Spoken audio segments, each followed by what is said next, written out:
My world is my storytelling. My world is diverse. Our world. My world is astrophysics. It's always been a dream of mine. I don't know what my career pathway will be. I approach architecture from the point of view of my culture. I want to contribute to my people. It's a way I can give back. I want to change the perception of engineers. I want to take my tohu home when I graduate. Right now, it's about me. And this is my chapter.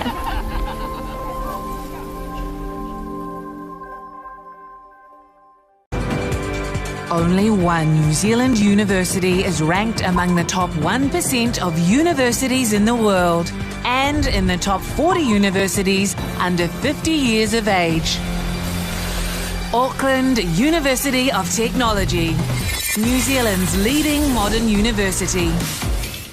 Home to world-class academics, called on for their research expertise here and all over the world, making AUT the New Zealand leader in global research impact.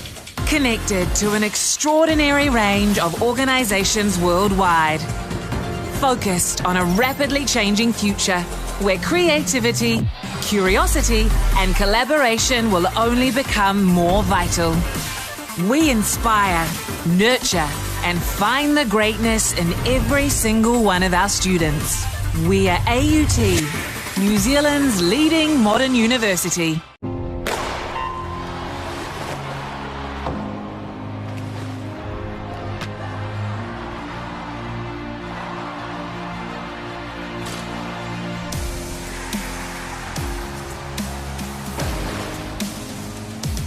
FISU, World of University Sport.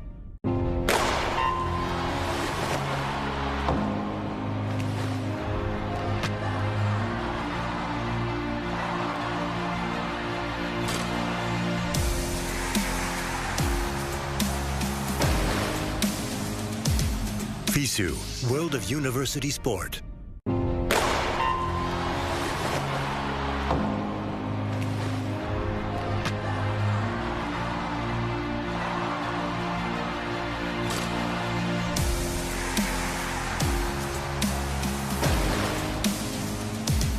FISU, World of University Sport.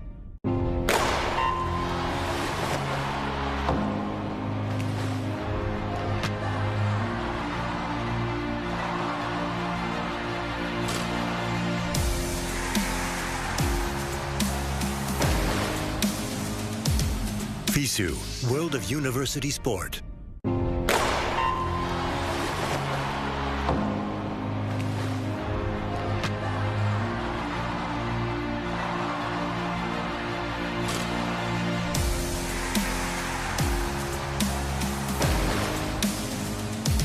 FISU, World of University Sport.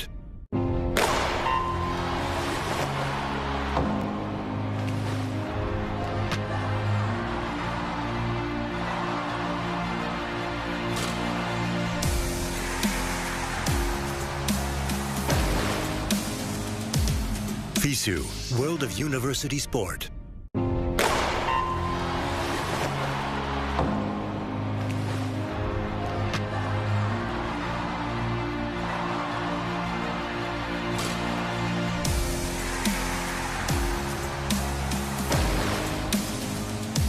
FISU, World of University Sport.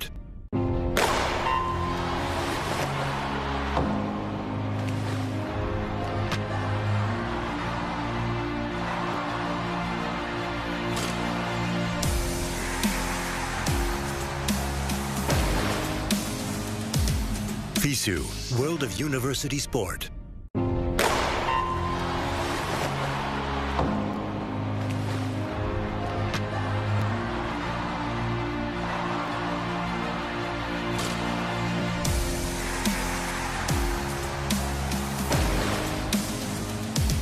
FISU, World of University Sport.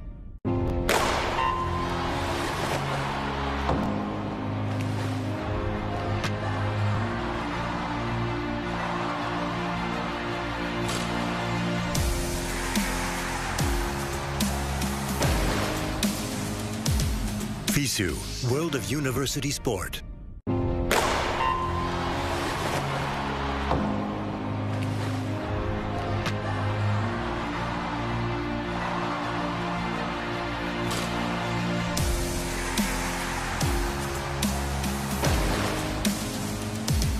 FISU, World of University Sport.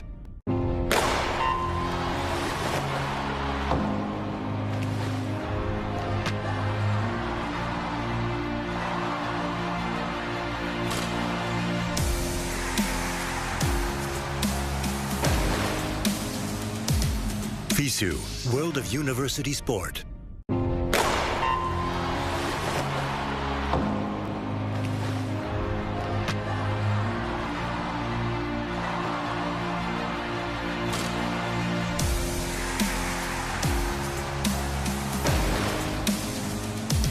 FISU, World of University Sport.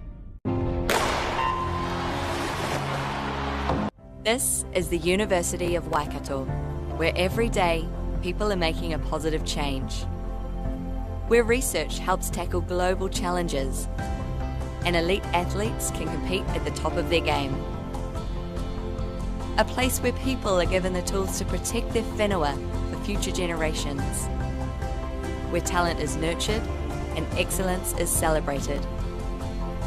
It's a place where industry, innovation and education converge, and where moments are shared with loved ones. It's a place where teaching and learning has no borders, and people of all races and cultures work together as one. Our people, our future. Positive change starts here.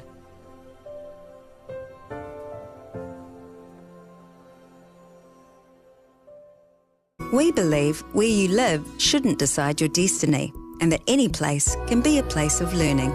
So much of modern life has a handy home delivery option. Why not your education? Maybe you'll start your degree in the same space you share with your whānau, or from that corner of the spare room that catches the most sun. Start your new what at the place where can be anywhere, online or on campus. Massey, New Zealand's leading online university. Apply now at massey.ac.nz.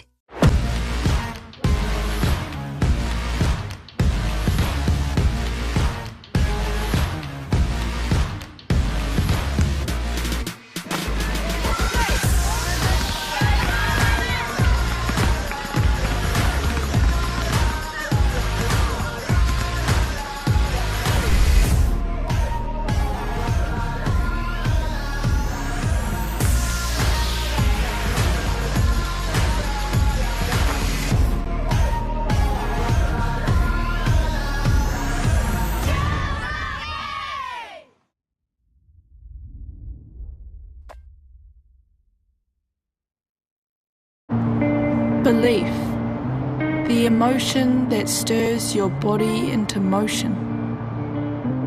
One small drop contains the power of the oceans. And yes, with all this chaos and commotion, you'd be forgiven for thinking, what's my personal motivation? The new normal's so abnormal that now normal's an abstraction. What happened to civilization? This world is a distraction. But still, belief will never fail to cause a chemical reaction, fizzing up your synapses with purpose and possibilities to put into practice. Yet those ones. And so you pause, breathe, and say, what do I want to do for me? The future me.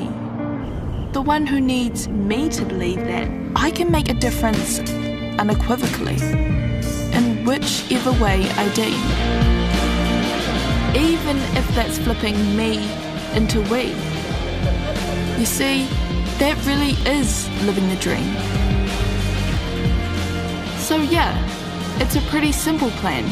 Believe you can.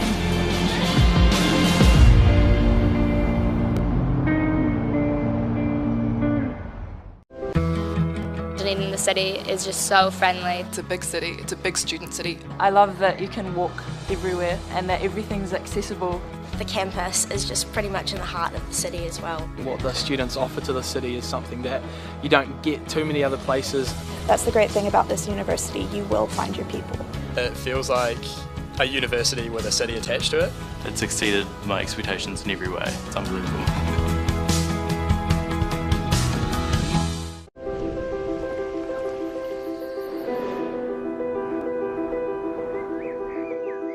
At Lincoln, we seek to ensure that future generations can grow and thrive. That means providing a world-class learning environment to grow fresh solutions to real-world problems, including using the world's resources wisely and sustainably. Come to Lincoln University, a place to grow. Do you want to study with world leaders in future thinking? New Zealand has been ranked the #1 English-speaking country for preparing students for the future, and all of our universities are in the top 3% in the world. Start your journey to a high-quality New Zealand education by choosing a recognised study option available in your country. Take the first step towards your New Zealand education now, because the world needs new.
Hello everyone and welcome to the UTSNZ 3x3 Championship here in tropical Palmerston North. I'm Miles Pearce and with me on the call today we have Shay Hira, assistant coach for the Junior Tall Ferns. Hello Shay, how are you? Hey Miles, I'm great. It's great to be here. Good to be watching some basketball today. And it's going to be some good basketball. There's some great players coming through, and we've got some Junior Tall Ferns past and present, Junior Tall Blacks past and present, and some guys and girls who have been involved with some NBL. So I'm really looking forward to what's going on.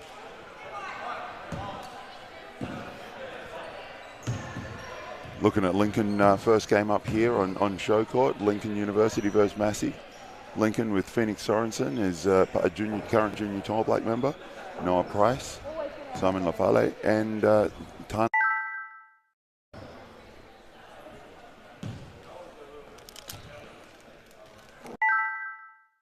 With Josh Payne, Xavier Pern, Ruben Davis, and Michael Hipp. Now, Xavier Pern's been part of the Jets group for the last couple of years, is taking this year off. Ruben Davis, a Boys High product, Palmerston North Boys High School product. So it should be an entertaining game. Some good athletic ability on display.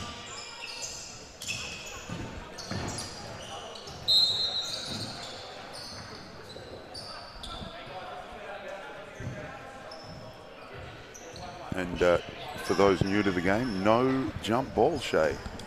No jump ball. So we, I think they do it. Do they do an old school toss there, Miles? They do, and you get to choose. And here we go into an isolation from the elbow straight away. The pace of the game is unbelievable here.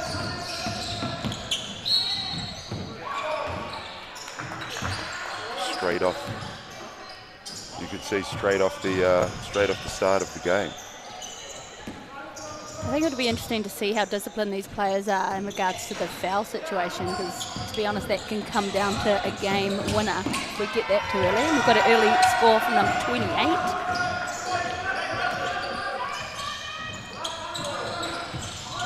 It'll be interesting to see how Massey goes. I know that the Canterbury side of basketball, particularly with Lincoln and University of Canterbury, is very big on their 3x3 with Pete Van Hassel and Josh down there really pushing that game.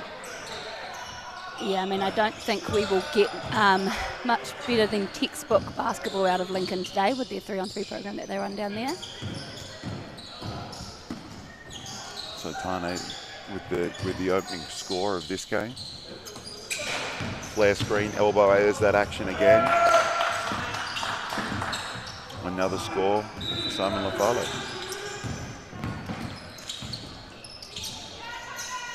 Xavier Pern with a nice step through and finish. Of course, the game not played in quarters, just take 10 straight minutes, or the first to 21. I think you'll find that's the second foul already for the game from Massey. Oh no, actually it's one apiece. It's apologies to me.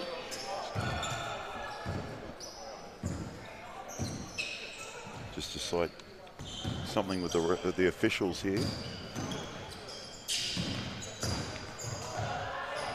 The officials may be checking something in the score with the score bench down courtside. Of course, on the other court we have a girls' game going on at the moment with Vic Uni is currently playing. Some great players showing out there. Vic versus Canterbury on the other court. Right, and we're back into it here on the boys' court, and the show court here today. And you can just see some of the structure that Lincoln are running is more typical of what you'll see throughout the world in 3x3. Here we've got the horns action, pass and flare off any check ball. Great dish there by Phoenix. Current JTB squad member. Sure you'll be interested in watching that, Miles, as the current head coach of the Junior Tall Blacks. We'll keep a sharp eye on him. Also saw Nathan Hanna and Ty Flavel from Otago University, former Junior Tall Blacks, who went through the last cycle with Guam, Asia and Crete. It's great to see some really good 5-on-5 players transferring their skills into 3-on-3. Really helps with their breakdown in the 5-on-5 game. I'd say it's such a quick game, and it's great to see the creativity in the space. There's that horn set again, this time they dribble off.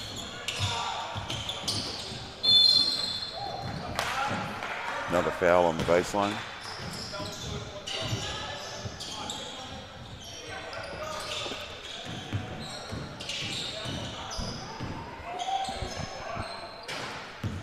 More free throws to come.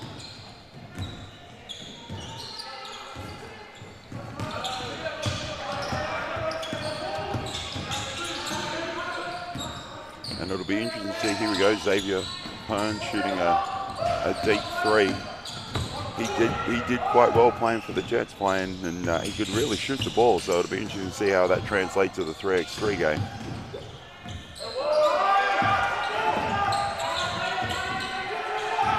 Another score for Lincoln, pushing the score out 5-2. Nice little give and go action there by number 14. Hopefully he can finish there. No, great defense. This game is a lot more physical than the 5-on-5 version. A lot more body, a lot more physicality. How do you think you would have gone back in your heyday, Miles, playing this style of basketball? I would have loved it. I wouldn't have had to run full court. Yes, absolutely. Even as a guard, running full court is not ideal. So that was, I feel like that was possibly the only thing I was trying to do well, was run rim to rim. So that would have been fun to not have to do that all the time. Another miss there from Massey. It's just so quick how these boys are getting in and out. Oh, we've got a charge Great call. defense. Great defense from the Massey men. Josh Payne putting his body on the line. And you can see Massey doesn't quite have the structure that Lincoln does off those check balls. Of course, only a 12-second shot clock, as opposed to the 14. So everything is a lot quicker. rebound there from number 14, Michael Hip. Current Taranaki boy from Opunake High School. Handling error there from Pone, and a foul. Sort of see his frustration.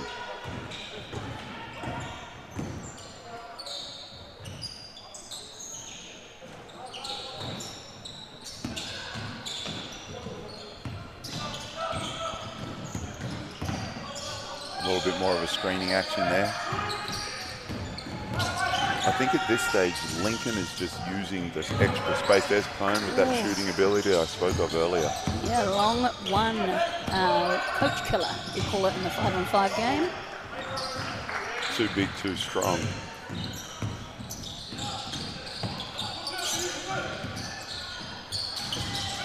Little on-ball action there from Hip, going up strong, not today.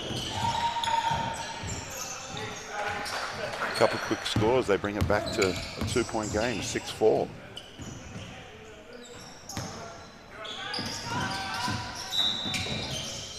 The thing I love about this game, Miles, is how quickly it can turn.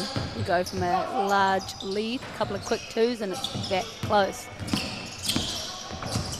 Indeed, and we've seen some NBA games with the value of the 3-point shot. Games that you'd think that were all over, but they are not. Knock down those threes at a high clip. Great for our national style of play here, getting threes involved in the game. Definitely transferable skill, which we need.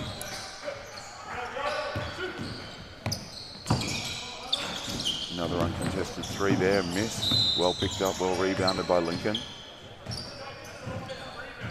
Sorensen for three, short on that one. Flaked that out of bounds by Pone. You find as the game goes on, Lincoln is starting to go down because of the fatigue. All of a sudden their spacing is closing up a little bit and they're just getting a little bit frustrated. And this is game one of a tournament, so to see how the tournament goes on, that'll be interesting to watch.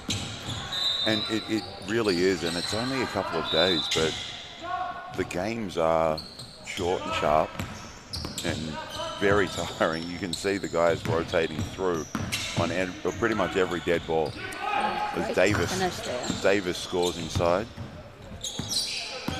Cuts it to a 1-point game. The Magic-esque running hook through the lane.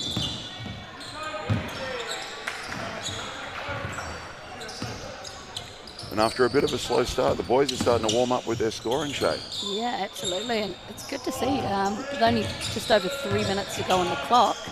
I don't know if we're going to end this game on a 21 score, but will come down to who can stay with it the longest, I think.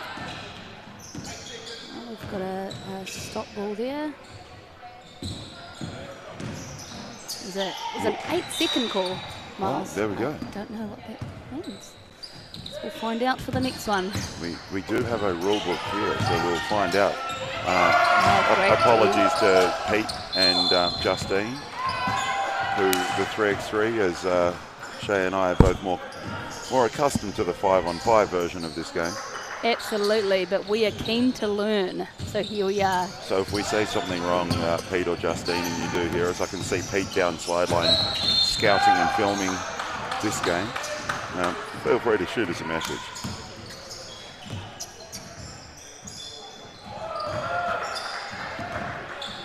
Laveri has played very well for Lincoln. He is generating some offense for them.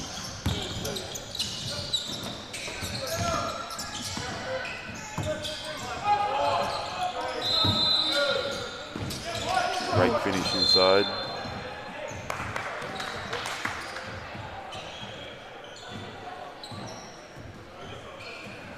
We got a technical for hitting the ball after a bucket.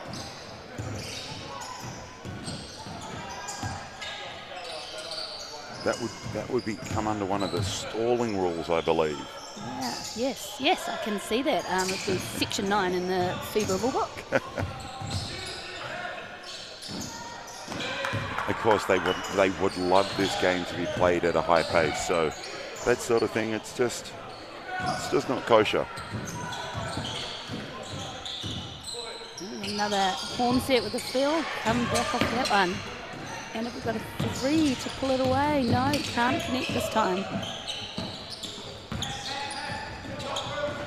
The rebounding effort by Massey is, it needs to lift a little here. They're getting beat on the glass, and the second shots by Lincoln are really hurting them. Little mismatch there. There we go, there's that rebounding we just spoke of. Yeah, a little bit quicker in the closeout on that. As I said earlier, the 2-point can change a game really quick. Nice finish inside. 4-point game here.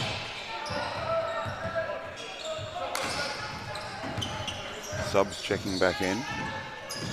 It's really important, every dead ball or every whistle, that subs rotate. It's only 2 days, as you said, Miles, but it is a long 2 days. Very quick basketball.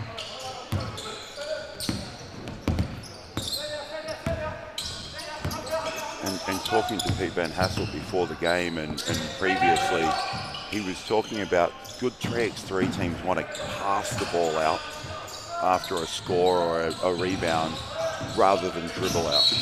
And you can sort of see that already at the moment with Massey, lots of dribble out, Lincoln more pass out. I'm really looking forward to watching Pete's team play a little later on the Canterbury men. Yeah, it'd be Canterbury versus Lincoln, I think, might be a really good. Oh, here we go, long 2 to bring it back to a 1-point game. Massey staying with it.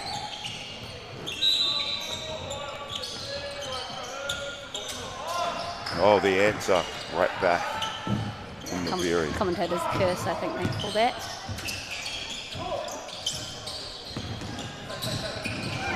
Just over a minute to go. I think this last minute's going to come down to a bit of effort and stamina from these boys. Great passing from Lincoln. The interesting thing as a 5-on-5 coach, Shay, how have you found the shot selection in this game so far? Yeah, well, so Josh, the under-18 boys national team coach for 3x3, mentioned took a training course at the recent coaches clinic, and he mentioned that there may not be a thing as a bad shot, which is very interesting as a 5-on-5 coach, as we really like to be a little bit in control of that. But yeah, as I said, I think as this tournament goes on, the likes of Lincoln and Canterbury, their shot selection may be a little different from other teams, in my opinion. Now it depends who's shooting. And as a former player, I don't know how many bad shots I took, but I'd like to think none. I feel like my coaches would say otherwise. Yeah, I can promise you took probably a few bad shots in your time, Miles, but hey, not about us anymore. We're just here to carry the water, I think. I'm pretty sure I'm getting better as I get older and my memory gets worse. Great inside pass there. Massey men keeping it within 3.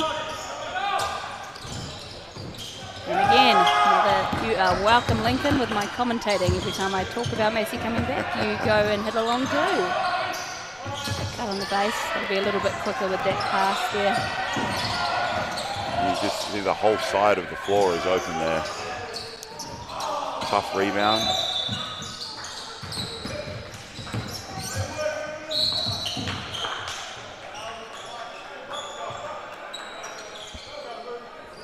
I wonder if smart fouling comes into it at this point of the game. A minute to go, running clock. Oh no, stop clock, I apologise, in the last 2 minutes. Lincoln up 5. Yeah, it's a great opportunity. Massey can hit that with the clock stop. You know, it's a huge advantage. Sorensen wide open. He's too good a shooter. He missed that one, but he's too good a shooter to leave that open. He's not going to miss too many of those. Yeah, and he hasn't been very good today, Miles, from deep. But as you said, he is a shooter, and shooters keep shooting. So good on him for continuing to look at that, and hopefully that'll pay off for him later on in the tournament. I did catch up with him before the game. He was a little under the weather, which is a little strange because Palmy's just one of the nicest places in the country to be. Say, maybe it's a little bit fitting. I did drive from the beautiful Necky this morning into some beautiful rain here in Palmy. Just keeping the Yee farmers happy. Absolutely. Oh, and we've got an offensive foul on the weak side, I think they will go against number 14, Michael Hitt from Massey.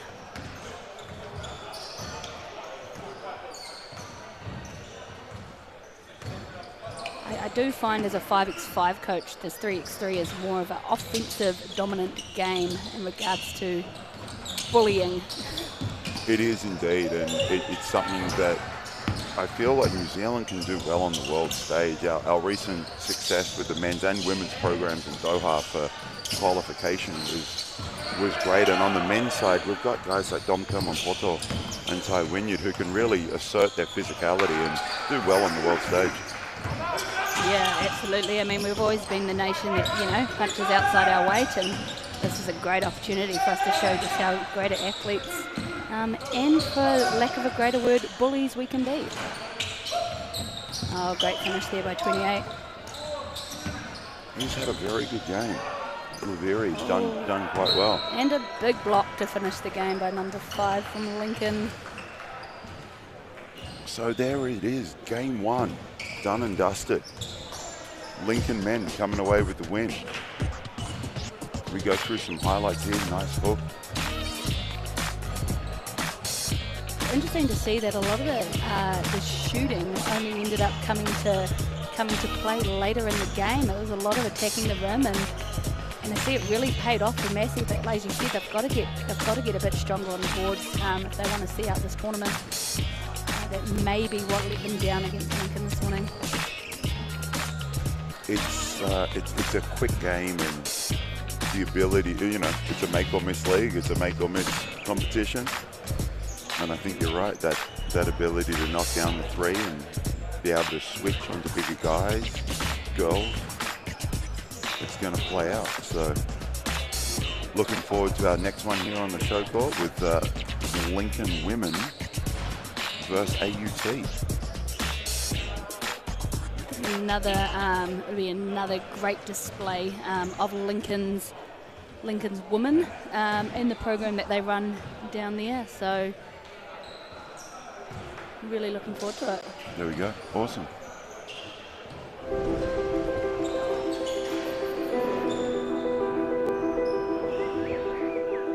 At Lincoln, we seek to ensure that future generations can grow and thrive.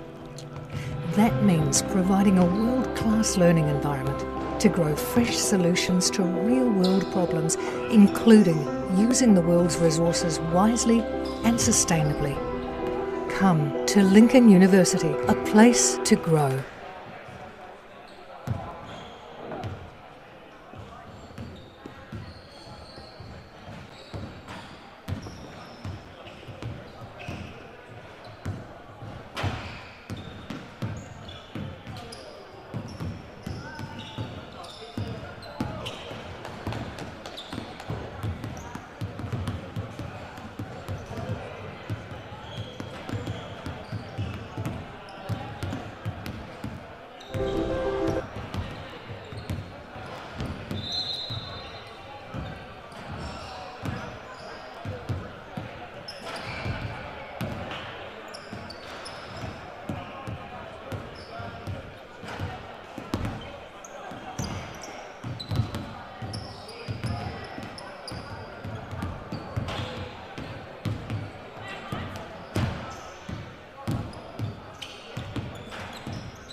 We're back on here at Massey University in Palmerston North for the University and Tertiary Sport New Zealand 3x3 Championship.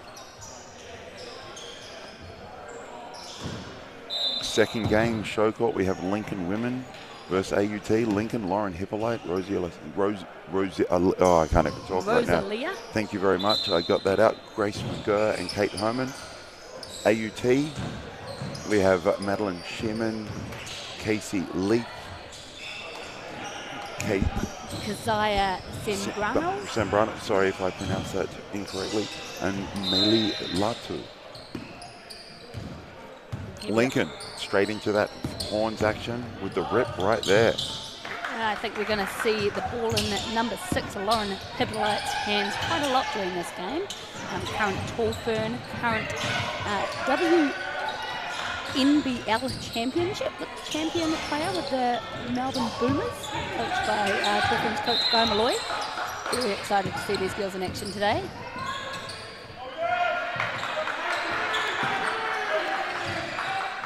That extended pressure, look at that. Extended pressure from Lincoln forces the turnover. Yeah, as you mentioned in the earlier game, Miles, Lincoln have a great 3x3 program down there, so I wonder if this game will be the first one of the day to get to 21. Nothing against AUT women, but knowing the program that Pete runs down there and Josh, it's yeah, very exciting game, I think.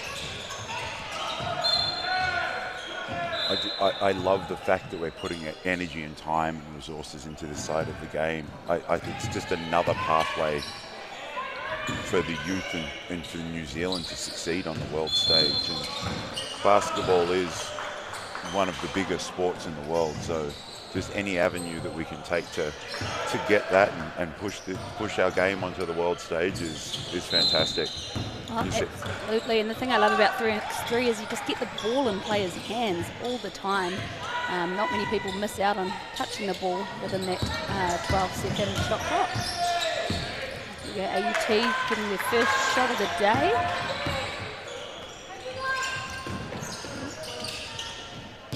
A lot of shooting coming out of number 7, Rosalia Samia, previous junior Tall Fern player. Current Canterbury Wildcats player. And I believe her sister is headed to university in America. Yes, I think correct me if I'm wrong, it's Portland. Other junior Tall Fern players and Tall Fern squad members, Emmy Shearer plays there. Oh, another long 2 from Lauren Hippolyte. Lincoln are just so quick with the release in their shot. I think AUT might need to scramble a little bit more and try to keep the ball out of their hands early if we can. Great D there by number 6, Lauren Hippolyte.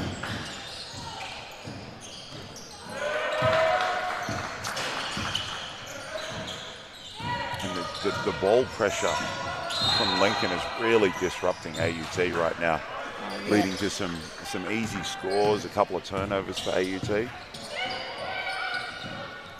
Just the communication you're seeing here between the Lincoln girls, so much confidence in each other, all in the right spacing. It's a great job. And the ability to find shooters, and it just seems like this Lincoln team, everyone is willing to shoot the ball, which is going to make them so dangerous. Yeah, absolutely. See another quick sub with Rosalia out and number 18, Kate Sherman, current junior Tall Fern squad member, coming into the game.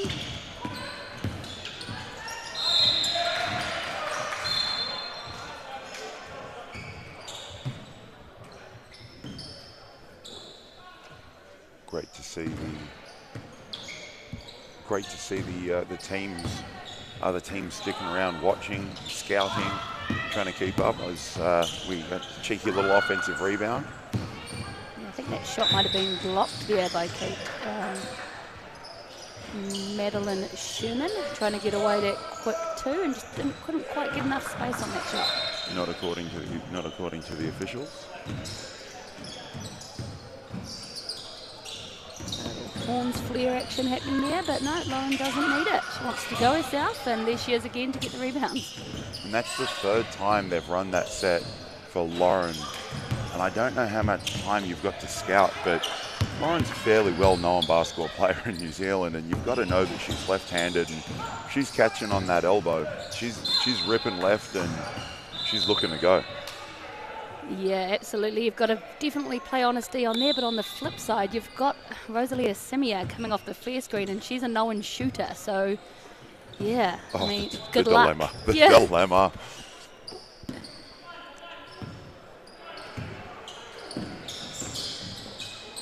Oh, great inside seal there by Rosalia and pass by Lauren.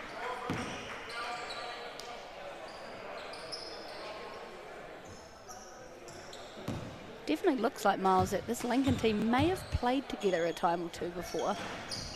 There is there is a little bit of competition. Talking to Josh and Pete before the game in Canterbury, they are playing more 3x3 down there, so it's quite advantageous. I was also talking to some of the guys at Massey, and I was unaware, but Massey University has I knew that Massey University had multiple campuses. Yes. So the Massey team is not one from each campus, it is one from Massey campuses. There you go. So Massey University for the women have some teams have Gabby Fotu.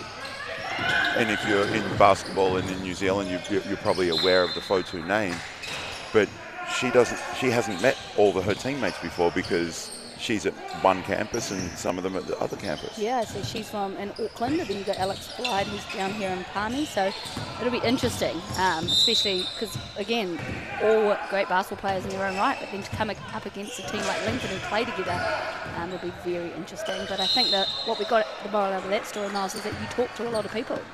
I do. Yeah, great to know. We had to get here early. I had time to kill. Hates a chat. Great handoff.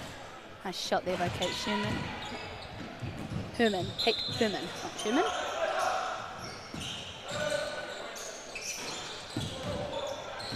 And of course, a lot of these girls have been involved, as you mentioned, with the Canterbury NBL team the past couple of years, which has been worked with Mel Downer. Yeah, I mean, Canterbury have been very lucky in the past couple of years. I mean, the 3-on-3 program had the likes of Josh and Pete down there, and then Mel and Mick Downer helping out with the program previously. Very, very lucky athletes to be working with such high caliber coaches.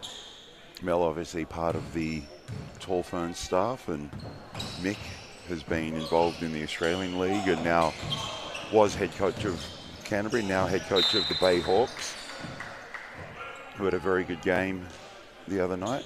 Yes. Yeah. Taking care of the Southland Sharks. They've got a pretty tough doubleheader in the Sal's NBL. Yeah, well, knowing Mick, I'm sure he is fully scouted and prepped and ready to go. Long two there by Kate Herman. Rebound tracked down by Samia. Great kick out. Just really basic actions from Lincoln, you know. Strong side drive, weak side corner fill, you know, trail guard. It's just really, really pretty basketball. And I think we're seeing here what we saw with the boys, a little cold to start with from the outside. And, you know, we're halfway through this second game. Hopefully the girls start to heat up a little bit and can really start knocking down some shots. I think another thing that we're seeing, which is becoming quite obvious, is rebounds. Lincoln just took about 5 shots in a row, and that was just effort. Getting there, getting the rebounds and having another shot. Didn't get to score much off it, but got the foul in the end. A nice little drive there from number 11 from AUT. Kezia. We've got a timeout on the floor. I think that was called by AUT. Just want to discuss a few things. Down 10-2, finding it a little hard to score in the first half of this second game. Yeah, it'll be interesting to see if AUT use this timeout to just talk a little bit about that scout that we, you know, pretty obvious with Lauren being the left-hander, and that, you know, 3-on-3 is a game where the coach can't coach during the game, so it's really important to have quite high IQ players, knowing and understanding the game and the players and the scout. So, I'm interested to see how AUT come out of this timeout.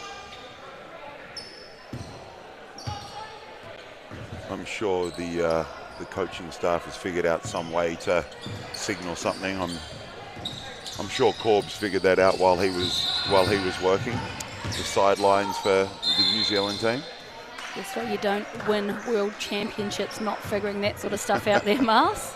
Shout out to Anthony Corbin if he's listening. I'm sure he's got an eye on the game somewhere in the country.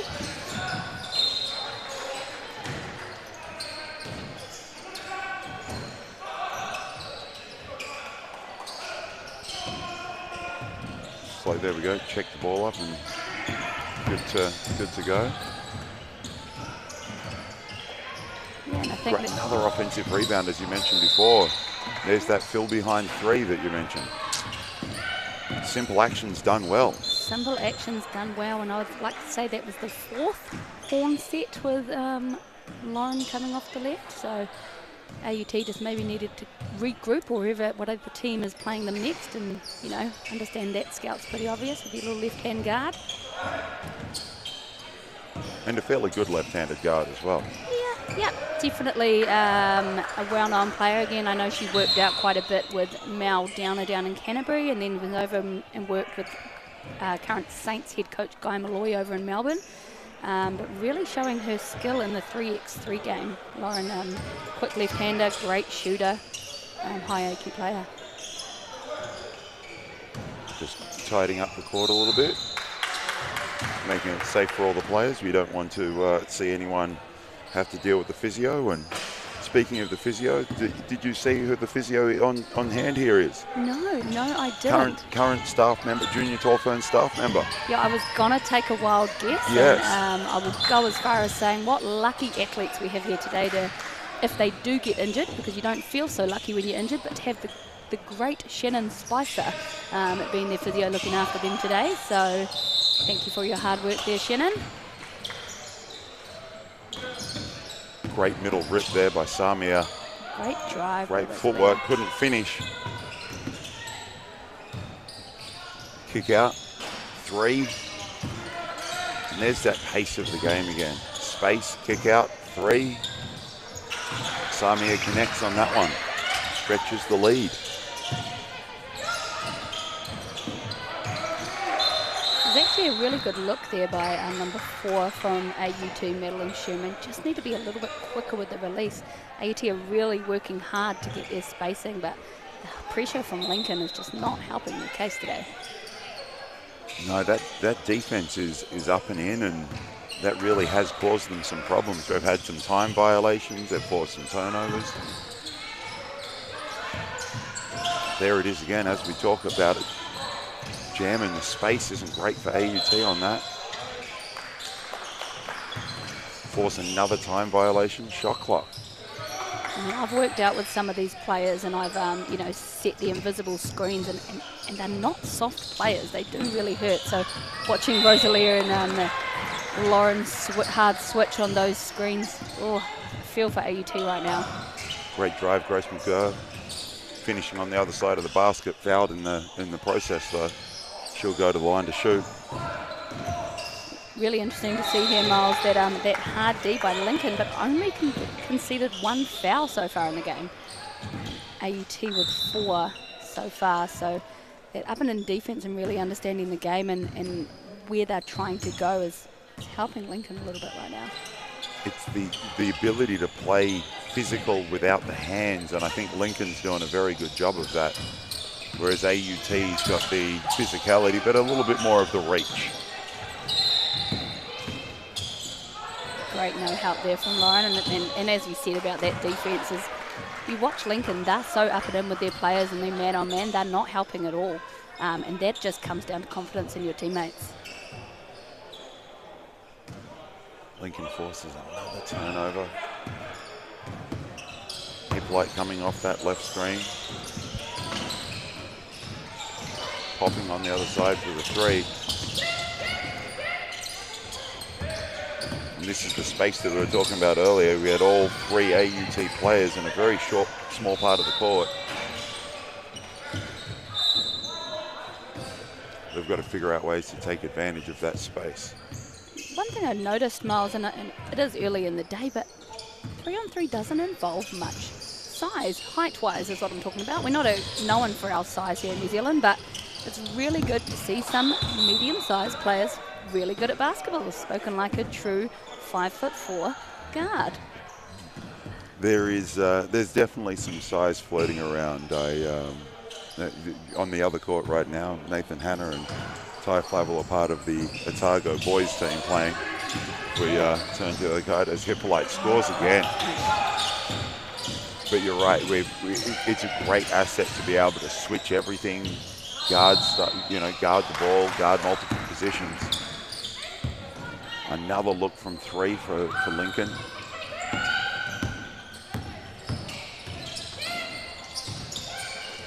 Oh, turnover there by Kate Herman and a quick give and go to Rosalia. Stretching that lead 15-2. I think and they've missed a couple of great looks, particularly from outside. Here's another one coming. Oh, the patience and understanding from Lincoln is just great. The way Lauren and all her teammates are putting themselves in great off-ball position just to get there for the rebounds. And the defensive pressure applied by Herman on that last possession is absolutely fantastic. Yeah, I mean, as we've spoken a lot here today about Lauren and Rosalia, but having two other players that just understand the game and lift the intensity just as much is so important. Lincoln really good with one more horn set to finish the day. Say finish the day, but there are still 2 minutes on the clock. They execute very well, and I think that's been probably the big difference in this game. The execution and the rebounding. We haven't seen much of the same reads coming off those horn sets. I mean, the ability, the asset of having a really knowledgeable guard and just making reads and players coming off her. Lauren is leading this team great. And here we go, another kick out there to number 16. And a 2. That brings Lincoln women to 19. You go with the double. And there she is again, being able to rip that ball away. Samia checks out. So if AUT are aware that a 2 will finish it up here for Lincoln, but are quite happy with the time on the clock. And we'll just continue to play through it. It's a 19-2 ball game at the moment. Lincoln lead AUT.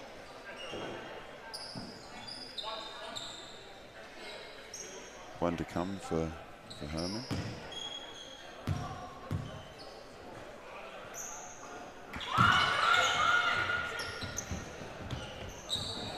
Oh, the bank is open in Palmy today, Miles. I've always wanted to say it, and now I've said it. I'm done. Oh, it won't be your last time today. Yeah, no, it probably won't be. You'll sneak another one in there.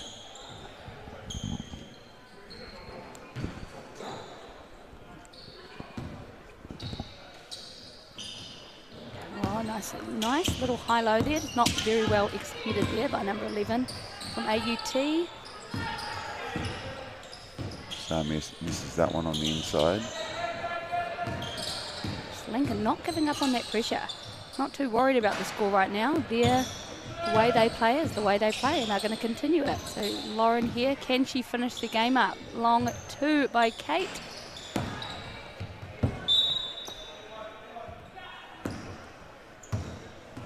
Lincoln got this game wrapped up at 20-4 with only 38 seconds left on the clock. Can they finish it before time expires is the only question. There's been many a great comebacks in the sport of basketball. I don't think today's going to be one, but the effort doesn't stop there for AUT, which is great to see.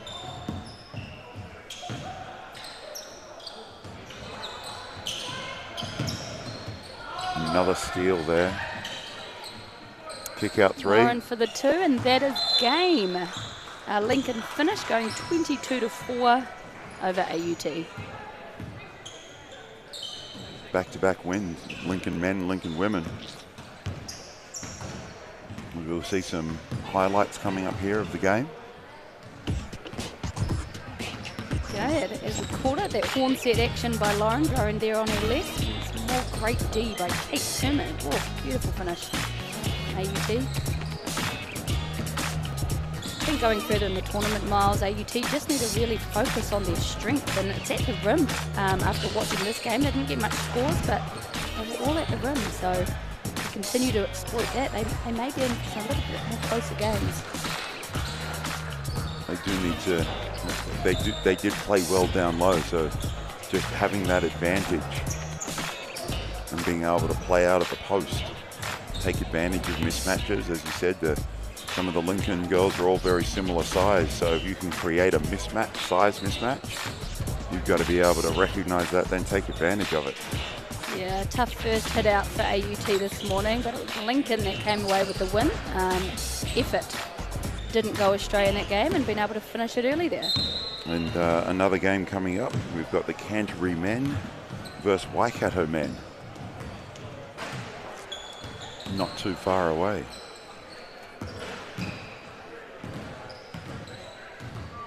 You can see the guys warming up right now. Canterbury rolling with that Jeremy Irvine, Sam Riley, Christopher Tupaya, Aidan Tong. Waikato, Tamaiti Van der Leden, Daniel Dobson, Jack McManaway, and Jaden Tufale. Jaden, the son of Natu Tufale. Current Jets coach Natu doing a great job in the Jets program at the moment. You find it's a pretty quick turnaround. Boys didn't have too much time to warm up and they're going to get straight into it. No, the first two games on this court were very stop-start with a lot of fouls called. So hopefully we can fly through this one and keep on track so we're not too delayed for our later games this afternoon. Yeah, and in true 3-on-3 style, that's going to keep the ball rolling.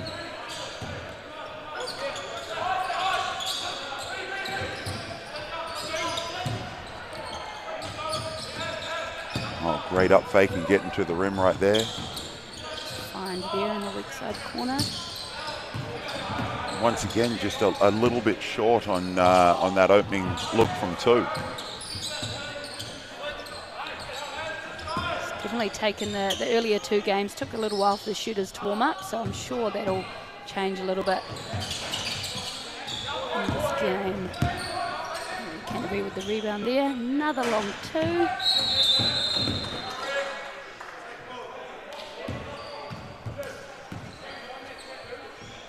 And we got an early foul from number 7, Tamaiti Van der Leden. Waikato University in the red, Canterbury the red with black shorts. Canterbury with the black and red trim.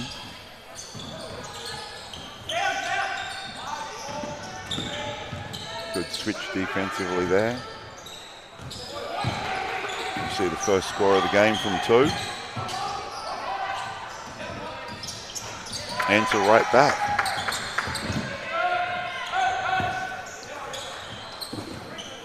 Great hustle there. Yeah, so far in this game, these teams are not scared to let it fly. Let's just hope a couple more drop for the Canterbury and Waikato men.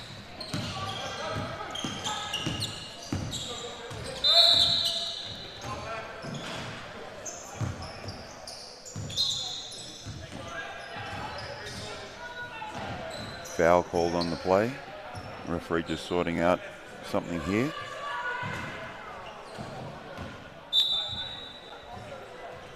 Squads get a quick break while the officials sort out something with the floor, I believe. Maybe a spill.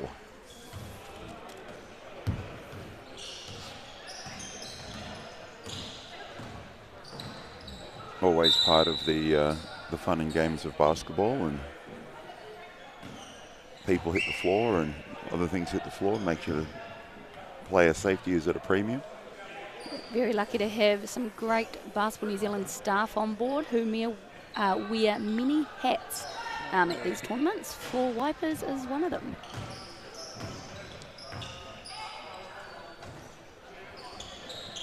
Now that we're getting that cleaned up, hopefully we can get back underway. Of course, right where they are is the part of the court and part of the bench almost at the same place.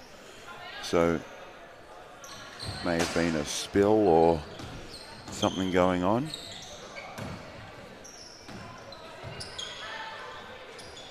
Second time on this court, we need to do a quick cleanup.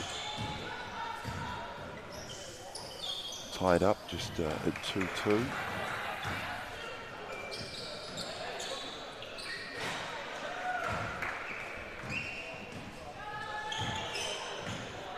Lincoln taking the time to, oh sorry, not Lincoln, Canterbury.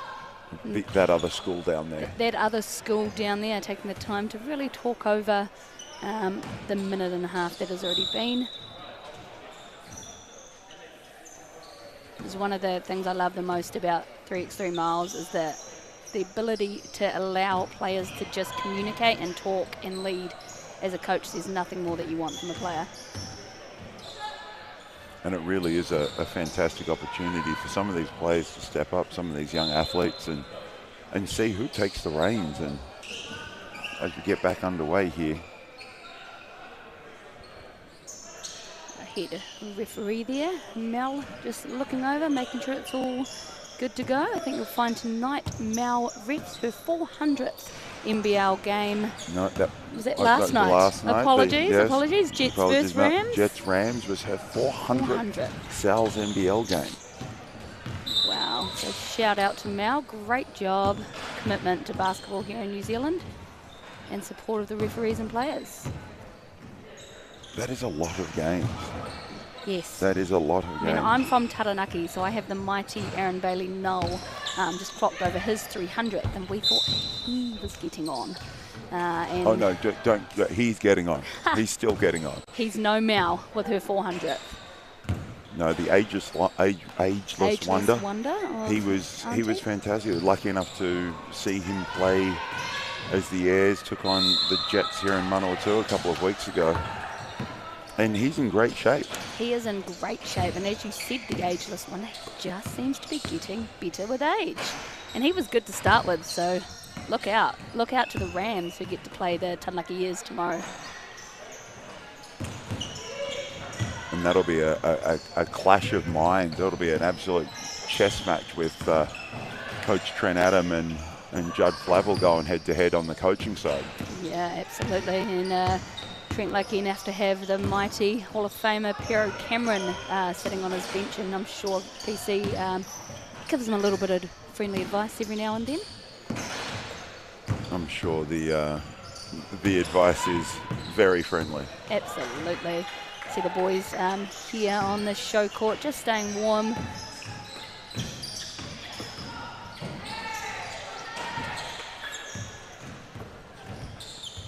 Looking like a rather large spill.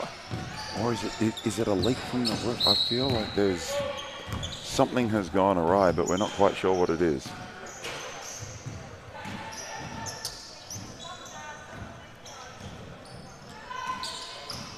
I believe it looks like we're back underway after that lovely break. Waikato University to start us off.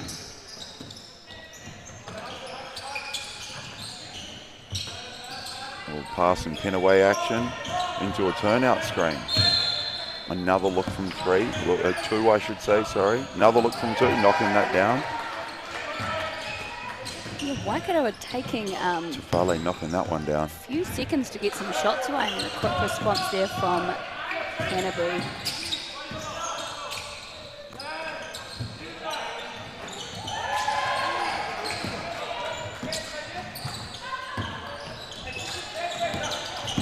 Utilising his size with that little mismatch inside. Don't know how, and a quick reply by number 14, Daniel Dobson.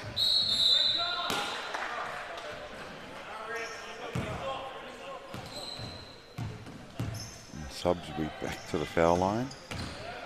Subbing on that dead ball.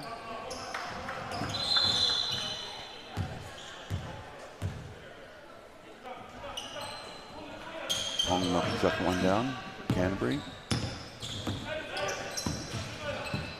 Bringing the game back to a 2-point game. Great D. Good verticalities. We see another two go up and knock down again. Jeremy Irwin being a little bit of a pest for Waikato today.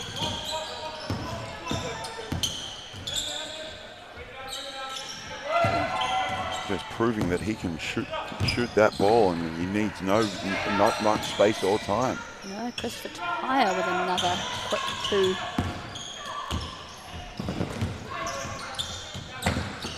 Some great hustle by the Waikato men to keep possession of that one. Shot clock running down.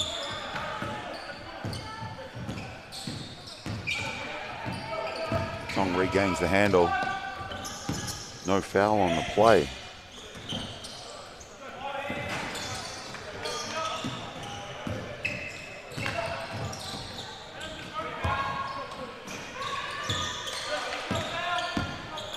Canterbury quick firing from the outside.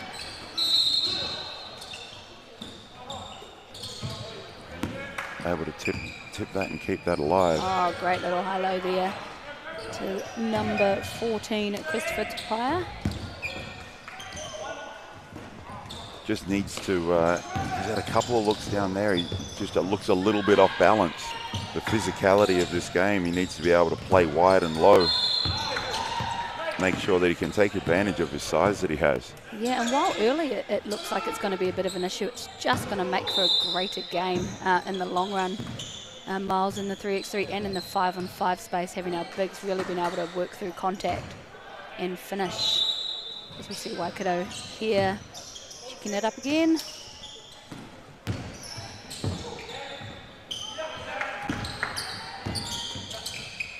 Nice set feet there.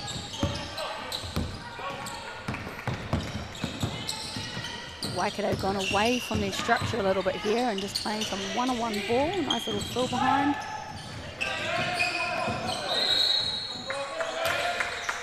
That defensive pressure forces a time violation, shot clock violation there. Yeah, number 11, Jeremy Irvine, has been really, really up and in this whole game.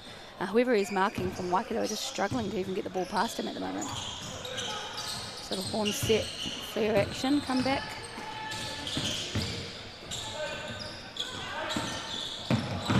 Great little wraparound pass behind. Can't quite finish that one.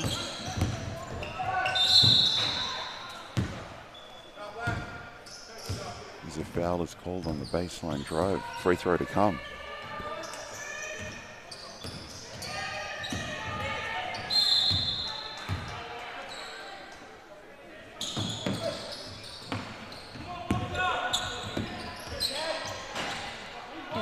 Physicality of the Canterbury boys right now is really starting to upset Waikato as you see them start looking for calls and not so much playing to the whistle, which may hurt them later on in the game.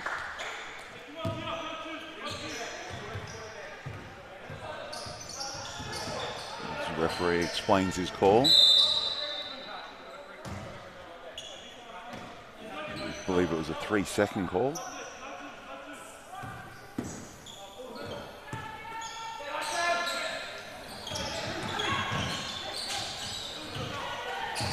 And the university and tertiary games have changed a little over the years. This is a much more serious competition. People are here to win, whereas years ago it may have been more of a social gathering event. With a little sport on the side. All these teams rolling in. That prep's been good. This is the first. It's actually good to see quite a lot of supporters here today. I know the majority of the people here are teams, but there are some supporters here too, and it's really good to get this game out in the open and out in public. We have another long 2 there from Waikato. Just can't quite keep it in. And still just a 1-point game. And it seems like this game has taken a little longer, but we have had a couple of stoppages, referees explaining some things, and that Water stoppage, on the courts, and yep. As we see another 2 attempted there. Yeah, it looks like that stoppage may be playing a little bit of part in the fatigue here. The boys warming up during that stoppage, so in real time this game would have been done by now, but we've got a little curl action there from Waikato and an offensive foul. That's screen that wasn't set, which you'll find by number 14 from Waikato, Daniel Dobson. Fair action from Canterbury.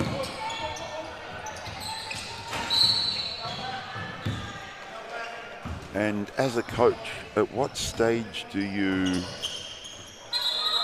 want the guys or girls to start looking? We've had a number of attempts from 2 but haven't been able to connect on those. Where do we want those?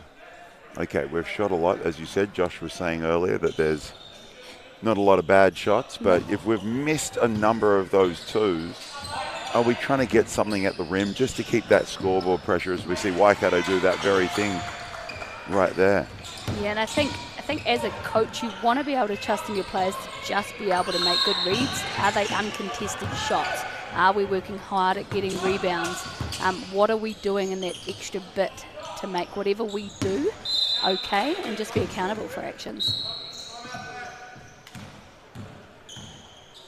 So the answer to your question is no. No bad shots. Uncontested shots are great. Get rebounds, work hard. So you're saying if I'm playing and I'm open, I can shoot it?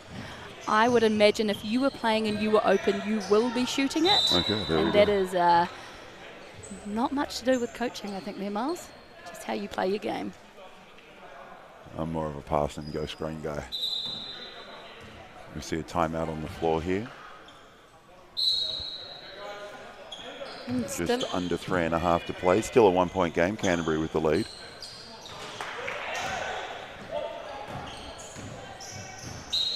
Hopefully we can get some of those 2s connecting. Canterbury restart. A little bit of an elbow action playing into the space on the other side of the floor. To another long 2. And I think you're right there, Miles. While they've hit a couple of 2s, some of the best actions of this game so far are actually at the rim. So, yeah, I wonder if they'll continue to exploit that. It is only a 1-point game. And some of those 2s have been long 2s but short shots. That's it. Waikato just keeping that scoreboard pressure, tied up at 10-all. And there we go. We knocked down another 2. Canterbury. Answer right back from Waikato. What do we know about this? We're only 5-on-5 people. Go, no. Today I am a 3x3 commentator and I am loving my life. Here we go, another quick fire shot there from Waikato. Sees Canterbury come back with it.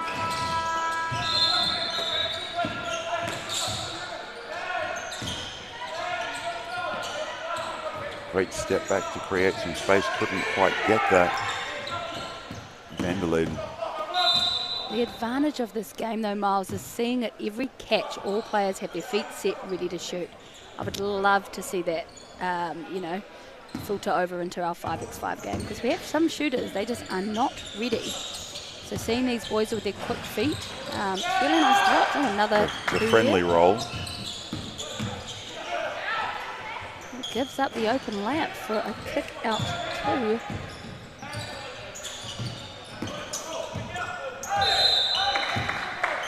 Foul on the play. You see Irvine asking the question. There was a fair bit of contact. You see the replay there.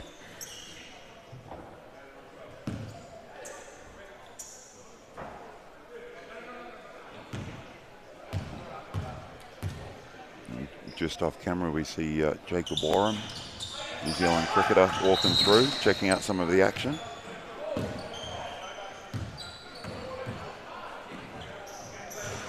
Jacob's a big guy, would have done well in the post rather than handing the bat and the ball.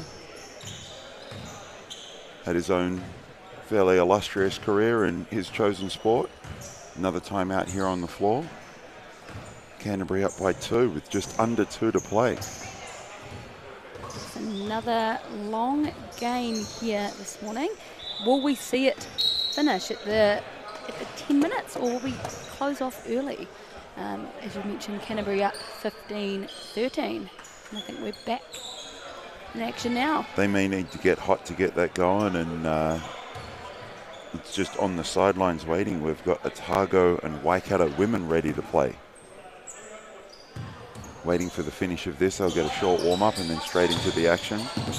Great little slip out of a high post.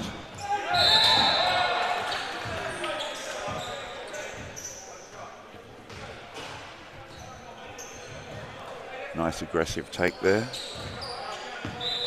As we see Riley go to the line. Can he extend this lead?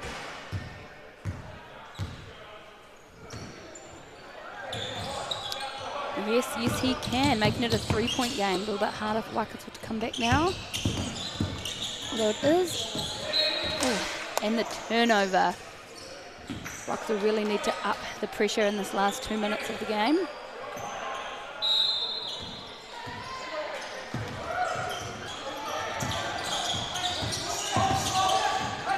Oh, great pass inside. I think that's what we want to see a little bit more from Canterbury. They do a great job at the rim.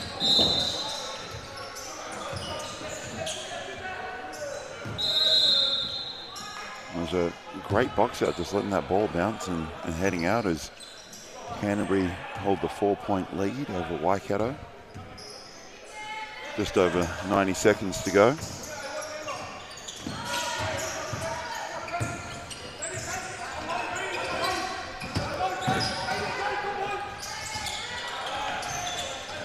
Waikato rebound. They need a couple of quick scores to keep that scoreboard pressure on. Another off the ball. Oh, sorry, on the ball. Quick foul from Canterbury there. We've just got to be careful because they're now at 6 fouls and 7. We go into shooting and then into the bonus. Another 2 missed. Canterbury trying to take the mismatch in size advantage down low. Force a pass and deflect it out of bounds. Yeah, great contest there by Waikato.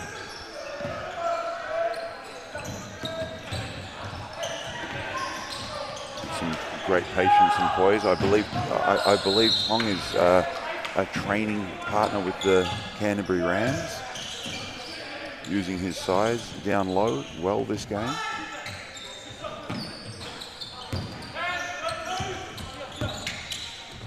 Oh, quick fire shot there. We tick under just 45 seconds. Yeah, good to see Waikato really aware of the score though as they try to get ahead. Some quick, just great D at the rim there from Waikato. Gave up an open one for a fancy shot. And even though you're down 5, it's any score right now would be better than no score. So you got to be able to take those ones. Absolutely. 16 seconds to go, and Canterbury look like they've got this wrapped up. One last sub coming in for the game.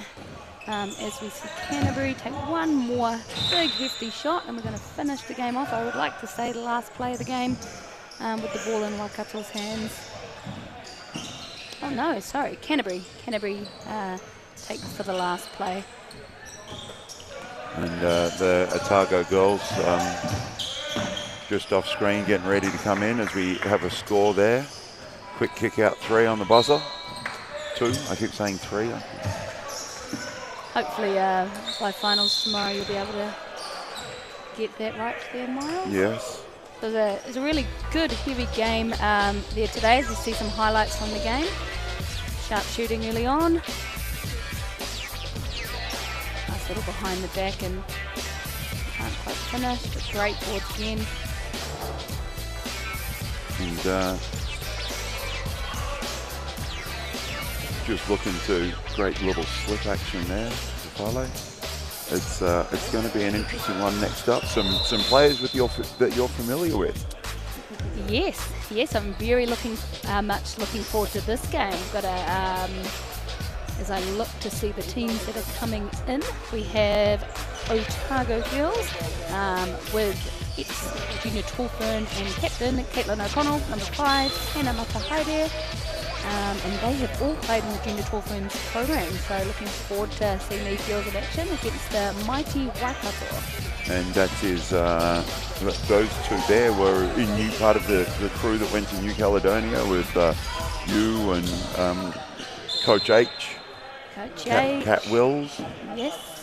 Legend Mel Downer. So here we go. We've got the Otago girls lineup. As said, number 5, Caitlin O'Connell. Number 6, Tyler Mitchell. Also ex-Junior Tour Fern squad member. Number 7, Petra Sparks. And number 8, Hannah Matahaere. And on the flip side, we've got Waikato. Number 4, Abby Crane. Number 5, Maya Kor Tangahui. Number 6, Great McCarthy Sinclair. And number 12, Siobhan Moody. We'll find this game will get underway pretty quickly with all the hold-ups we had in the last game. So due to start a few minutes ago, it looks like they've all had a warm-up shot. Very limited warm-up time, but straight into it.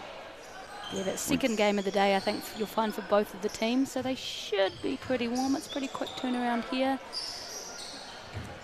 3-on-3 tournament here at Massey, and we've got Otago starting with a little horn set, and Caitlin O'Connell coming off that screen from Hannah.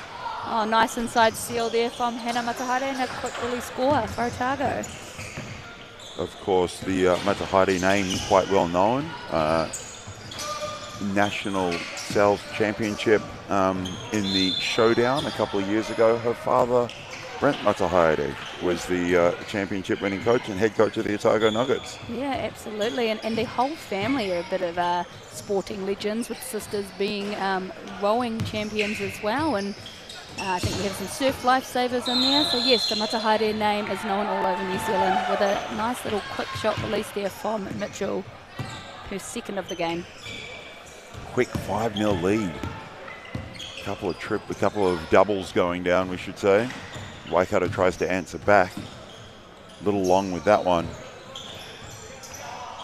Yeah, I think on the Mitchell there with the ball is also the granddaughter of All Black great Colin Mead, which is interesting fun fact for you here on a Saturday morning in Palmy. That's all the schmoozing you do pre-game to get to know people. That is it. Oh, nice little hard drive there from Matahaere, who just can't quite finish with some contact given by Waikato. Unlucky on the finish there. You can see that aggressive switch by O'Connell. Of course, her brother won an Asian Championships, was part of the Junior Tall Blacks as well. Quite a strong basketballing family there. Yeah, absolutely. I was lucky enough to coach Caitlin at Under-17 Nationals in 2019, I think it was, or 2018. We won a national championship. Caitlin was MVP of that tournament. She's from your neck of the woods. She is from my neck of the woods, but currently studying medicine down at the University of Otago. Quite a clever little cookie there. She is a very clever little cookie. Look after all our injuries as we get older. Yes, that is my plan. I'll keep her on my phone list just in case we see her with some real pressure defense in the block. I want to say the second of her career. The first was at New Caledonia. Versus Guam, I believe. Against Guam. So I heard all about that from the coaching staff. Yes, I hope to see that on replay later in the game. Well done, Caitlin, with some great defense. Now, speaking of that Guam team, I know it's a little off topic, but still we could make it work. I believe the Guam coach is friends with Coach Brent Matahaere and turned up to the game wearing a New Zealand jersey. Yes. Is this true? Is this story true? True. So lovely coach, ex-Junior Tall Ferns coach Brent Matahaere, as we see his daughter score there, gave some of his ex-New Zealand gear to the coach, and on the bus to the game in New Caledonia, he is rolling with some Tall Blacks gear. Matahaere with just the takeaway there. Absolutely. They, as you see, we hear they give a lot, but clearly they take a lot too, as Hannah shows that steal. Nice little quick-fire shot from number 4 in Waikato, Abby Crane.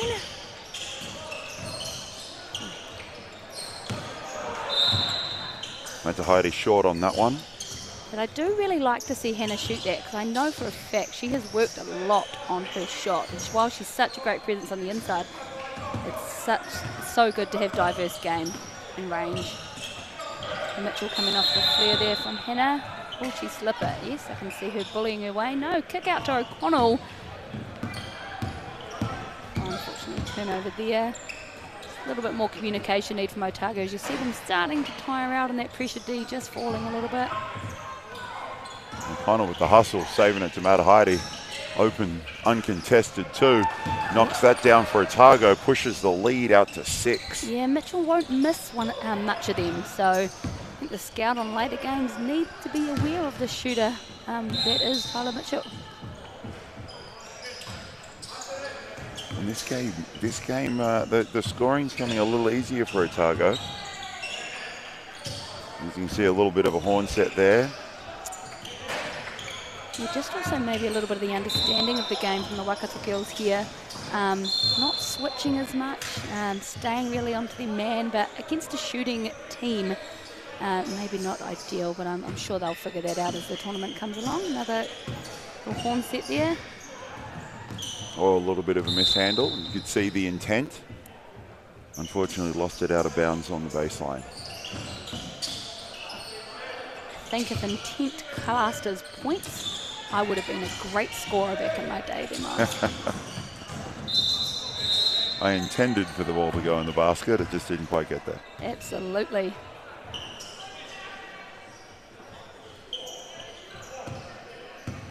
Otago get the restart underway, a little bit more pressure.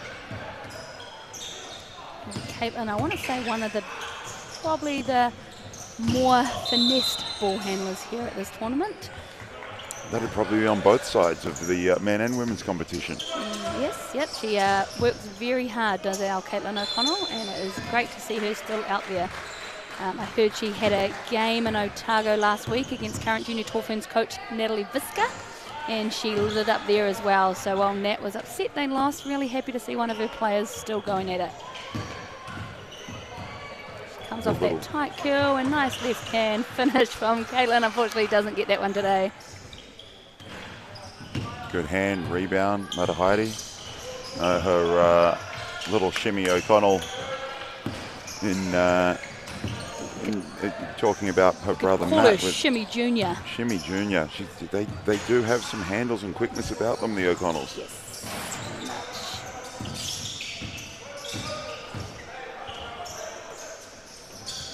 As we just look to try and keep this scoreboard, both teams try and keep this scoreboard ticking over. Oh, post-up play there by Caitlin. Unfortunately loses out. Great footwork, great handles, not great height, unfortunately, the O'Connells. As you mentioned before, possibly her second career block. So, the leaping ability is there. Matahidi. Oh, doesn't get it off. In time, shot clock violation. Otago still holding that 6-point lead.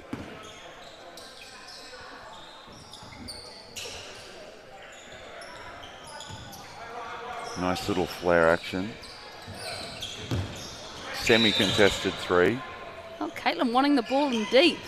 Oh, great little give and go action there. I'd put a lot of money on Caitlin, but in the post I'm not sure how much I would go. I actually love to see her, seeing her and the guards post up, because she's such a great passer. Correct, yeah. And, you know, you could see that poster up, pass out of that action. There's another kick out from the paint. And she's a very good decision maker. So even though, as you mentioned, she may not be one of the taller players, she does have a great IQ, great passing ability. So she's going to make some great reads down there.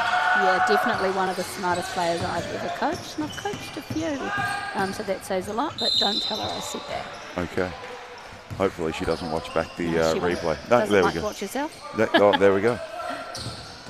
I won't tell her you said anything nice. Fantastic. I appreciate it. Go Waikato with the ball again, coming off that high screen. Oh, little jab step. Another thing about Caitlin O'Connell is very deceiving is the amount of rebounds she gets in a game, both 3x3 and 5-on-5. I want to say she was my second highest rebounder at Nationals a few years ago, followed by a 6'3" player, Raquel Sampson, who you'd expect to be a good rebounder, but no, not a little point guard, averaging about 8 a game. So just work ethic, I think. And that's part. It's always great to have those players. As you're talking of work ethic, you see Matahidi with another rebound.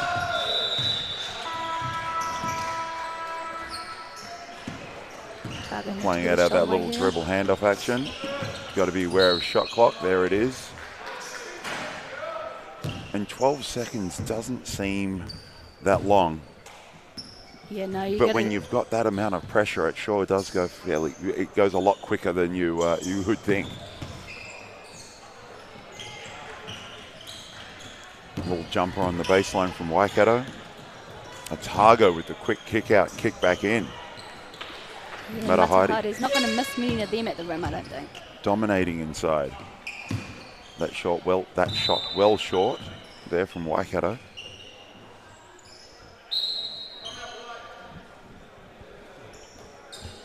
The Lincoln boys in timeout on the floor.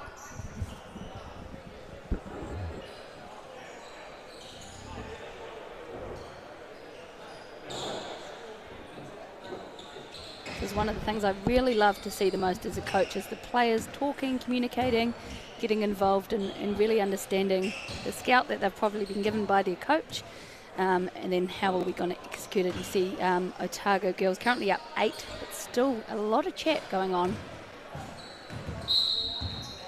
Both teams have been able to generate some really good looks. Otago just seem to have been able to, well, they've knocked them down at a higher clip. As we get underway here with O'Connell with the ball. A little bit of there we go, back to Matahidi, who's been playing well down low. Couldn't finish on that occasion. No, but I don't think it'll stop her from wanting the ball back in there. Hannah is a real fighter, and she will go get it at every chance she gets. Did you see her take a quick breather? And Tyler Mitchell come back in for Otago.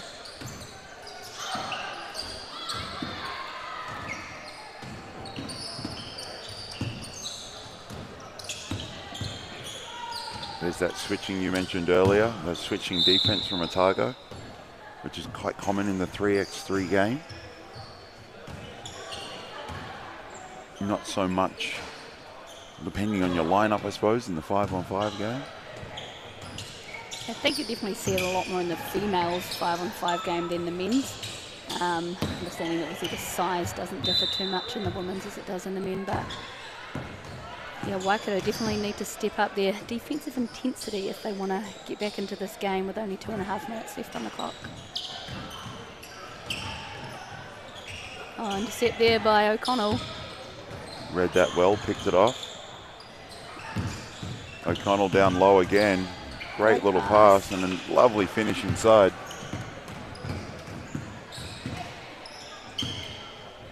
Just see her as a little floor general there, directing traffic. Waikato get one to go from the mid-range.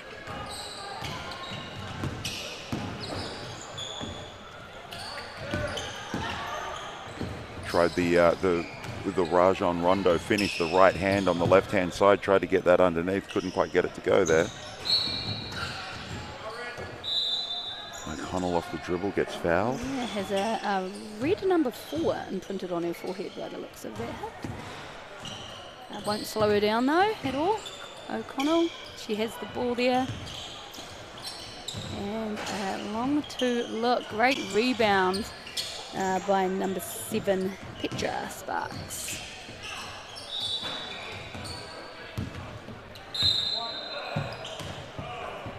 Tipped out of bounds, loose ball. Looked like it came off O'Connell, but I think her smiley face may have won the ref over on that one, and she's got the ball back. Oh, nice little step through there from O'Connell. As we see the game open up a little bit, and Otago up by 10 now with 1.5 minutes to play.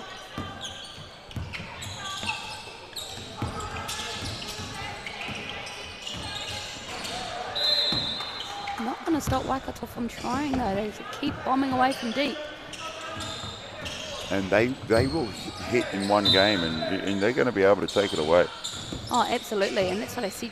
In 3-on-3, you've got to keep shooting. You don't have much time on your side, so if you're open, just shoot it. Great little boards there. Hannah maybe been a little bit nicer than she was in the first 8 minutes, just probably a little bit aware of the score, allowing that girl to get a rebound. Awfully nice of her. So kind.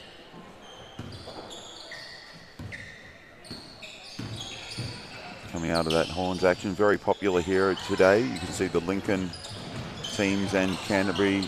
And another board there from Shimmy Jr., Caitlin O'Connell, followed by a great finish. We've got 16 plays 5 here. Just over 30 seconds to go. It may have been more of a hug than a foul, I think, on that drive. There's nothing wrong with a hug. Maybe wait till after the game, but it's always kind.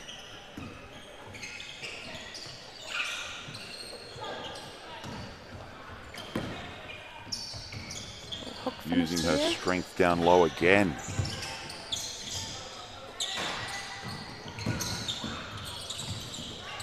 This Otago girls team has come to play. Here is the Tertiary Championship. Hannah with the long 2. And the boards. Nice little runner. Couldn't finish that one, but we'll finish up the game with a, oh no, 0.6 of a second. I spoke too soon. Still enough time for a catch and shoot. Why could I get one more quick 2? And she lets it fly. Not today. 17-5 scoreline for Otago.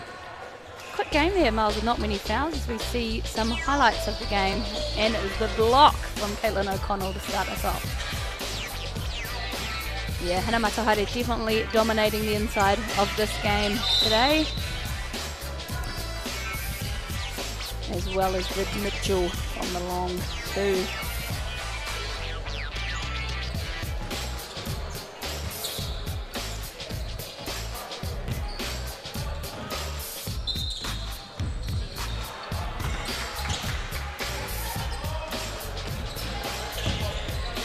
Really good to see the skills of these men and women here today, Miles. Really high over from the 5x5 game. As you see, Caitlin normally in a 5x5 game would have got that intercept and ran the floor, but has to turn around and a quick decision, finding her teammates as Otago take that one. A little bit of an easier win this afternoon. Euro step and floater game there. I can say this afternoon because it is 12-24 as we get in the next game, as we see the boys wind up there. And the next game up, Massey University, Victoria University.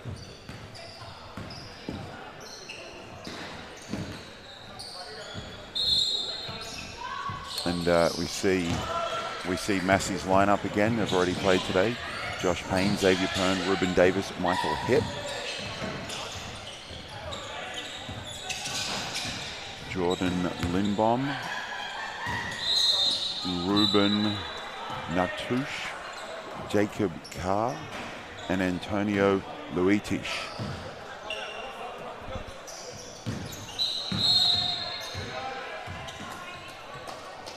Little shout out to BBNZ legend Connor O'Fee for the comms on the pronunciation. We appreciate it up here in the box today.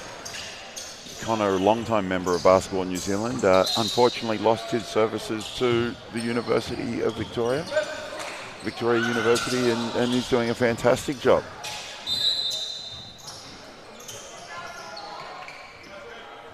I guess the proof will be in the pudding as we see the team that he's currently coaching, Vic men, take on Massey men.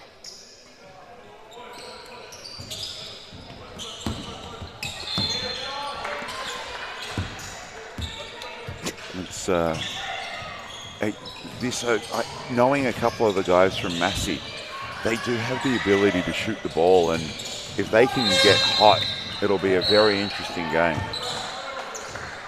They would be able to put it away quite quickly. Unfortunately, their first one, they couldn't knock some of those shots down and didn't come away with the win. Yeah, They had a first tough assignment on their hands, though, early in the game. But I think I'm really interested to see former Mackie boy, number 7 from Vic Uni, Jacob Carr. If he gets hot, he will be hard to stop from deep. Great shooter. Made the move down south to, well, down south, further south, I should say. Further south to study at Victoria University. Study. Great find. Great find. Also, his father was NBL legend Michael Carr, I'm going to say. Okay. May have got the name wrong, but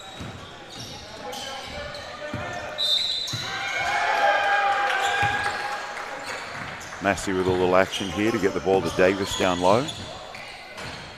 Sorry. Shoots a mid-range. Wasn't Michael Carr, it was John Carr. As his son shoots from 2.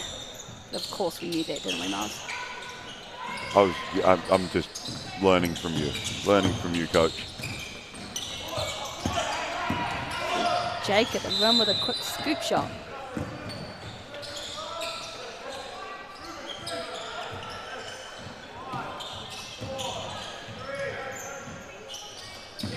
Davis is able to connect on that mid-range, stretching the lead 2.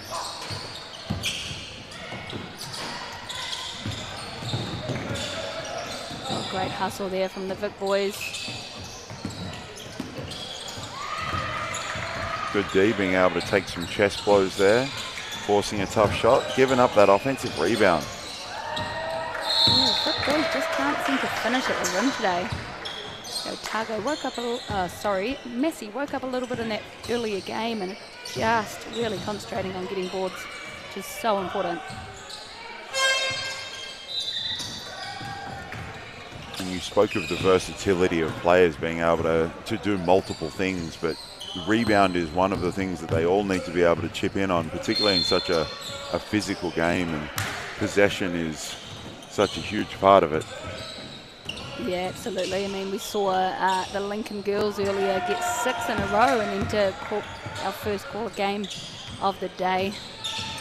See a beautiful long shot there. Is Vic able to knock that down? Followed by a nice little hug there from Tip, number 14 from Messi. Oh, and then gets the ball back, so maybe he did like that one. Sort of on-ball set there with a 2. There's Hearn, former Jet squad member, knocking down the 2. Bonus point for me for not saying 3. Vic answers right back with a quick one at the rim.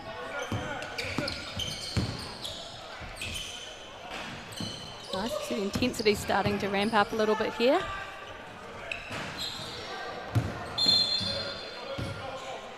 Tipped out of bounds off Vic, I would say. Subs come in for both teams. That quick fire action.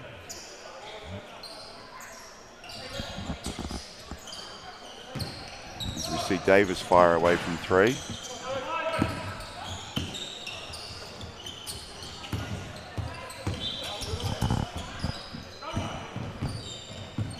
Nice little baseline cut, but missed by Hip as he goes for the step through instead, and Jake Carr comes away with the rebound. Step back long 2 from Carr.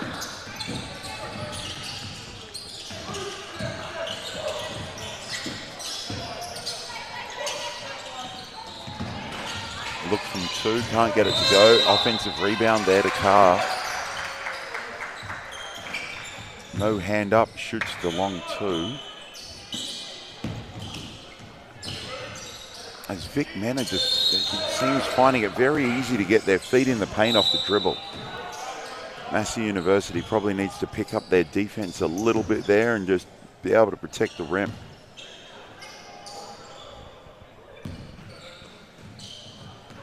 You see number 6 go to the line. Ruben, now push, and a quick drive. Great spacing from Vic University.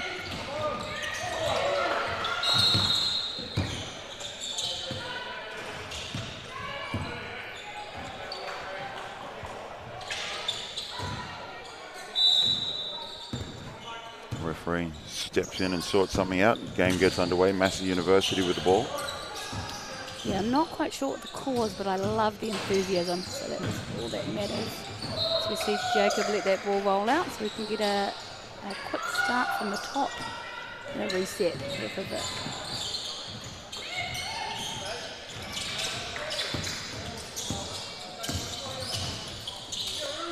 Oh, nice little step through there from Ruben Natush.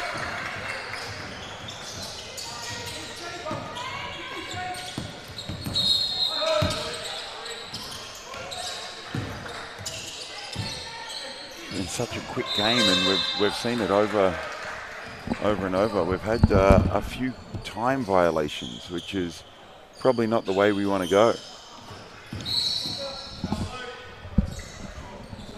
A couple of 3 seconds, some shot clock violations, and it's just player awareness on those time violations. Hopefully, it's such a short game. Don't want to turn the ball over. On the bucket, good with one to come. Great attack off the bounce from Lindbaum. To see the replay and drive and baseline. Once again, that ability to contain the ball from Massey is not probably not where it needs to be. Yeah, it's giving a bit too much space out deep, especially when you know that 2 is really what every player wants to take. So I'd say up and in is a little bit more of what they want to get at. Great up defense from Victoria there. Little long from Carr. Great box out, but no one went and got the ball. Davis trying to answer right back.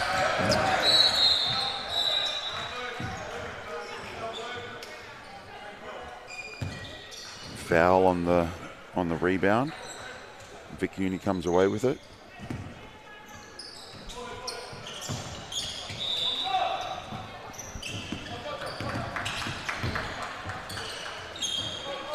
We find shooter Jake Carr out wide, and that is good. Making me look like I know what I talk about by making those shots. Thanks, Jake.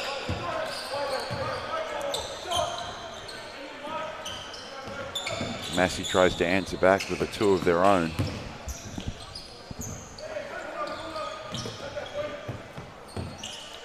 Another 2 from Carr, but another offensive rebound.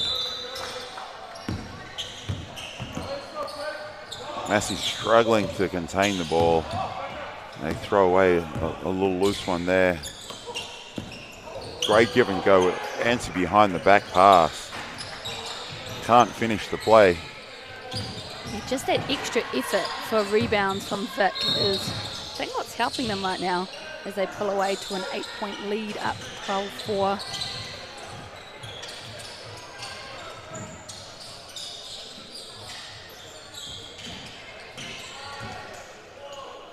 And it's such a quick game. If you can get out to a hot start, you know, Vic gets away with a pick there and finishes quickly at the rim. Massey's in trouble here, down 10.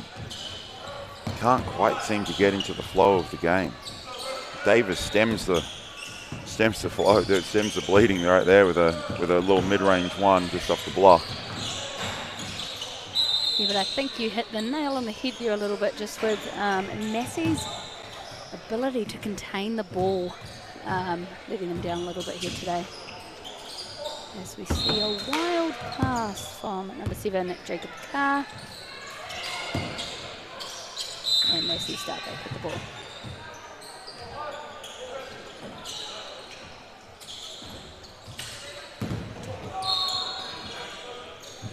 As I mentioned earlier, those Massey guys have got the ability to shoot the ball, but shooting and knocking down, shooting those and knocking them down are two big different things. Yeah, it's strange. New thing.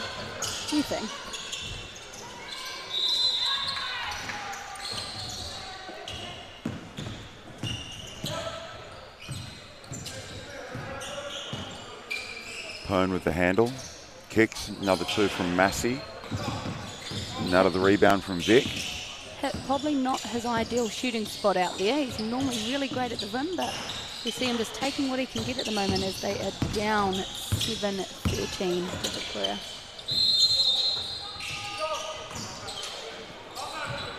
Davis able to knock down the 2. Cuts into that lead with 2.5 to go. Anything's possible at this stage, but Massey need to be able to tidy up the glass a little bit. Davis with a bit of a chuck and chase on that one. So Massey have done a good job at coming back. They were down 10 and now they're down 4. This goes. Ooh. Great hustle for the boards and hip.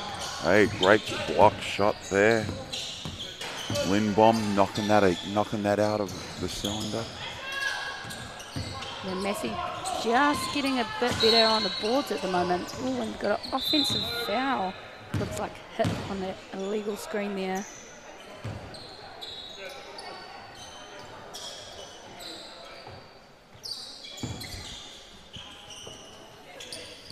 Vic restart.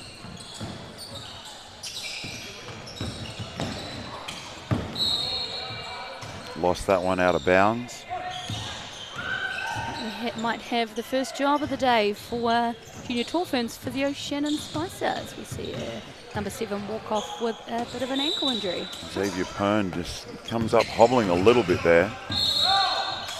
Unfortunately for the Massey man, he can shoot the ball when he's on form. Knock that down.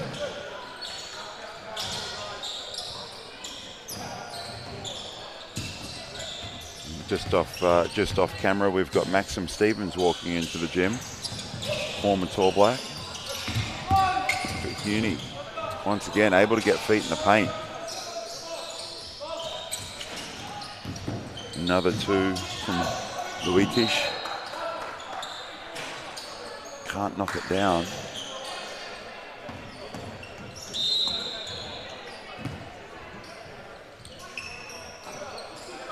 Vic underway.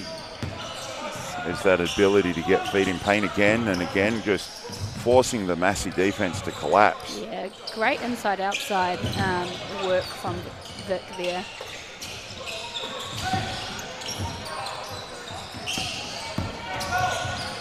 Great find from Carr on that dish. I think we're going to worry about the shot clock right now.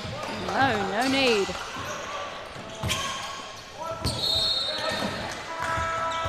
And a bit of a loose outlet pass. Massey turns the ball over. It's good to see Pone step back onto the court. Obviously he's not too banged up there, able to come back in.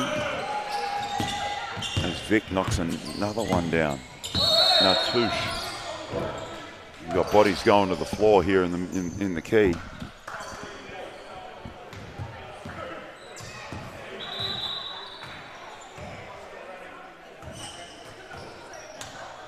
With under a minute to go, Vic hold that 8-point lead.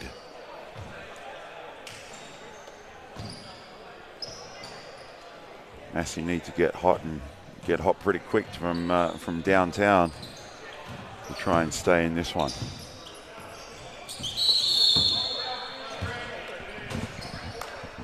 As we see Davis try and take advantage of the size down low. A foul off the ball before we even get going.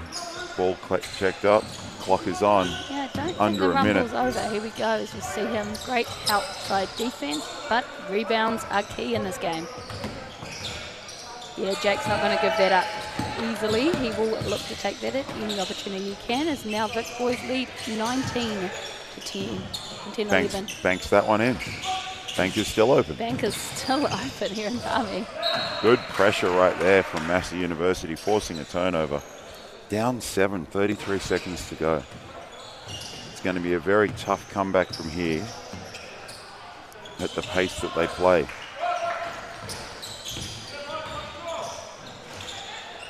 Able to chip into that lead, but If I know Jake, I think he'll look to finish the game here. No, maybe I don't. Apparently I don't know. Here we go, Massey, a quick comeback with 14 seconds left on the clock.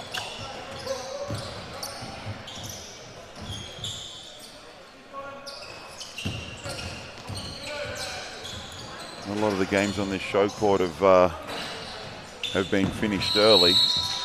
And we see that one there, Vic Men taking the lead, taking the win. We get into some highlights right now.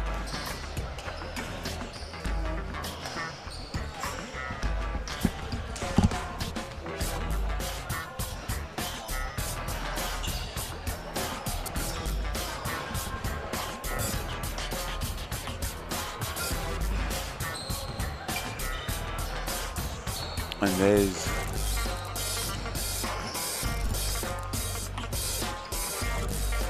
the ability to get into the paint that we were talking about before.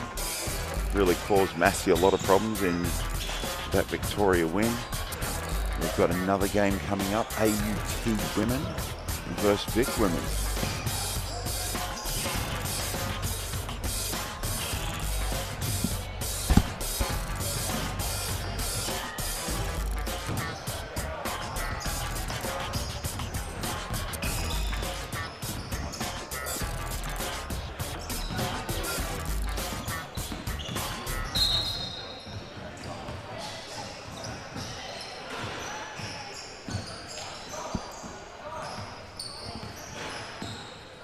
We see the coin toss for the next game getting underway.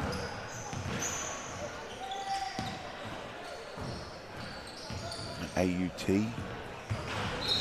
Madeline Sherman, Casey Leaf, Kazaya Sembrano, Mele Latu. And from Vic, Rose McClellan, Gemma Walsh, Isabella Tate-Jones, Soraya Panisi.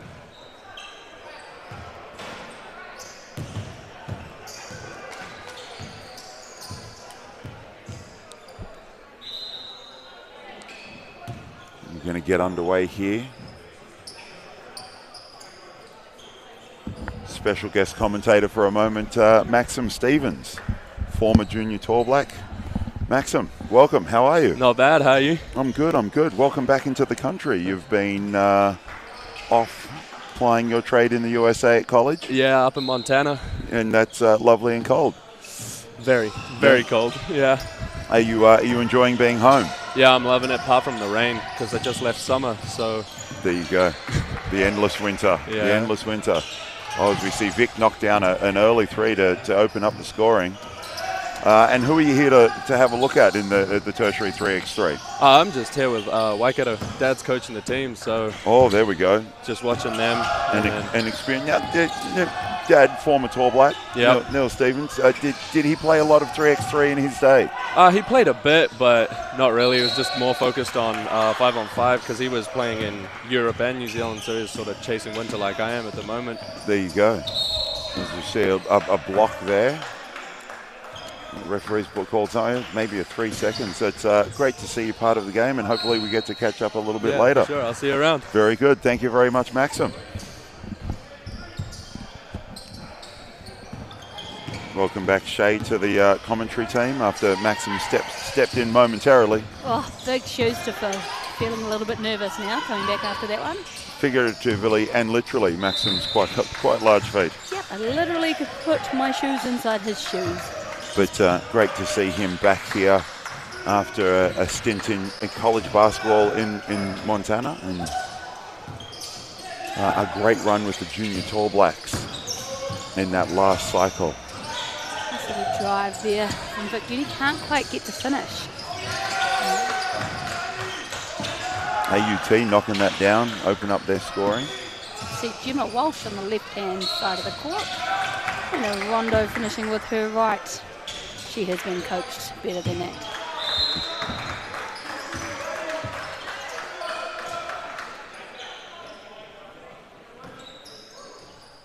I'm sure you'd be familiar with Gemma Walsh. Yeah, a few of these girls are currently coaching down in Wellington with their under-19s, and number 12 for Victoria Uni. Also, Caitlin is a member of my squad, as well as Gemma. And then see on the bench they have the sharp shooter, that is Soraya Panisi. Member of the St Mary's Wellington team that upset the triple header of St Peter's that year at 2018 Secondary School Nationals. That was a fantastic battle. I do remember that game, as we see Vic firing from deep, unable to connect. Yeah, probably one main difference in that game. One team had Charlie Sledger-Walker, one team did not. Makes for a little bit of a difference. I do remember seeing a bit of a flow chart around the time Charlize was playing, and it said, will my team win nationals? And the next question is, we see Panisi get feet in the paint. Little mid-range jumper. Because if the answer was yes, will I win a title, was no. She had a great run through her junior basketball, and just like Maxim, is now playing her trade and doing very, very well in a very tough conference. University of Washington, a member of the Pac-12, all Pac-12 team this year, and her sister Crystal Ridgewalker, do not forget about her, was honourable mention, I think, the defensive player there in the Pac-12. So they have some great talent coming over New Zealand, which is great as we see AUT start us back off. AUT able to connect on another shot from downtown. Took a little while, but their shooting finally warmed up after they were a little bit cold in that first game that we watched. A little bit of miscommunication going on between Walsh. And they knock another one down, stretch their lead to 3. Walsh with a little football carry. Knowing a little bit about Gemma Walsh, I'm pretty sure her preference would have been to shoot that. Looked like she had some space, but decided to put the ball on the floor. She connects on that free throw. I'll say that was a great pass.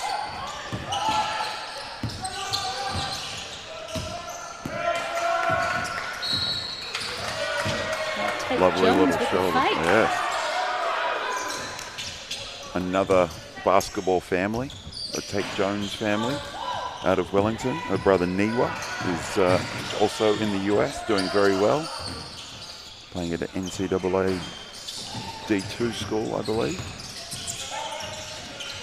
Uncontested look from 2. Can't knock it. Walsh with the hustle. And the Tate Jones whānau is great prodigies of the late, great Kenny McFadden. If my knowledge serves me right. Yes, I believe they worked a lot together as AUT misfires on a 2. There's that Walsh triple that you were talking about, given some space. I'm going to go with a double. The double, yes. Saying that we are watching 3-on-3, but yes, I'm sure she... Oh, AUT able to answer right back. Won't be the last shot of hers, I would imagine. Great space made by Tate Jones, but just can't finish. And 4 minutes in with 9-all, this may be one of the better scoring games we've seen so far today.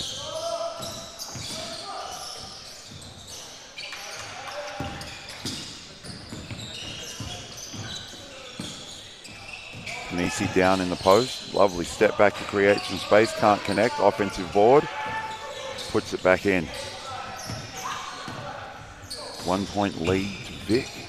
Oh, that is going to be an important turnover, I think, though, Vic, right there. They score here, they'll take it double. Tate Jones with the mishandle. AUT comes up with the turnover. Sherman just needs to be a little bit more aware of what's going on and look to attack that. Great defensive play there, putting the body on the line. Able to knock it loose on the drive. Panisi. Loves the step back.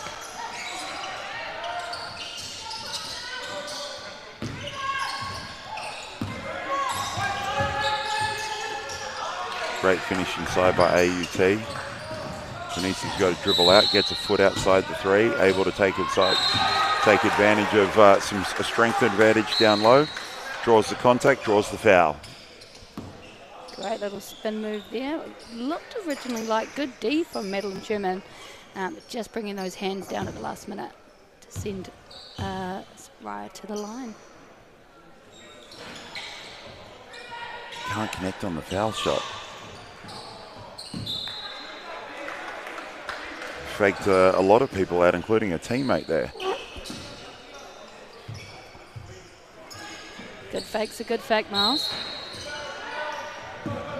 AUT with the rebound, kick out, 2, can't get it to go.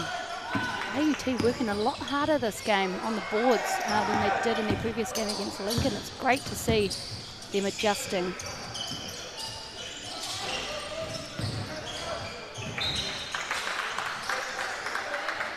like you said previously, the speed of the game and the options that you're looking to take. You've got to be able to take advantage of the space or the size, whatever it comes up. That rebound goes over everyone's head.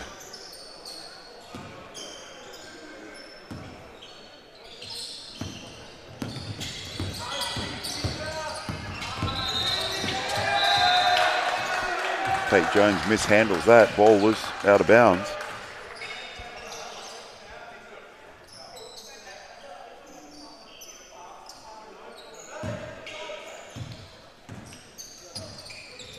Checked up, clocks on. AUT short on that one.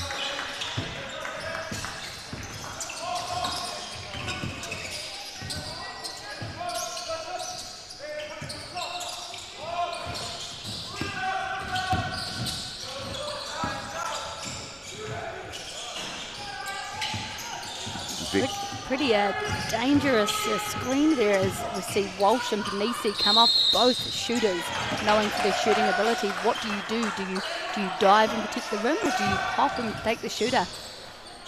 Yeah, I'm going to go to the rim and then blame the teammate for not helping out, I think. With the value of that two-point shot, you've really got to do everything to at least get a hand. Like there's a little bit of a jab at that, just to make sure that the shooters can't shoot in rhythm. As we see Walsh go baseline with lovely fancy footwork. Able to finish, shooter, feet set, can't connect. I'm actually excited about this number 11 from AUT. Is it Sobrano? Her footwork and the way she is shooting the ball makes me think that she's a little bit of a shooter. So just having a really cold day today, so I'm excited to see her as the tournament progresses, as we see her draw a foul as she goes to the rim. Going to the foul line and see if she can knock this one down. Short on that one. AUT come back up with the board. Great D there by Walsh as we see her get over that screen and forcing number 11 to move a little bit, causing the turnover. Great job, Gemma Walsh.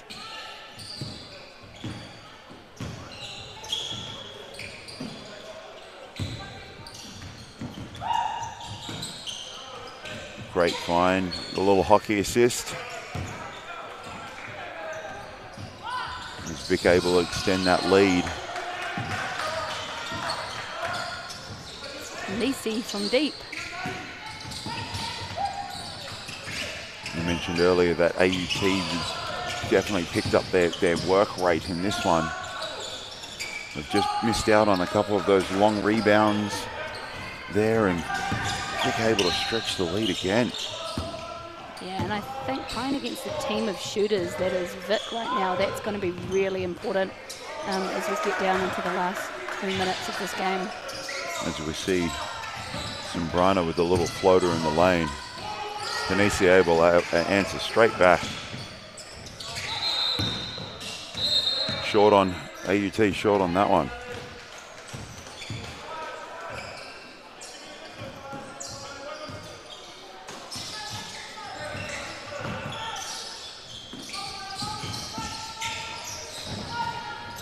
Walsh for 2, connects on that.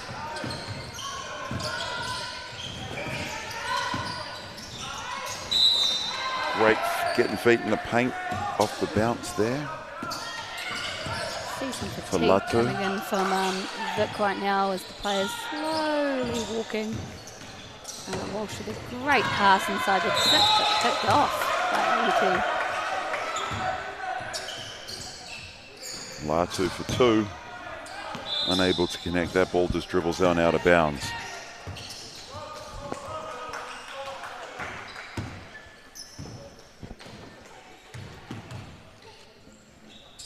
As we restart with Vic at the top, here in that very popular horns action that we've seen a lot today. Dribbled off Panisi. Unfortunately, Panisi dribbled it off a foot.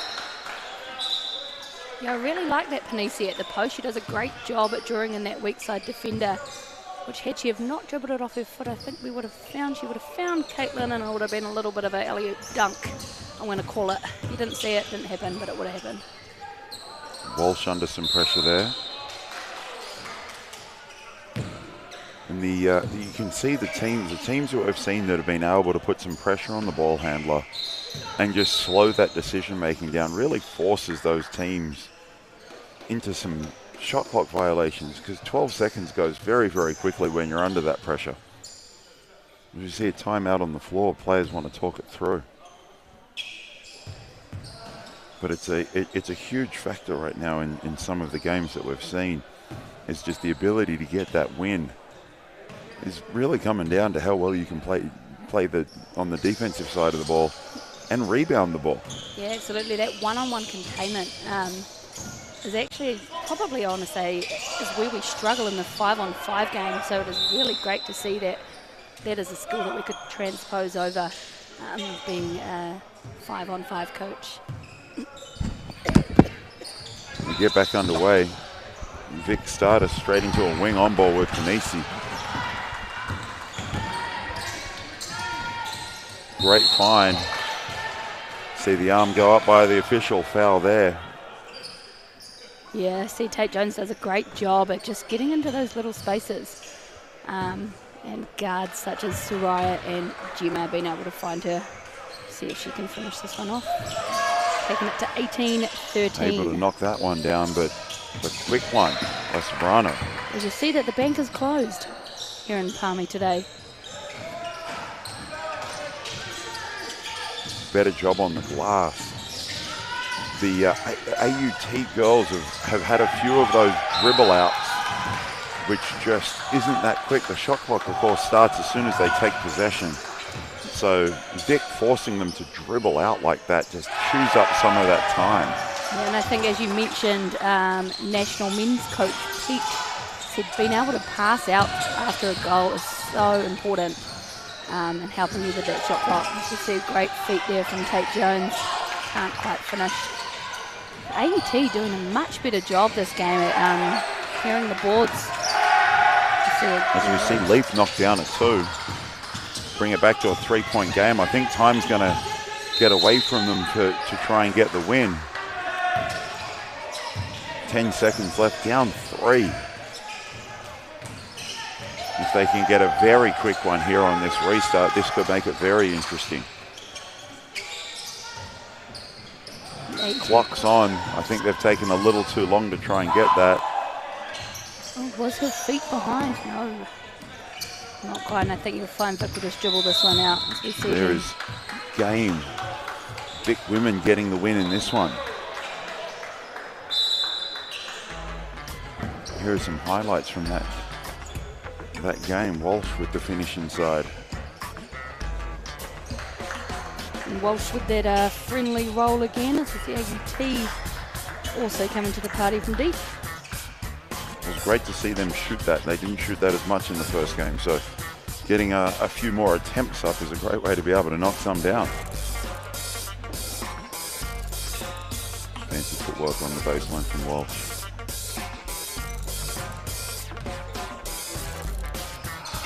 Yeah, I think Vic's ball movement in that game is really what it came down to. They did a lot more moving. AUT just, although massive improvement from this morning's game, just need to continue with their understanding of each other as a team.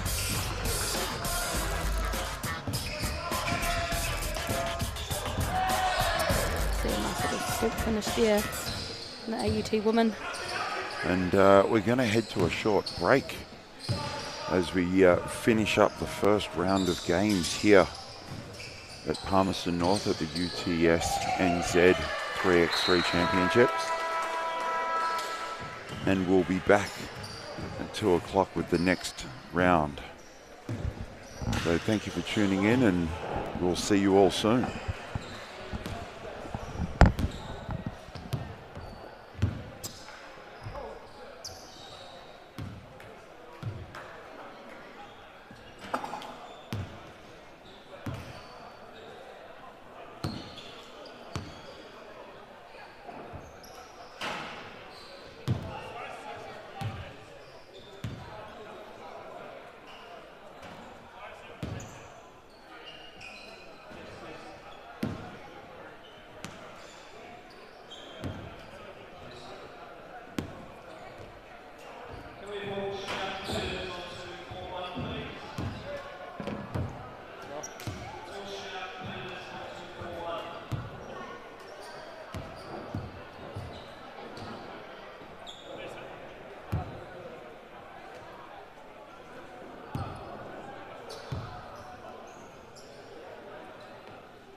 My world is my storytelling. My world is diverse. Our world. My world is astrophysics. It's always been a dream of mine. I don't know what my career pathway will be. I approach architecture from the point of view of my culture. I want to contribute to my people. It's a way I can give back. I want to change the perception of engineers. I want to take my tohu home when I graduate. Right now, it's about me. And this is my chapter.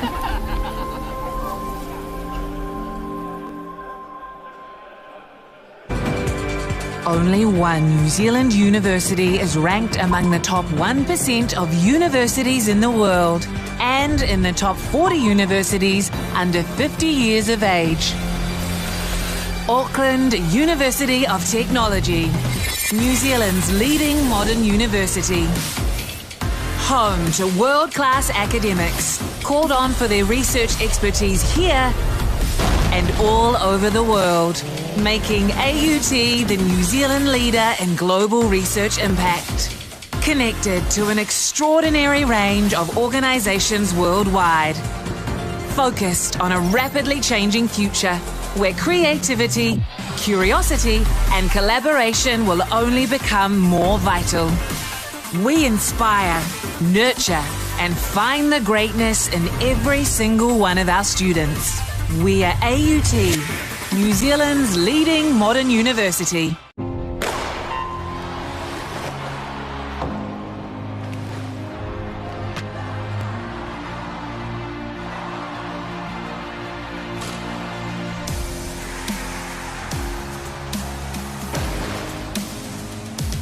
FISU, World of University Sport. This is the University of Waikato, where every day people are making a positive change. Where research helps tackle global challenges and elite athletes can compete at the top of their game. A place where people are given the tools to protect their whenua for future generations. Where talent is nurtured and excellence is celebrated. It's a place where industry, innovation and education converge, and where moments are shared with loved ones. It's a place where teaching and learning has no borders, and people of all races and cultures work together as one. Our people, our future. Positive change starts here.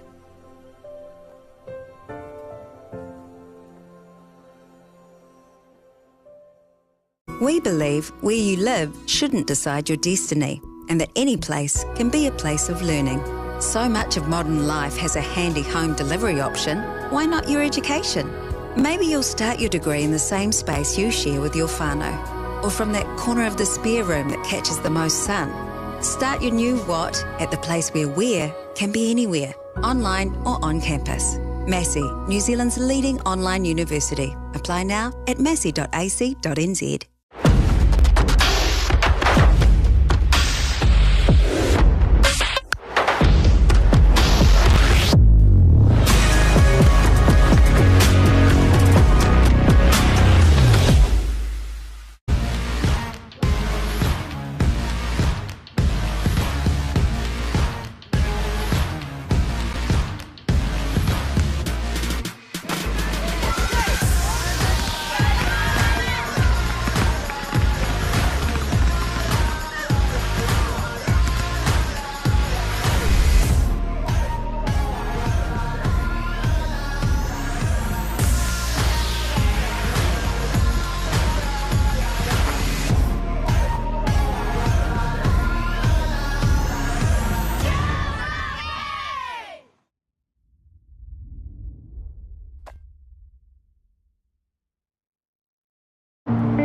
Belief, the emotion that stirs your body into motion. One small drop contains the power of the oceans. And yes, with all this chaos and commotion, you'd be forgiven for thinking, what's my personal motivation? The new normal's so abnormal that now normal's an abstraction. What happened to civilization? This world is a distraction. But still, belief will never fail to cause a chemical reaction. fizzing up your synapses with purpose and possibilities to put into practice. Yet those ones. And so you pause, breathe, and say, what do I want to do for me?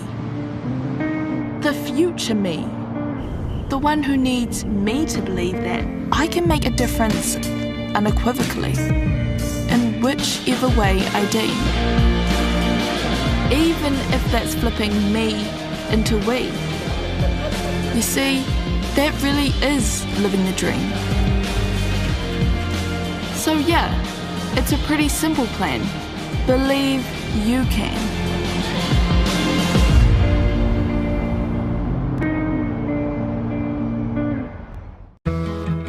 In the city is just so friendly. It's a big city, it's a big student city. I love that you can walk everywhere and that everything's accessible. The campus is just pretty much in the heart of the city as well. What the students offer to the city is something that you don't get too many other places. That's the great thing about this university, you will find your people. It feels like a university with a city attached to it. It's exceeded my expectations in every way. It's unbelievable.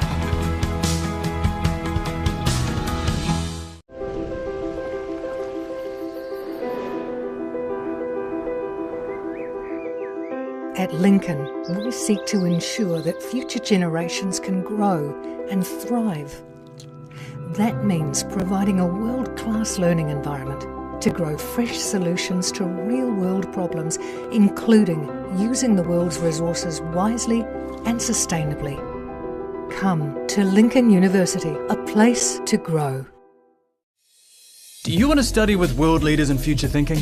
New Zealand has been ranked the #1 English-speaking country for preparing students for the future, and all of our universities are in the top 3% in the world. Start your journey to a high-quality New Zealand education by choosing a recognised study option available in your country. Take the first step towards your New Zealand education now, because the world needs new.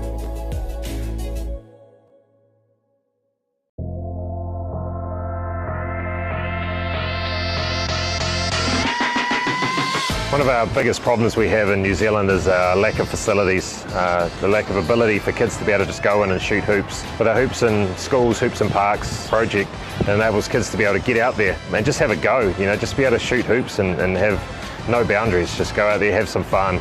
By not being able to get inside to a lot of facilities, this solves a lot of our problems. We're seeing the hoops that we've already installed just be so well utilised. Every time you drive past the school that's got these hoops in it, there's always kids using them. We know it's going to increase participation in our sport, which is a great thing. Yeah, Hoops in Schools means to me just a lot of opportunity that when I look back and reflect on my experience at home in Portland, Whangarei, and in the schools, and there wasn't a lot of hoops around, but there was the odd hoop, and we'd always meet there, all the locals, and we'd have a ball, have fun, and that was a game for all athletes that played all different sports.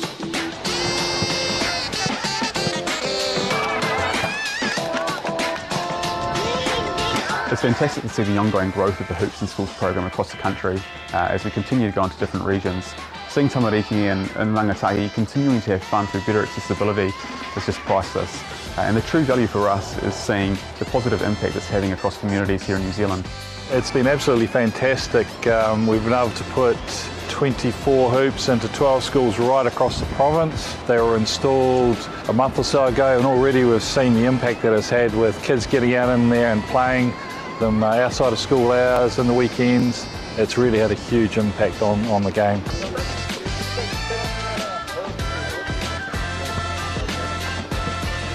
It was good to get into the community today and see the kids just having fun and being able to, have access to these amazing hoops that have been put into new communities, because a lot of schools don't have access to these things.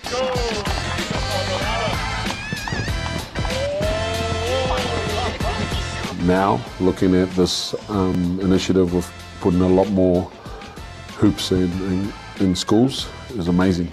I've been to 3 or 4 schools today, and just seeing the faces of this young tamariki has been awesome. And it makes you think about where we're headed and where we've been, and it brings a smile to my face too.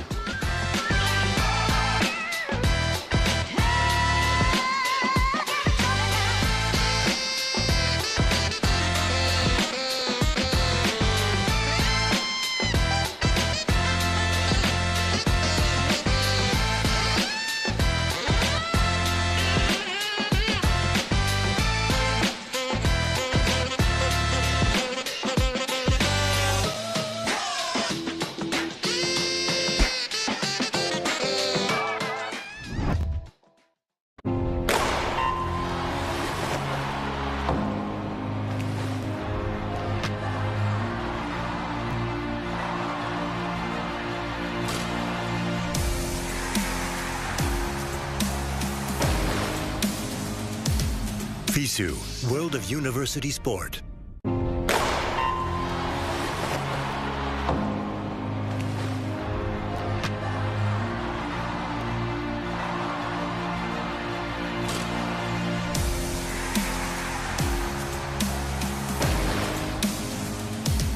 FISU, World of University Sport.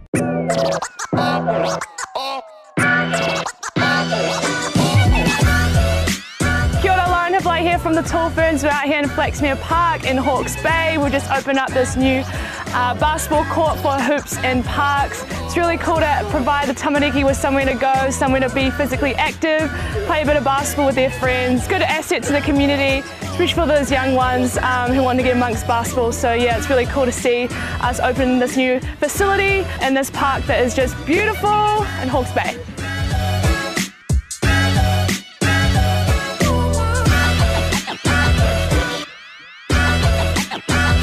Kia ora, Pierre Cameron here. Just want to talk a little bit about the Hoops in Parks and the Hoops in Schools program. It's been amazing. The return on investment is priceless. The accessibility for all the kids and the tamariki to get in here and enjoy themselves, especially through these trying times, been amazing. And just to get outside, you know, it's pretty awesome walking outside and seeing this kind of ballpark available.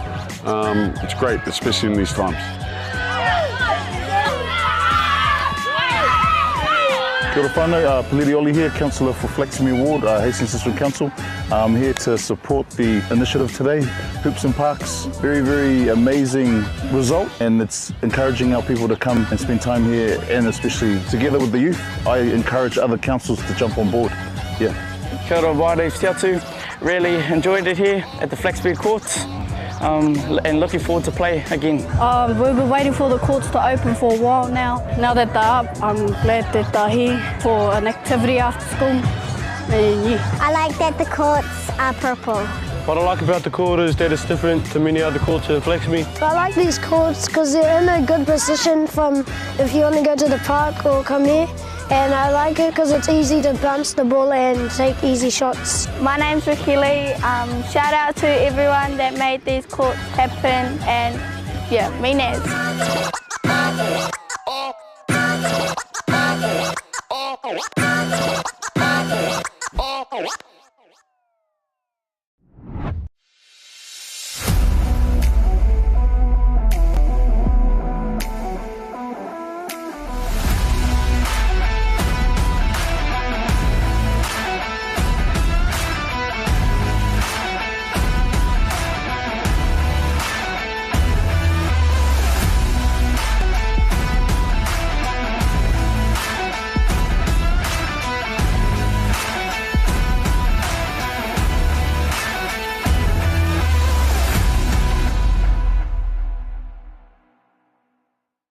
My world is my storytelling. My world is diverse. Our world. My world is astrophysics. It's always been a dream of mine.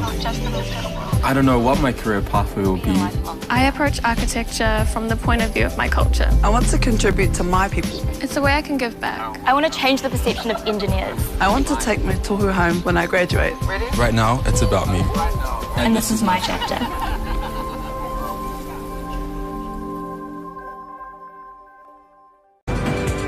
Only one New Zealand university is ranked among the top 1% of universities in the world and in the top 40 universities under 50 years of age. Auckland University of Technology. New Zealand's leading modern university. Home to world-class academics, called on for their research expertise here and all over the world, making AUT the New Zealand leader in global research impact. Connected to an extraordinary range of organisations worldwide. Focused on a rapidly changing future where creativity, curiosity and collaboration will only become more vital. We inspire, nurture and find the greatness in every single one of our students. We are AUT, New Zealand's leading modern university. This is the University of Waikato, where every day people are making a positive change. Where research helps tackle global challenges and elite athletes can compete at the top of their game. A place where people are given the tools to protect their whenua for future generations. Where talent is nurtured and excellence is celebrated. It's a place where industry, innovation and education converge, and where moments are shared with loved ones. It's a place where teaching and learning has no borders, and people of all races and cultures work together as one. Our people, our future. Positive change starts here.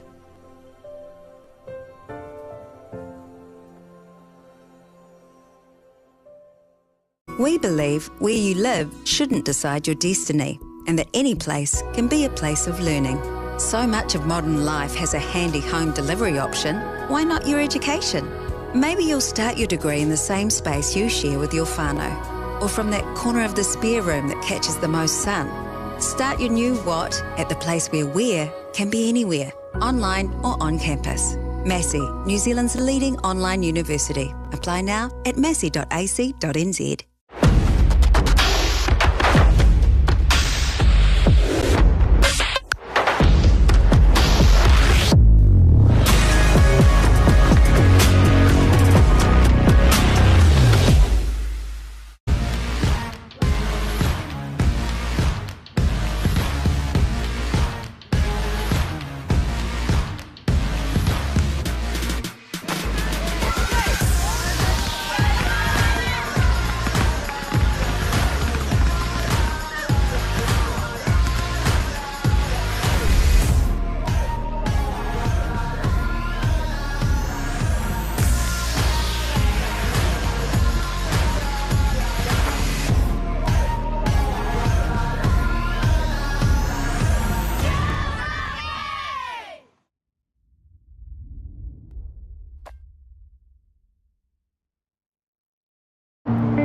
Belief, the emotion that stirs your body into motion. One small drop contains the power of the oceans. And yes, with all this chaos and commotion, you'd be forgiven for thinking, what's my personal motivation? The new normal's so abnormal that now normal's an abstraction. What happened to civilization? This world is a distraction. But still, belief will never fail to cause a chemical reaction, fizzing up your synapses with purpose and possibilities to put into practice. Yet those ones. And so you pause, breathe, and say, what do I want to do for me? The future me. The one who needs me to believe that I can make a difference unequivocally, in whichever way I deem. Even if that's flipping me into we. You see, that really is living the dream. So yeah, it's a pretty simple plan. Believe you can.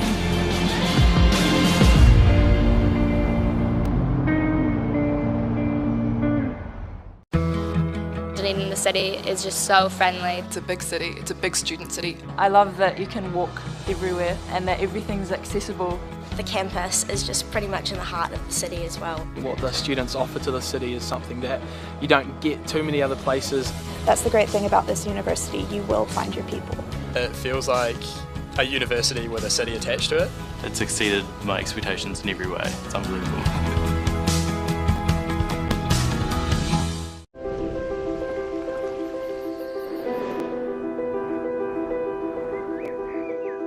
At Lincoln, we seek to ensure that future generations can grow and thrive. That means providing a world-class learning environment to grow fresh solutions to real-world problems, including using the world's resources wisely and sustainably. Come to Lincoln University, a place to grow. Do you want to study with world leaders in future thinking? New Zealand has been ranked the #1 English-speaking country for preparing students for the future, and all of our universities are in the top 3% in the world. Start your journey to a high-quality New Zealand education by choosing a recognised study option available in your country. Take the first step towards your New Zealand education now, because the world needs new.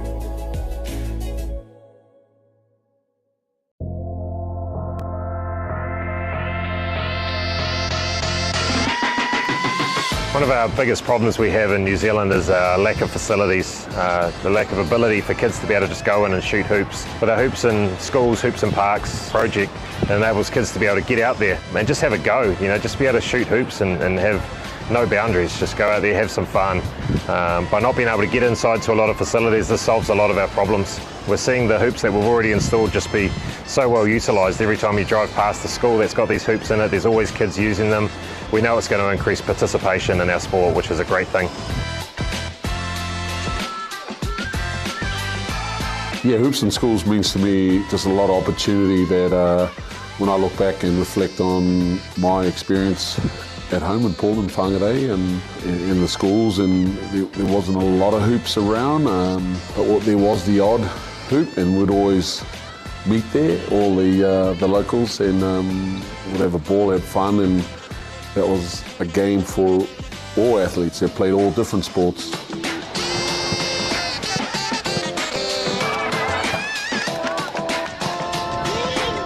It's fantastic to see the ongoing growth of the Hoops in Schools program across the country as we continue to go into different regions. Seeing Tamariki and Rangatahi continuing to have fun through better accessibility is just priceless. And the true value for us is seeing the positive impact it's having across communities here in New Zealand. It's been absolutely fantastic.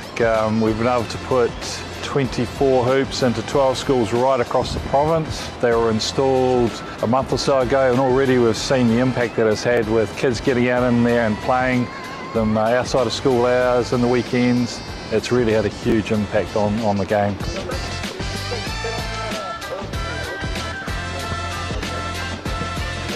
It was good to get into the community today and see the kids just having fun and being able to, you know, have access to these amazing hoops that have been put into new communities, because a lot of schools don't have access to these things.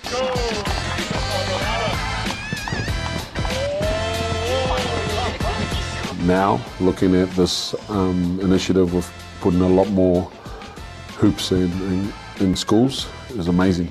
I've been to 3 or 4 schools today and just seeing the faces of this young tamariki has been awesome. And you know, it makes you think about where we're headed and where we've been, and you know, it brings a smile to my face too.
here from the Tall Ferns. We're out here in Flaxmere Park in Hawke's Bay. We've just opened up this new basketball court for hoops and parks. It's really cool to provide the tamariki with somewhere to go, somewhere to be physically active, play a bit of basketball with their friends. Good asset to the community, especially for those young ones who want to get amongst basketball. So yeah, it's really cool to see us open this new facility in this park that is just beautiful in Hawke's Bay.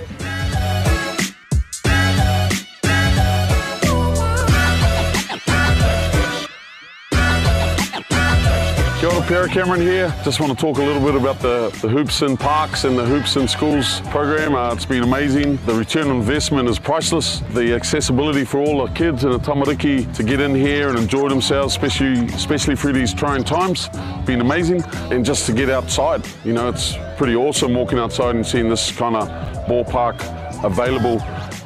It's great, especially in these times. Kia ora whānau, Peliri Oli here, Councillor for Flaxmere Ward, Hastings District Council. I'm here to support the initiative today, Hoops and Parks. Very, very amazing result, and it's encouraging our people to come and spend time here, and especially together with the youth. I encourage other councils to jump on board. Yeah. Kia ora wāre whiatu. Really enjoyed it here at the Flaxmere Courts. And looking forward to play again.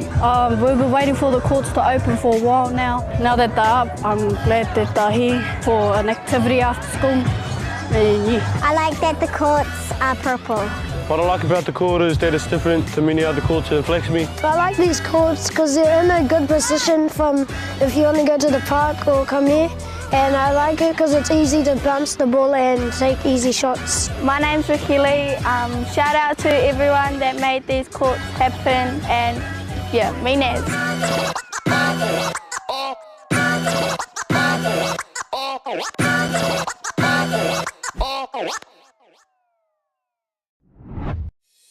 Do you want to study with world leaders in future thinking? New Zealand has been ranked the #1 English-speaking country for preparing students for the future, and all of our universities are in the top 3% in the world.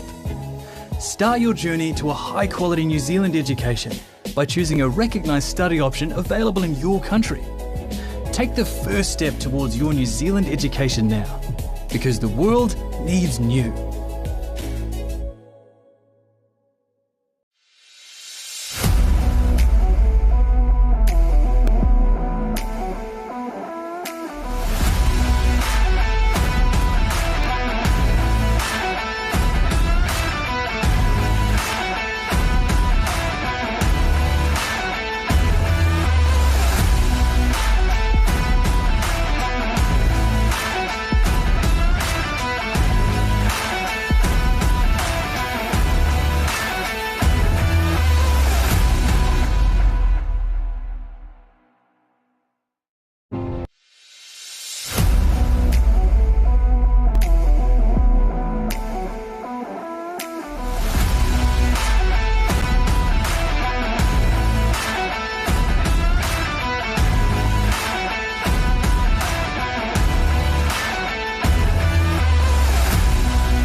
Welcome back to Massey University, where we have the UTSN Z3x3 Championships.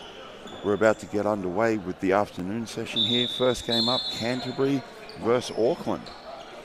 This should be a great hit out with some very talented guys, both rosters. So looking forward to this matchup. Canterbury already having a win this morning.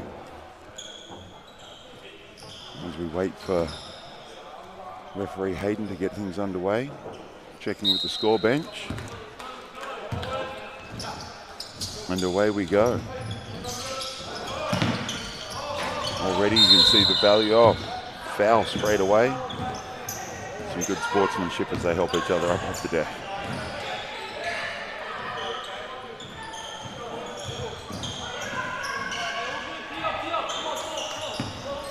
Rubens Fitzgerald just checking the ball. As we see a lob play, not quite finished off there. Drive, get feet in the bank, can't finish. Ball comes out Auckland's way.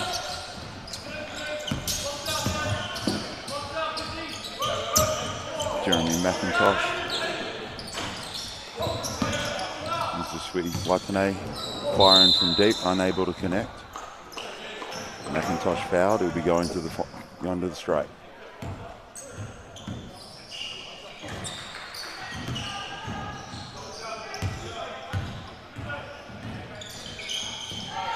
Can't connect on that and get the scoring underway. Canterbury come up with it. Another shot from deep. Canterbury did shoot the ball well in their first game.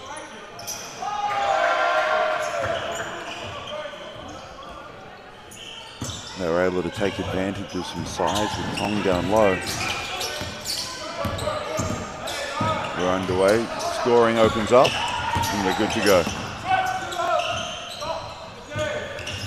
Canterbury able to get a quick answer back.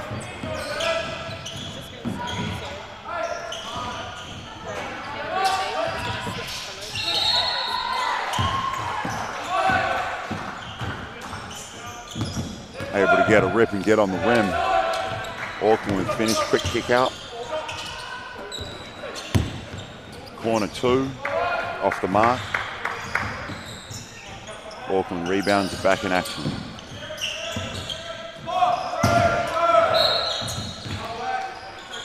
Foul on the play. Substitution coming in, Tong. Did well on the glass in the first game. Did well finishing inside, managed to keep the scoreboard ticking over Canterbury, and that's a big part of it, just being able to keep that scoreboard pressure on and watching the ball and go in and scoreboard tick over is a huge advantage. A little bit of scoreboard pressure goes a long way sometimes. As the official is at the score bench, Hayden's just checking something out. The guys are waiting to find out what's going on.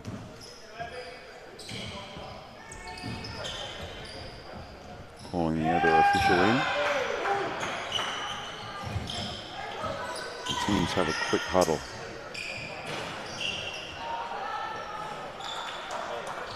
Canterbury and Auckland would be two of the more favoured teams here with some of the talent. I know Ruben Fitzgerald from Auckland was involved with the 3x3 camp that was run by Pete Van Helselt, who is the Canterbury coach. So he will know Ruben quite well. Jeremy McIntosh, Daniel Powell, Makaire Watane round out that Auckland men's team. Canterbury we saw earlier today. Jeremy Irvine, Sam Riley, Aidan Tong, and Christopher Pupea.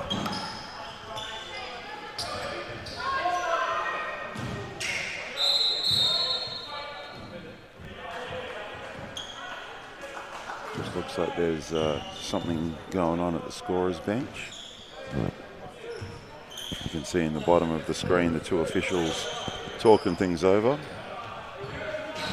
with our volunteer crew here as they try and get things sorted out and back underway.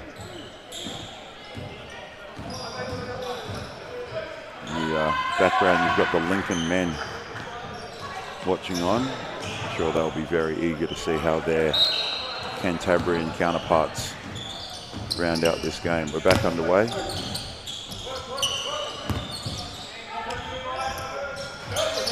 Knocking down the double. Fitzgerald.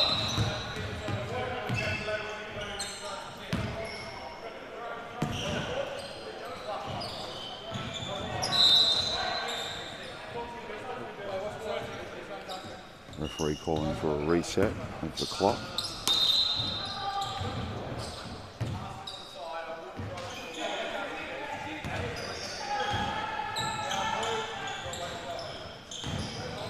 Technical foul called here.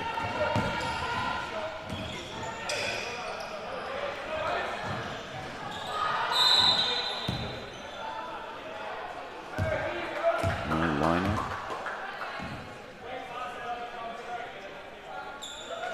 Canterbury able to knock that down.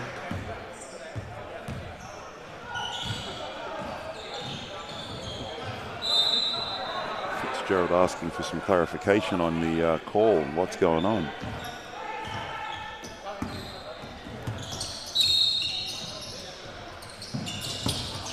Check it up, Tong with the ball in the high post. Good hands, loses balance. Fitzgerald bounces out, misses that.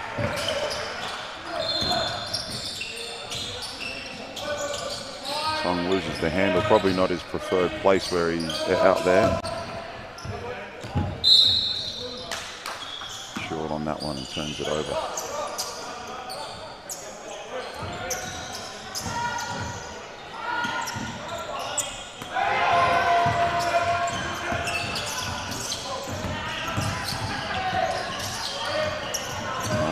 Troops there, seeing the foul.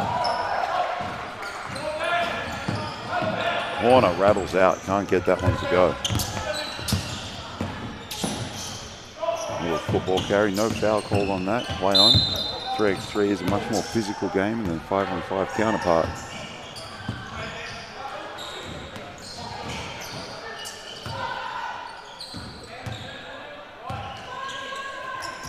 A lot more physicality, a lot more body allowed.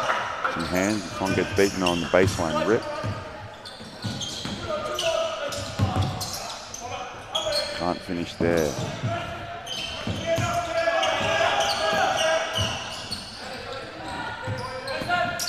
A little bit of a scramble on the play. Uncontested 2 for Auckland.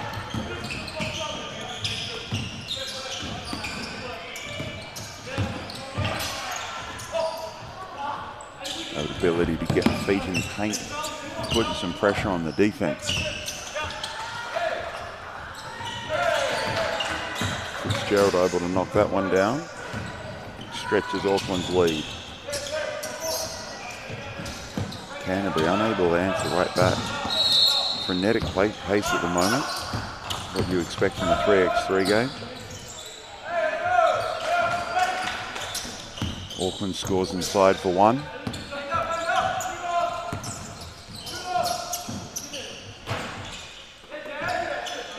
Can't connect, Auckland rebound. Quickly dribbled out to the corner. A little bit of miscommunication there from Canterbury. Left a shooter open, it's something you can't afford to do. Foul called on the play, subs in for both teams. And at this pace, they're going to need those fresh legs to get in and out of the game as quick as they can.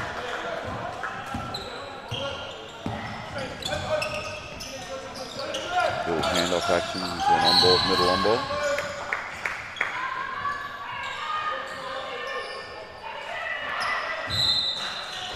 Fitzgerald picks up the foul on the dive on the on-ball screen. Flare screen playing out of the middle of the floor. All the extra space you've got without those extra players.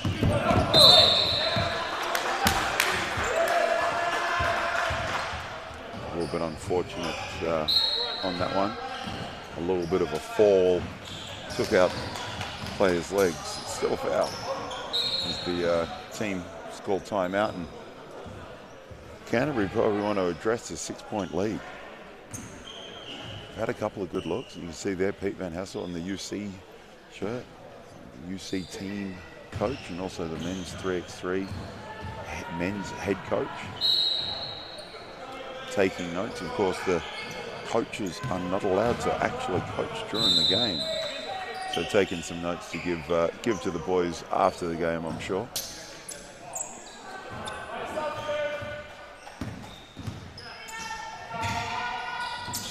Clock starts again.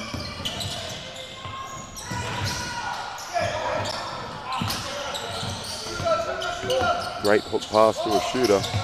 Can't connect. Able to chase it down though.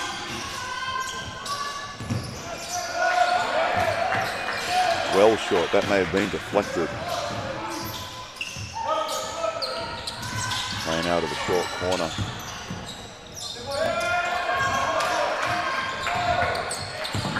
Watane using some strength and nice touch to finish inside. Good battle down low between him and Tong. 3 seconds called on the play. Tong using a little bit too much time.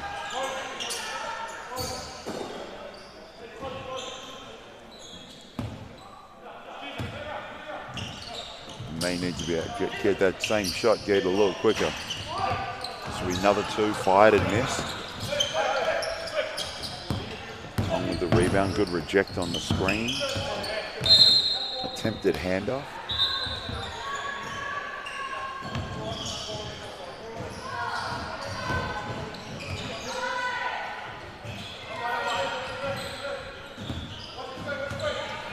Game underway, 4.5 to go in this one.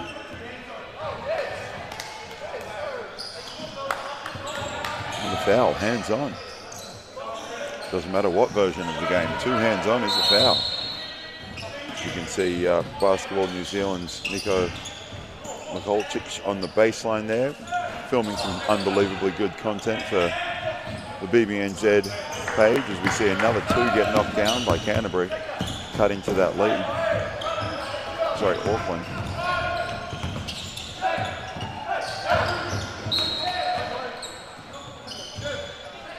Guys able to connect with each other. 6-point lead for Auckland.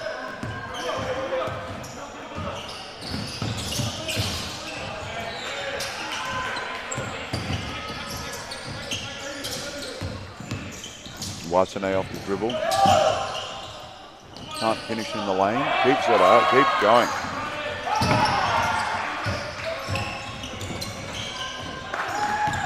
Right back at you from Canterbury.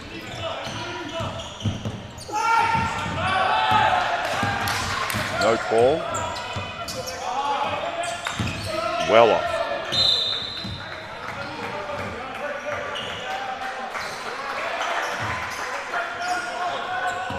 (14-7) with just under 3.5 to play.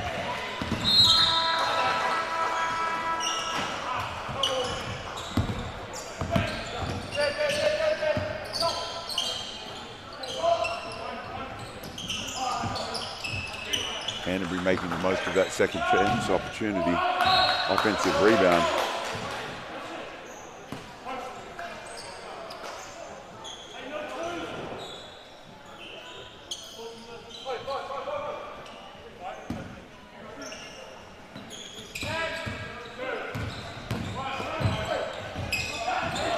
Powell to the rim. Easy score. Great pressure there from Auckland.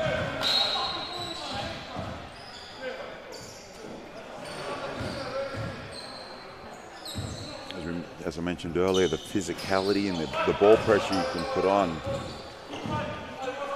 is, it seems a little more intense and severe than some of the 5-on-5 counterpart games. Canterbury with a little horn set.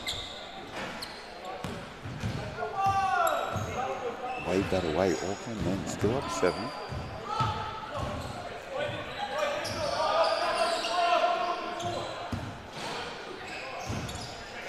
Playing out of the flare action again. Flare to handoff.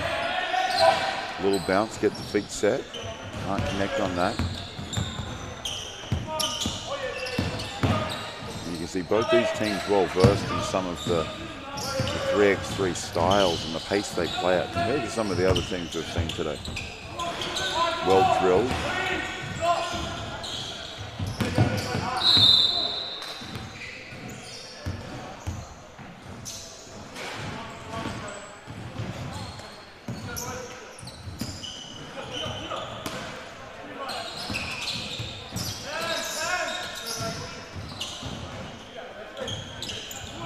able to connect on that shot there. Rhythm 3, well short. We'll call that a pass. You can see Auckland quickly kick that out and get back into the offensive side of the ball. Good hands. We've seen a number of shot clock violations, and that shot clock does start as soon as you grab the ball. Defensive rebound will get scored on, that clock starts ticking, so the ability to pressure that ball and force teams to dribble out takes up a lot of time, so that pressure is going to come into play. As a little wraparound pass comes off an Auckland foot.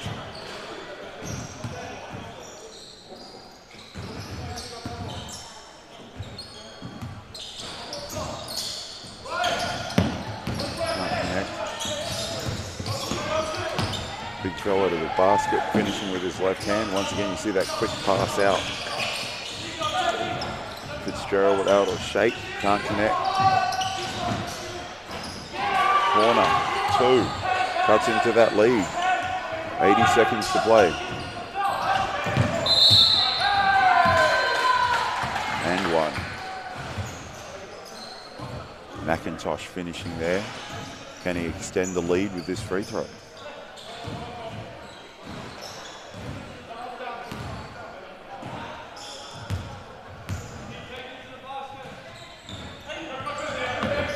Lefty does. There's that dribble out that we spoke of. There's some of the Auckland pass out. Lovely footwork.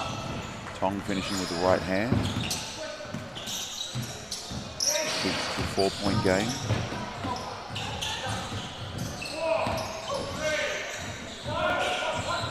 Foot's on the line. Didn't go. Another corner 2. Canterbury racing back into this one.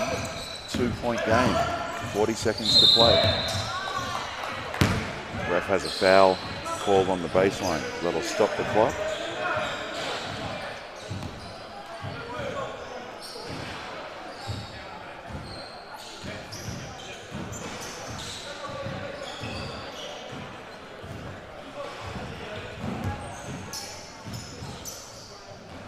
Watanabe with 2 free throws. Canterbury have too many fouls on the board, giving them a chance to extend this lead by even more.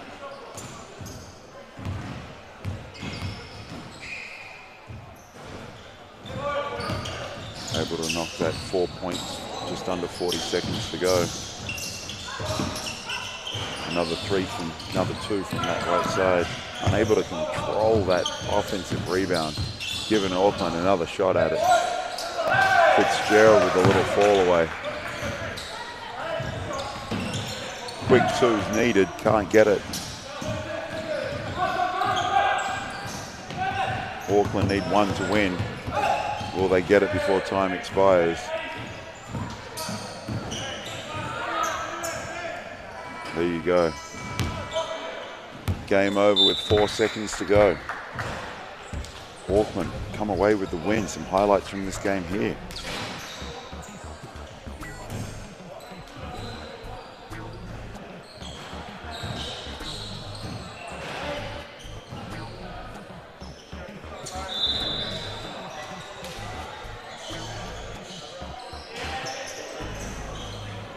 As we roll through some of the highlights. Well played, well coached, well organised group, both of those teams. So Carl Noyer's working with the Auckland group, former 3x3 New Zealand representative. Pete Van Hassel, current coach.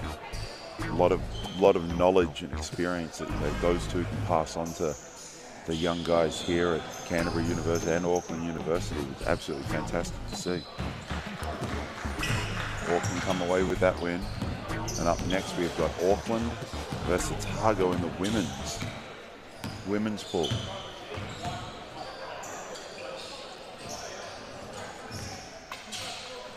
You see the twin toss happening right there. Auckland, Olivia Berry, Stevie Rose Dyers, Sandra Layson, Ella Moore. First time we've seen Auckland on this court today, and it's Otago, Caitlin O'Connell, Tyler Mitchell, Petra Sparks, Hannah Matahari.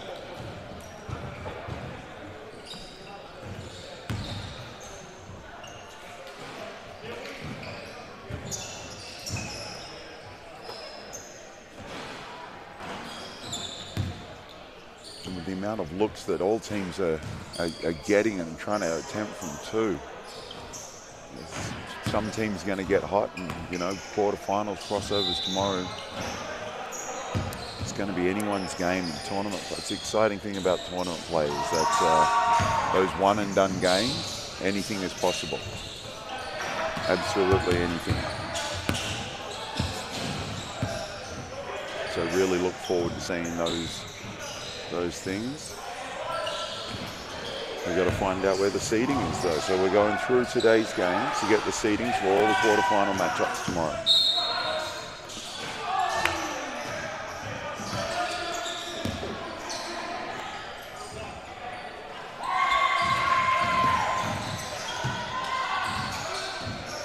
The girls have a last-minute huddle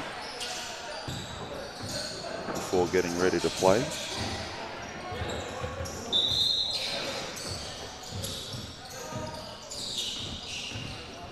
And it'll be O'Connell to start us off from Otago. You see the girls in that popular horn set. Flare action. Handoff. Oh, lane opens up. O'Connell misses a chippy at the rim. She'll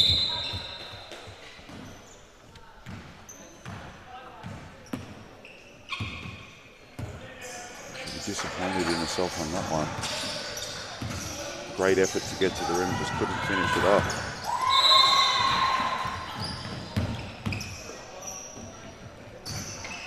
Great work down low, Matahari.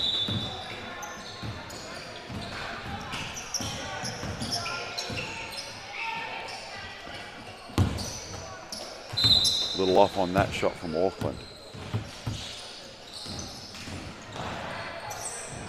Quick sub, 30 seconds into the game for Otago. Matahari taking advantage. Down low, manages to draw the foul there.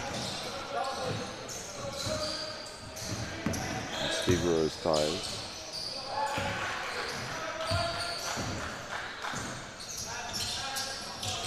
Can't connect, but an offensive rebound. Something that we saw in that first round of pool play. There was a number of games where games were just controlled on the offensive glass, and some of these teams, they need to do a much better job controlling their own rebounds. I'll block there. Absolutely fantastic. There's that rebounding we spoke of, just keeping the play alive, being able to finish. Gets Auckland on the board.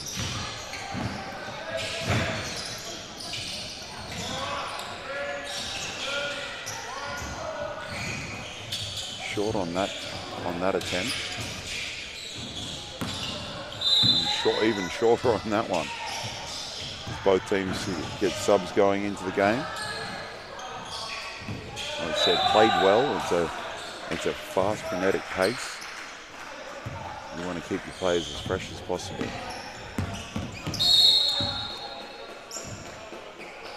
Foul called on the play.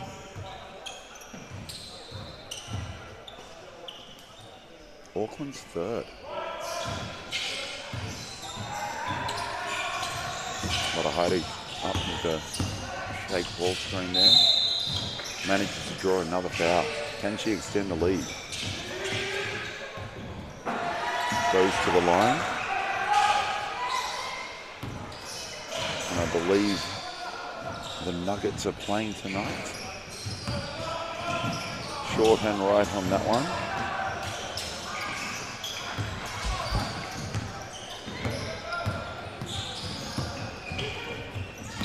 See more contact on the drive, and yet another foul for Auckland.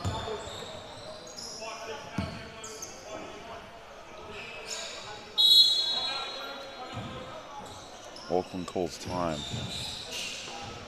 Not a lot of scoring in the first to start this game, but Otago seems to be in control.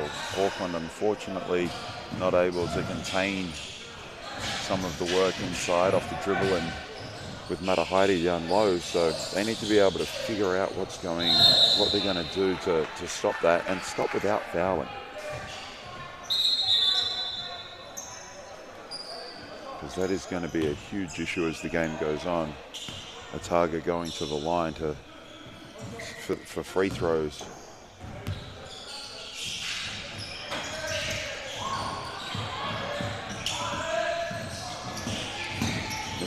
Otago's missed a couple already. Jump ball called.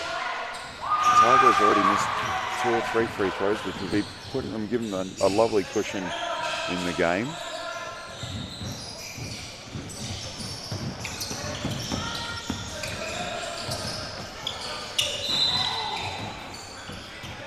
Can't connect.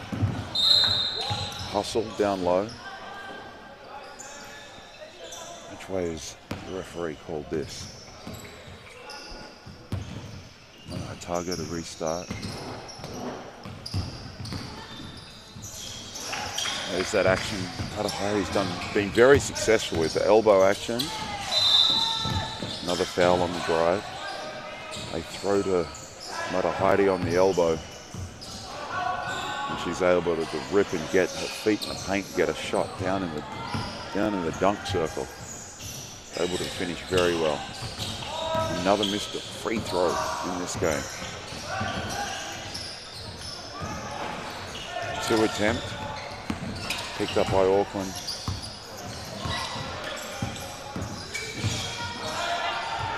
Good D. Another block. Doesn't get away with the second one.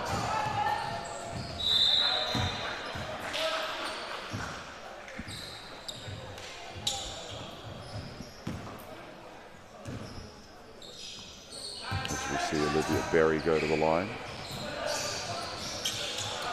Just the second foul for Otago. Berry connects.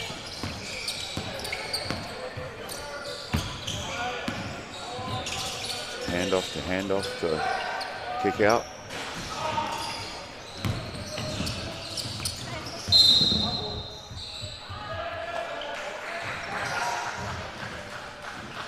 Still only a 1-point game. But if you look at the scoreline, you think Otago would be dominating here.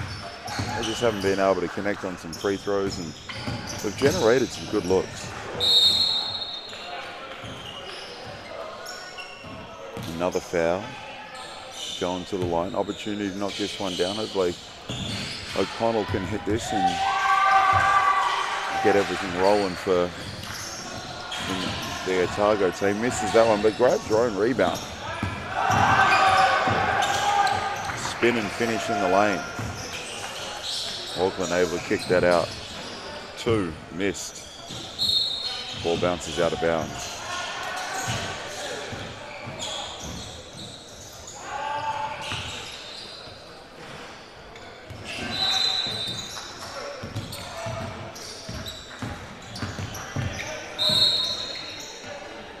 Tournament play with such quick games and a lot of them and heavy minutes. Only 4 players in a team. Short rotations. People are still going to play a lot of minutes. You wonder how much the fatigue factor is going to come into play this afternoon and even more importantly tomorrow in the finals. Like I mentioned earlier, the crossover games are all important. Otago short on that one, but another offensive board to Matahaere down low. Can't connect, offensive rebound. Hook work. Father Brent would be very impressed with those hook shots.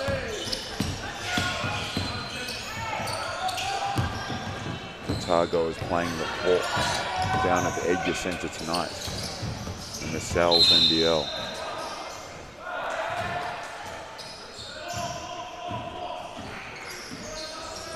Girls rotate again. Just under 6.5 to play. Still 4-2.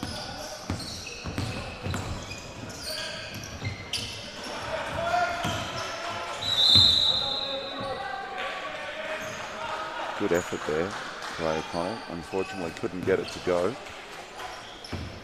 Drove, picked up the dribble, and sort of got caught out in a little bit of no man's land. Double down. Auckland can score there. Very able to finish inside. Cuts the lead in half. A little bit to the left on that one.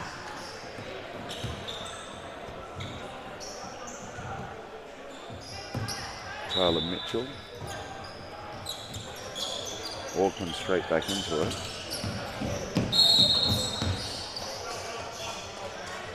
Kaylen O'Connell a little unlucky. Stumbled and got caught up.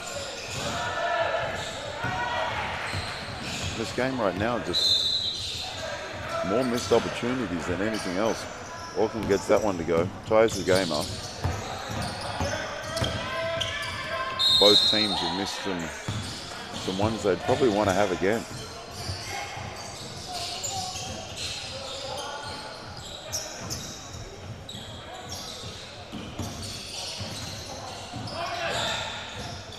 Very organising the troops.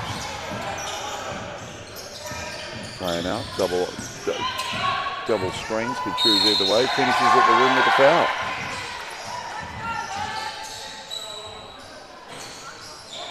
She's really leading this Auckland group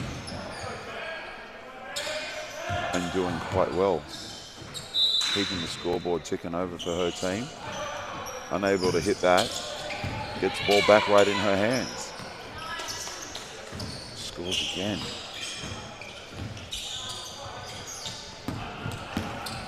So now Auckland up 2. Otago will rue those free throws that they've missed.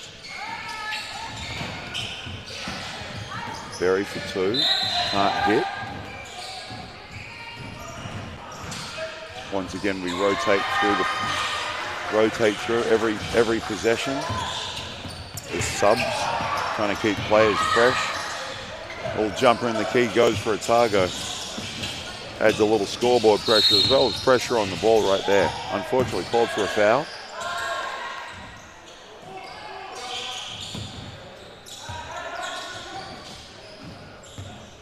Foul's really starting to rack up for both teams now. No ball pressure. Berry lets it fly. Matahari with the rebound. Little. As I say, finding a player down low on the post, but she's there too long. Turns it over.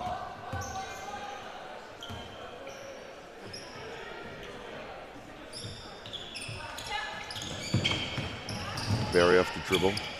Little pull up. Gets that to go. O'Connell attacking the paint, attacking the rim hard. As you see here, coming off the Matahari screen. Some great actions from Otago to get down low. Fortunately, they haven't been able to connect on many of their free throws, which is really the difference with them being up or down. Here we go, O'Connell connecting on the first. Brings it back to 1. Second one rattles in, ties the ball game up. 4:25 to play. Okay. We're on again. Open 2, knocked down.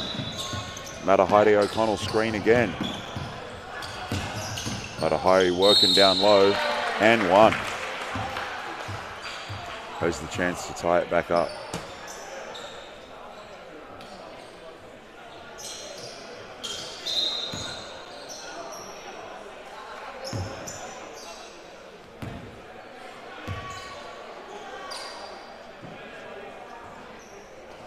Connects on the first, and of course, Auckland over the limit, so they are going to get a second free throw. Able to knock those down, make up for some of those ones early on for Otago they missed. Auckland all the way to the rim, couldn't connect. O'Connell kicks cross court, great post dive by Matahari. Hook work.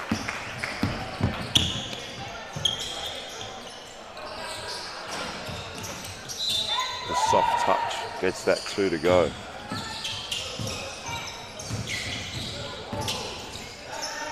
O'Connell and Matahidi working together again on that on-ball screen.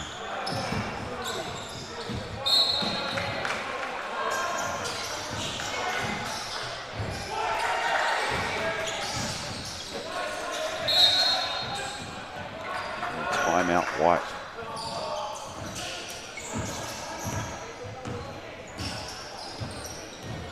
The Otago women probably should be in a little bit more comfortable position than they are now. Missing so many free throws early in the game has really let Auckland stay in this ball game. With just over 3.5 to play, they've got to be able to figure out how to take advantage of that foul count. Auckland being unable to contain the ball off the dribble at times.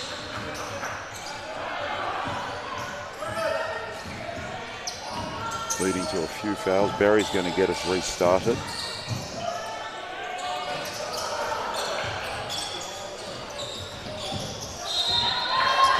She really has done a lot of work for her team here this afternoon. They can't quite find the kick out. Fouled.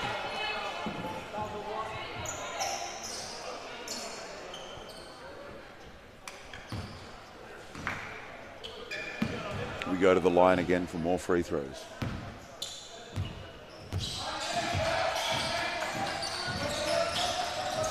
Matahidi with the rebound. Auckland doing a good job denying passes out to slow down that transition. 2 off. Otago track down their own rebound. Off again. Another rebound.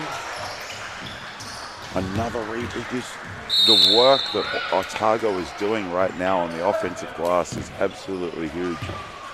Having 2, 3, 4 chances at it. Here's see Matahai working down low, drawing that foul. The 9th for Auckland.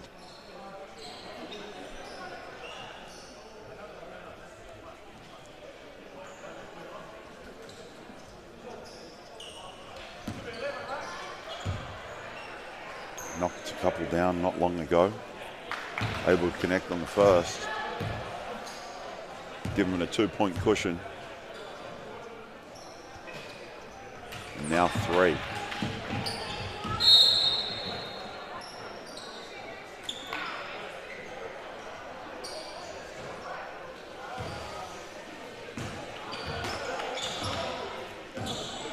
Just trying to sort out who ball, Auckland ball.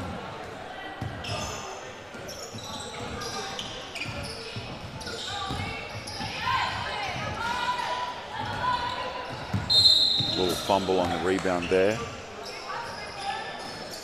Powerful move by Berry, dropping some body weight in, creating and forcing the contact. No ball pressure, long on the 2. Another foul, a little bit scrappy this game to start off the afternoon for the girls' side of the draw.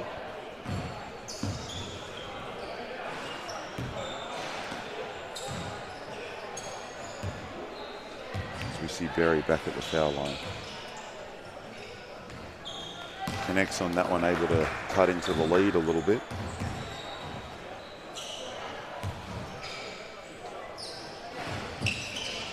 And again.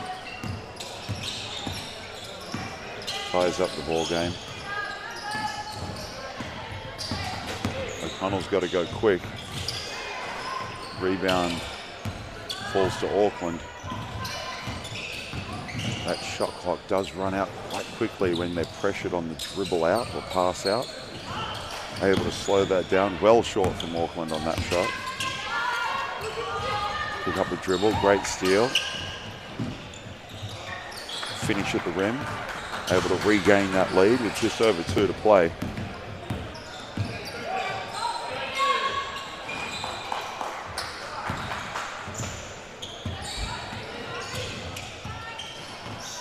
Matahidi, 2 ball, little long, tipped out of bounds by Otago, I believe.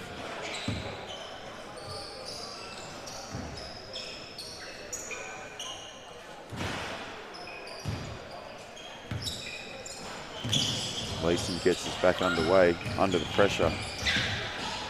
Drives, can't finish inside. Otago rebound. Nice cross, able to get into the paint. Photo game, foul. A lot of fouls called in this game. The girls just a little hands in. Need to tidy that up. That'll start to hurt them as they go throughout this tournament. If they foul this much and put teams on the line, that could be a huge disadvantage as they go.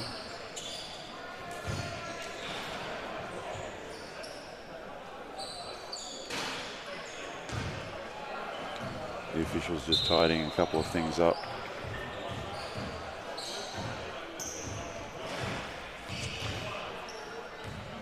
Trying to get this sorted.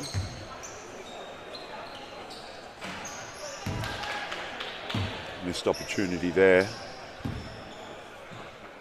Another one right here to extend that lead for Otago.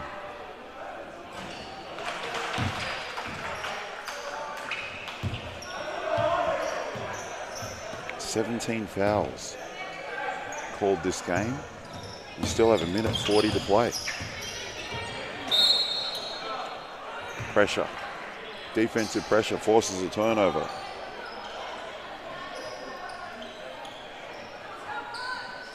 No. Off a leg, off an Auckland leg. The Matahiti O'Connell pick and roll that was working well before, able to draw yet another foul. It's 11 fouls for the Auckland women this afternoon here in this game.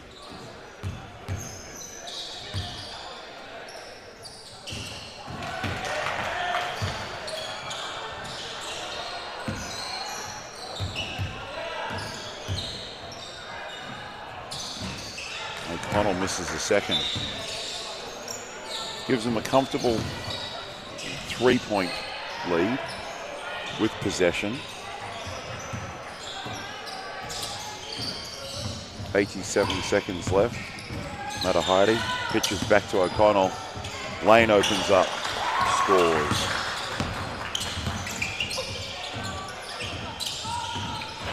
From two, able to knock that down. Quick answer. This game's had a little bit of everything. And probably a few too many fouls for coaches like Matahiti finishes inside.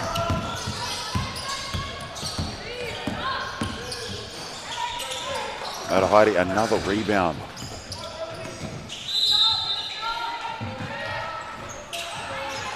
Can't connect. Auckland rebound, kick out. Rhythm 2. Offensive rebound there. Well short on that attempt. By Stevie Rose.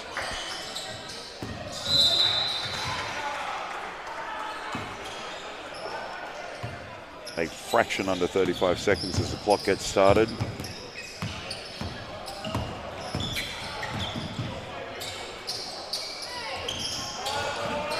Shot clock running low. Matahiti's got to hoist it up. Auckland rebound.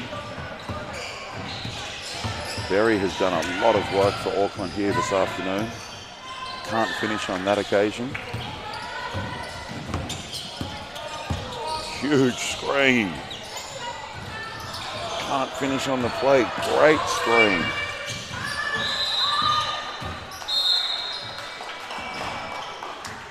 And game over. Despite a number of fouls, a very exciting finish to that one. We get into some highlights of the game.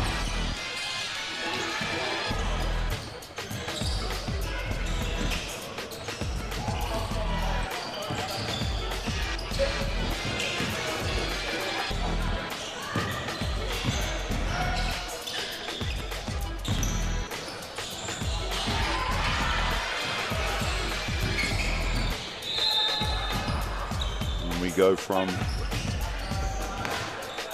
the Otago girls to the Otago boys. Otago boys first time on this court here. We'll see the likes of Ty Flavel, former junior Tall Black, Nathan Hanna, as well, part of that same group that went through Guam, Thailand, and on to Crete.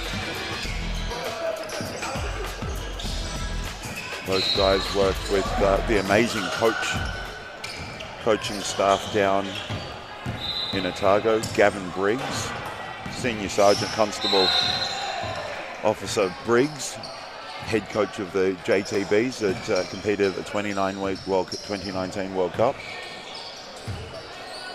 And of course, Coach Matahaere, who were former teacher at OBs, Otago Boys. There's the Otago lineup: Ty Flavel, Dallas Hartman, Aaron Roydhouse, and Nathan Hanna. And Massey, Josh Payne, Xavier Pern, Ruben Davis, Michael Hipp. Massey hasn't been able to connect on some of their shots, been able to generate some good looks, but just haven't been able to finish some of those off. So Xavier Pern in the break competed in the three-point shooting contest and shot the ball quite well. Hopefully that gets him going here in this afternoon's game as we see Otago get underway. Starting us off, there's Nathan Hanna. Size and strength advantage over most of the guys playing. Otago open the scoring with a 2.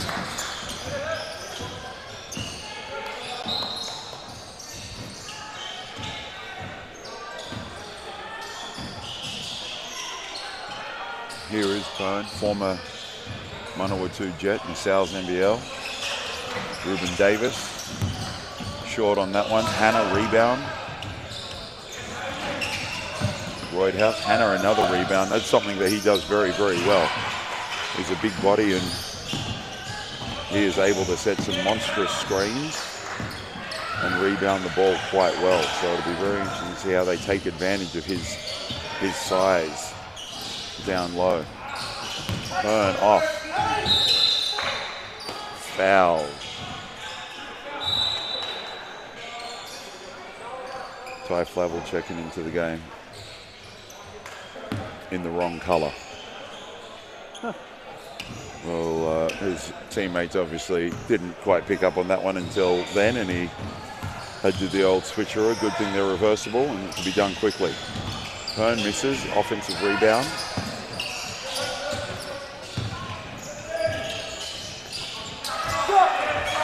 Screen there from Josh Payne.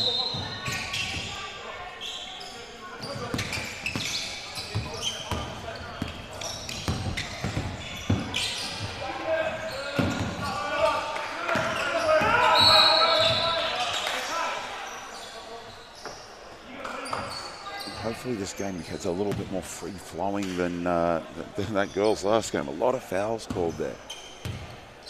If they could open up and get that. Good defense by Flavel. Turns it back over straight away. Pern out, doesn't need much time. Chooses for another option. Roydhouse, rebound.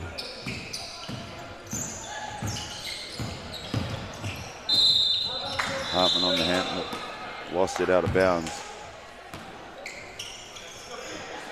Subs checking in.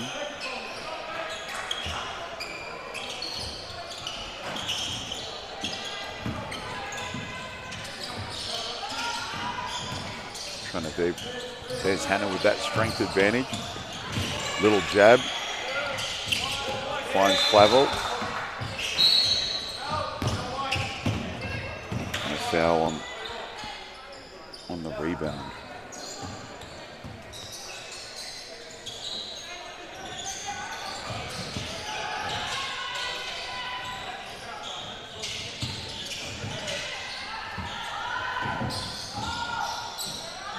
Otago with some token pressure there. Switch. Hanna, rebound. 2 off the mark, a little long.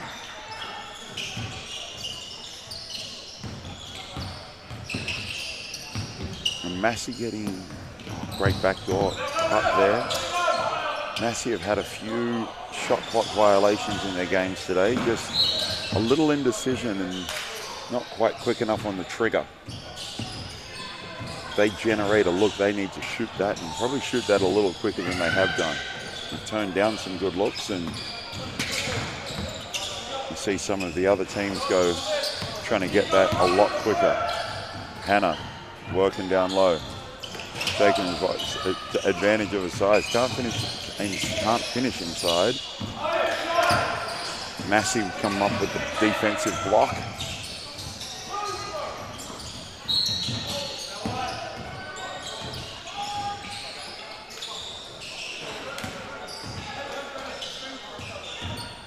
Foul on the play. Massey restart us out top.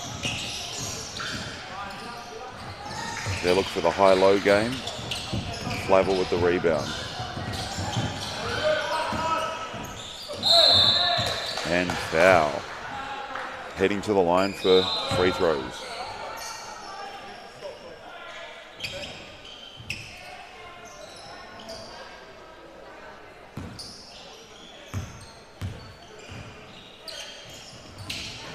Flavel misses that one. Good defensive pressure. Denying Pern out top. Flavel with the block. Kick out.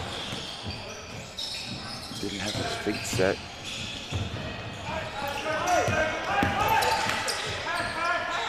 Flavel with his feet set, able to knock that down. You can see with his size and length and ability to knock that, you can see why he's a part of the Juniors All Blacks squad.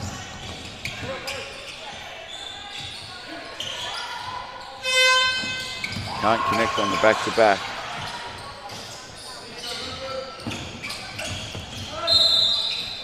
Pern gets fouled.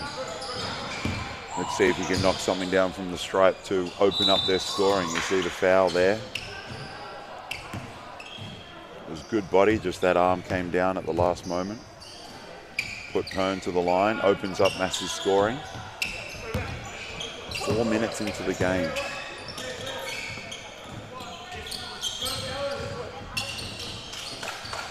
Two ball from OU.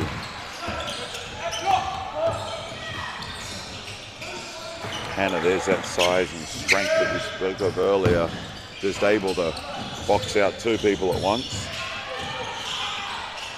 Tries his hand from deep. Targo tips that out. That will be massive ball.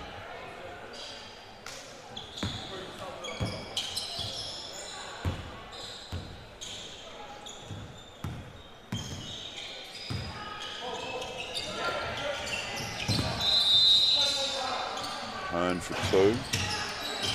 Hasn't been able to get his shooting going today. But we have seen him knock down a lot of shots. And I'm sure come crossovers he'll be fired up, ready to go. Connecting with a few more of those.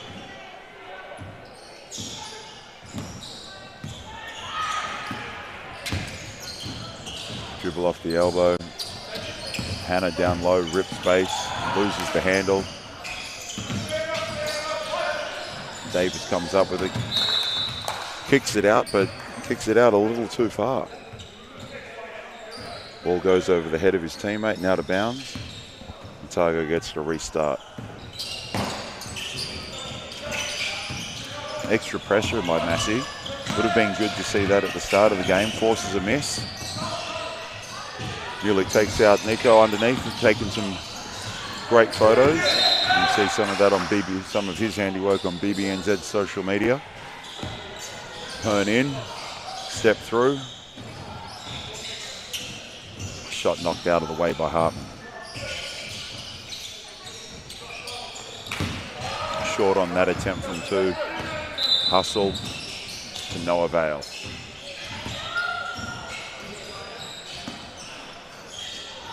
Level starts us off again. Kick, middle ball screen, and one. Massey really haven't been able to contain this penetration from Otago. They need to be able to step up and stop these guys getting in the lane if they want to do something about this 7-point lead. Now 8-point lead. just under half the game gone. They really need to get something going. And that may be the start of it, the defensive end. Davis long on that one.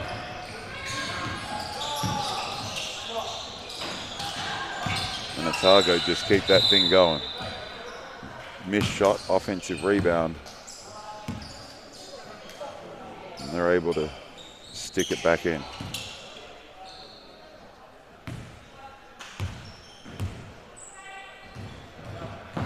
That insult to injury. Down 10-1. What's Byrne able to do here? Tough shot on the baseline. Gets it going.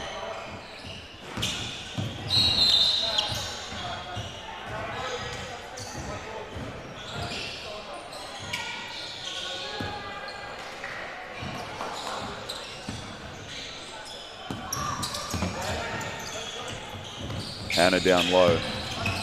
Size and strength. Gives a little shimmy on his elbow. He's come down, done his ankle by the looks of things.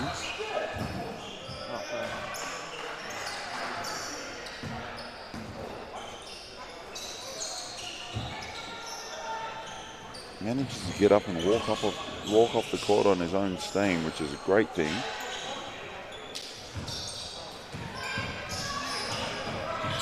Shannon Spicer, Junior Tall Ferns physio, is here on site, may get called into action.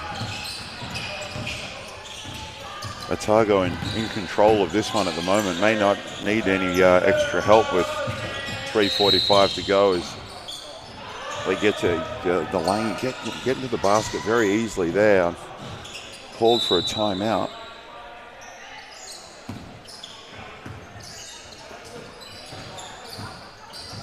Davis, jab, shot, short.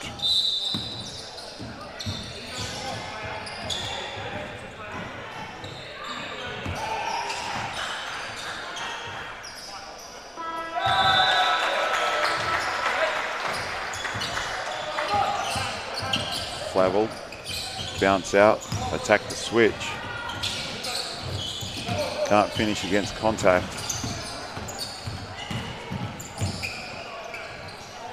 Two from Massey, can't connect. They've had a tough day shooting the ball. Otago not really in that much of a concern when it comes to that. Knocking down another two, extending that lead to 11.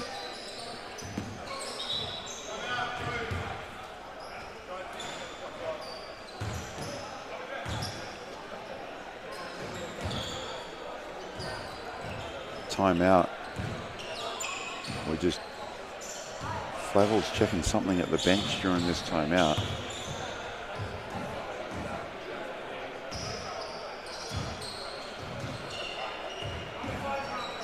The Massey guys need to be able to generate something, try and finish this game off well. And hopefully that can carry on to this afternoon and into tomorrow.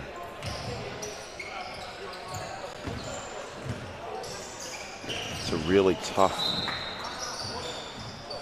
way to play the day and get through pool play without a win, and particularly if you haven't finished the day well. Even if they don't win this game, if they can finish with some good actions, start knocking down some shots, see the ball go through the net, it's going to be a huge advantage going into tomorrow's crossovers.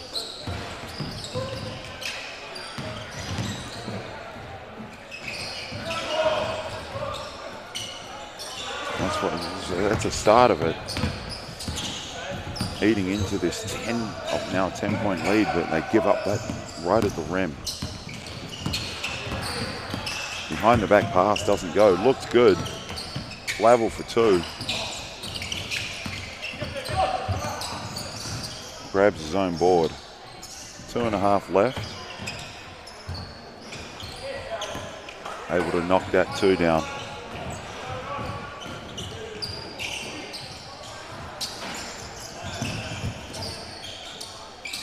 Massey come up with a loose ball.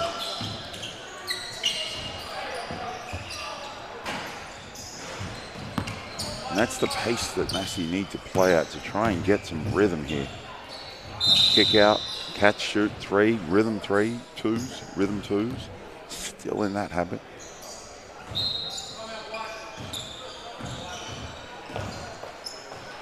As we see Otago call a timeout, and without Hannah as a substitution, you can see some hands on shorts there. Those guys are gassed. And just in the background, you can see Shannon Spicer, Junior Tall Ferns physio, chatting to Nathan Hannah as they try and sort out what's wrong.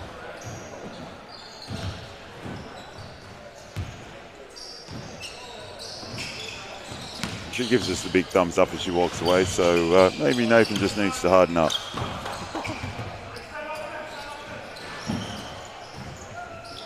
Fern, good look. Can't connect, O-board. Locked out of bounds. Roydhouse.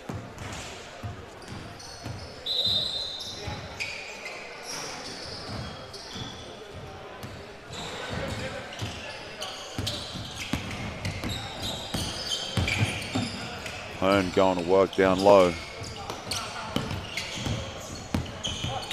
Rebound, kick, ball screen. What's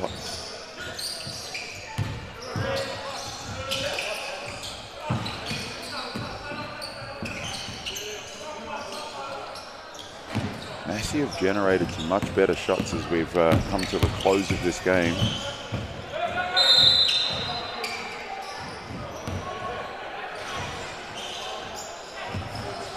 Gave up an easy one there. Have to talk to some officials after this. I want to know if there's some flop warnings going on.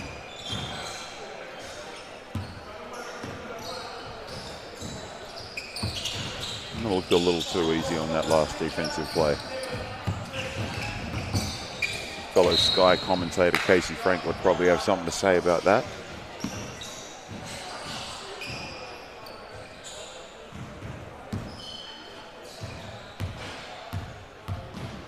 See something go through the net for Pern. Can't connect on that, that's tough. Corner 2 for Flavel. Kept alive.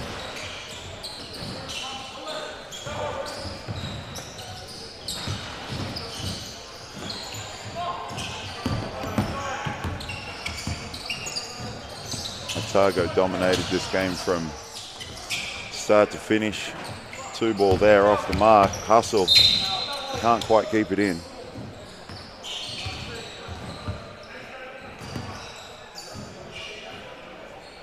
Well, they won't finish with that 21 points. Way off by Davis. Not even close. They will, Otago men will walk away with the victory here. As Flavel gets to the rim, can't finish.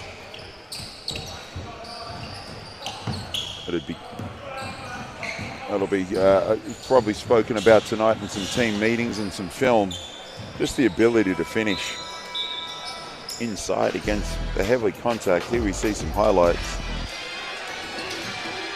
Not a lot of highlights for the Massey men, but Otago did very well in that game.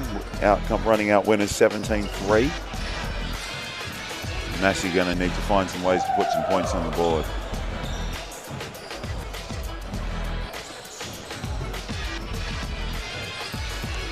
And the next game coming up should be a good one.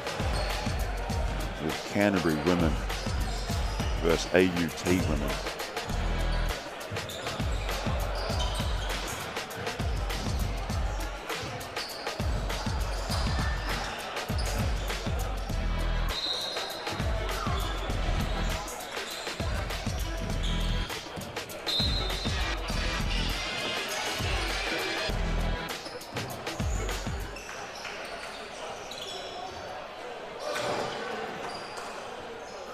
See the towing cost at the top of your screen, and that's how these three tournaments roll. Finish one game straight into the next, non-stop action. Really great to see. These guys and girls get out and play. You see Canterbury's line up there.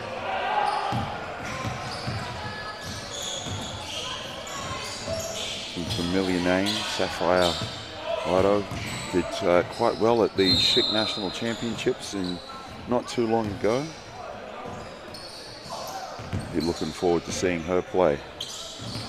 We've already seen a couple of games from AUT today. Let's see if they can come up with a win here against the Otago girls, not Otago girls, against the Canterbury girls.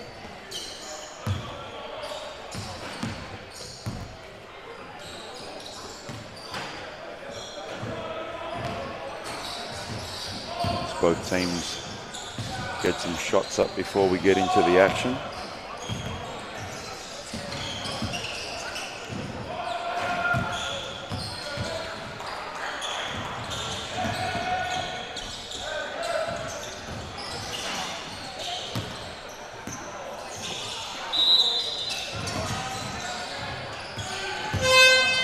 Not a lot of time to get warmed up on court.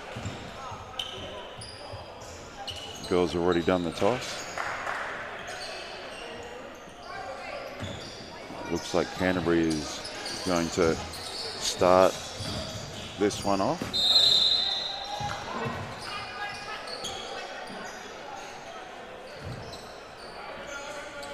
We're just waiting for the score bench to get sorted, and we're underway. That popular flare action that we have seen a bit of today. As we mentioned earlier, Canterbury has the advantage of having Pete Van Hasselt working there. Also part of the Ram staff, as we see a drive straight down the lane from Sapphire to open the scoring in this one.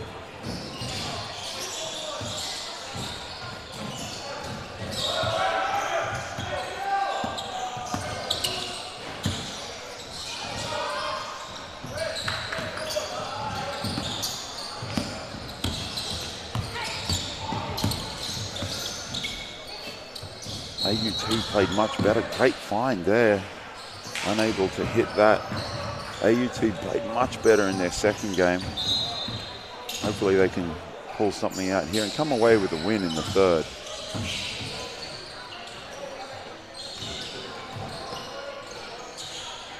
A little stoppage in play.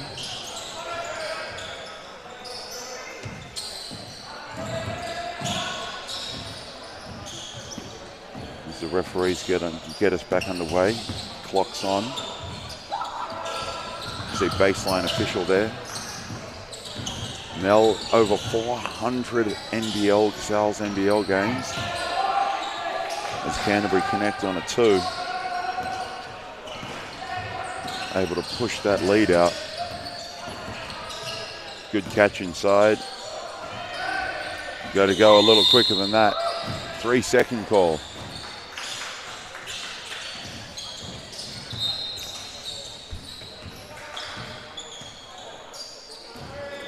And you can see that decision making needs to be quick.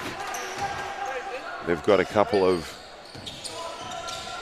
options, and you need to be able to play quick and decide quick in this game. One of the big issues we've seen today is the teams that throw that extra pressure, particularly on the transition from inside the 3-point, 2-point line to outside. When teams are trying to clear that ball, anything there is really, actually really tough. Good pass inside. Canterbury, uncontested. And here's that pace we spoke of. Well short on that one. Sherman can't connect. AUT shot the ball a lot better in their second game earlier today. Hopefully that carries over for them here.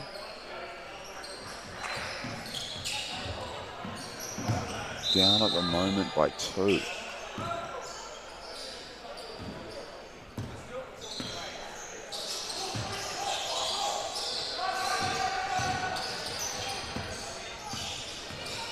Little horns action has been popular, a little slip on the screen. There's that finishing inside that we spoke about. It seems to be, it's been a bit of an issue, the physicality of the 3x3 game and the ability for some players to finish against that, against contact, against that extra added pressure is a huge part of it.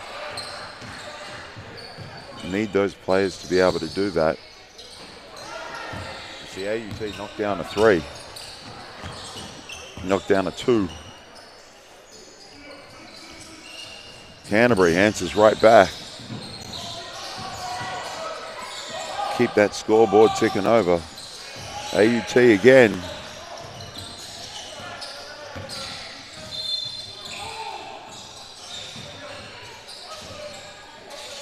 The official stops the game.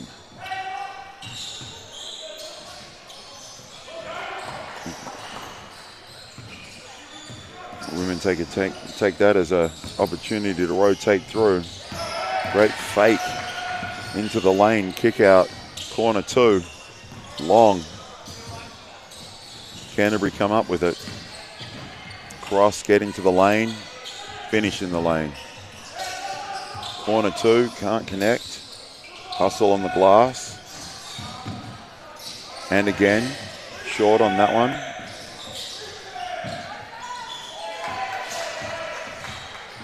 That extra pressure into the lane. Left-handed finish.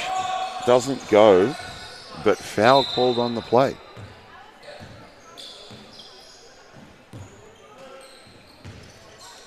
Wairoa. Sapphire to the line. Can't connect. Offensive rebound. Doesn't matter. Teammates there to put it in.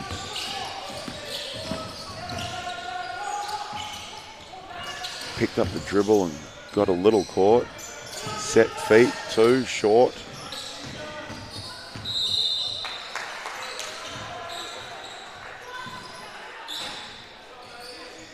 Both teams looking to shoot the 2. And once again, the official stops.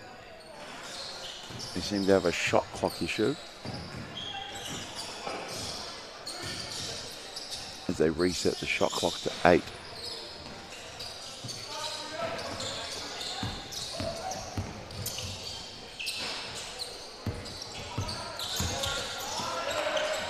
Playing out of space, AUT, fake, get in the lane. Tough attempt there. Under duress. That's one that Canterbury may want back. But it doesn't matter when you've got shooters on the court like that. Able to knock that down and extend that lead to 6.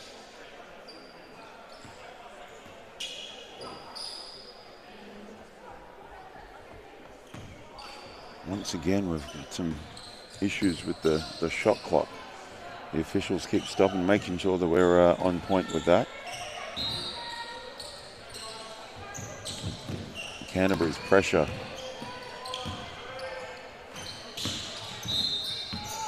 Forcing AUT into a tough shot. Low shot clock. Force them to rush into something there.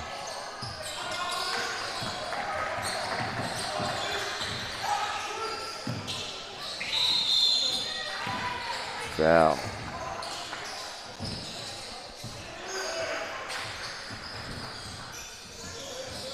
This has been a better flowing game than the previous girls' game. A number of fouls called, a lot of stoppages.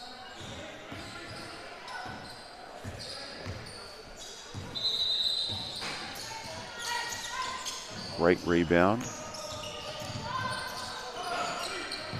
Connects on the 2, soft rim, soft touch, gets it to go.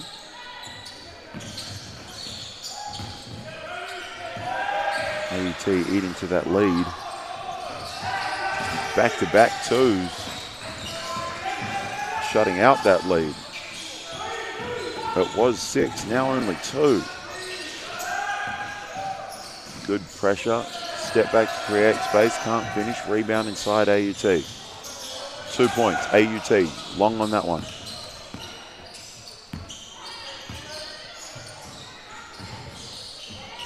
Uncontested.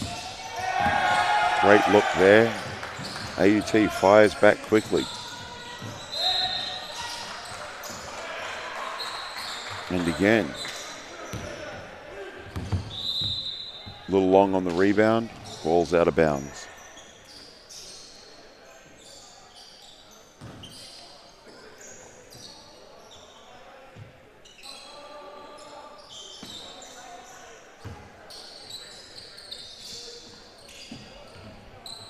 Elbow jumper, doesn't go. Dribbled out, cleared, 2 taken, long on that one. AUT manages to corral that and keep the ball. Floater game doesn't go.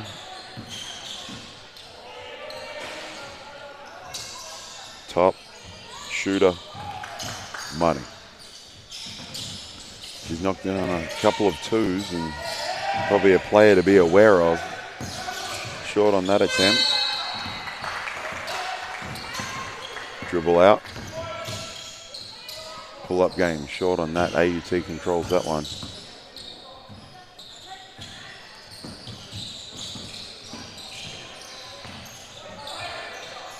AUT's just picked up their dribble a couple of times. They're able to connect on that jumper. AUT's picked up the dribble a couple of times and just got caught in a little bit of no man's land.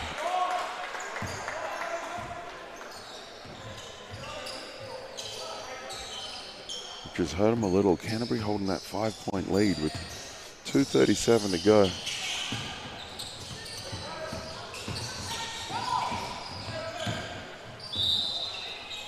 Can't hit on that.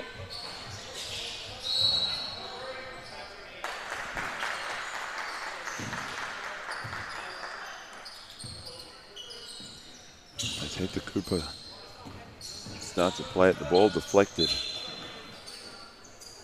There by Sembrano, out of bounds. You can see a number of AUT boys in the background watching their girls team, watching their women's team play. Another double, another 2 for Sapphire. She's hit a couple straight off the check. They don't put enough pressure on. She's able to connect that.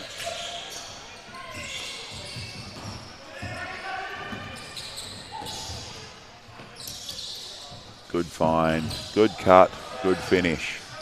AUT, pretty basketball. Need to get a stop here. They've cut the lead to 6, only a minute 40 to go. There's the first stop. Can they get a score? For 2, out top. Doesn't go.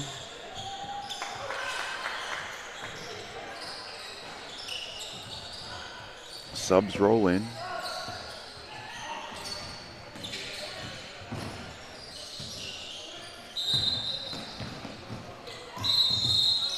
Too easy. Down the lane. Sapphire straight off the check. AUT needs to be able to guard that a little bit better. She just hit a 3 off the check. And she seems to be causing them a few issues.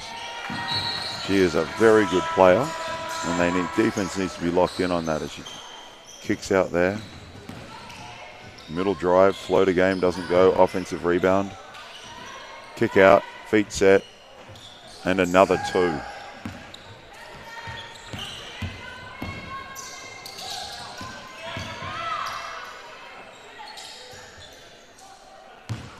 Short on that one. Canterbury women well in control of this one.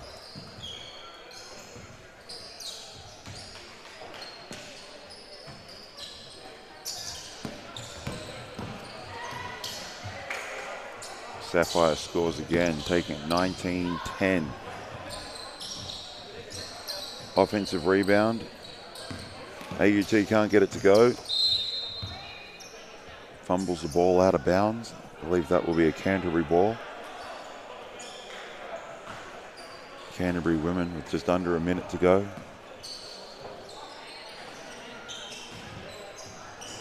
Canterbury women iced the game right there. Canterbury women with a pretty dominant performance in that one, taking away the game 21-10.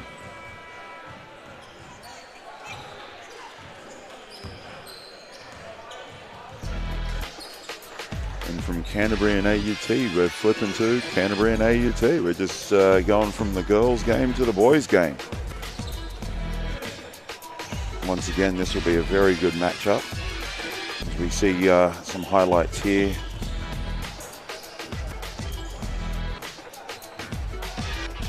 For the girls' side, Canterbury women dominating. Sapphire knocking down multiple two-point shots. There's the one off the check. Just catch and shot the ball. Great pass over the top. AUT needs to be able to sort something out defensively to make sure that they are ready to go. Of course, everyone in pool play, we play for seedings today, and everyone makes quarterfinals, so anything can happen in these crossovers.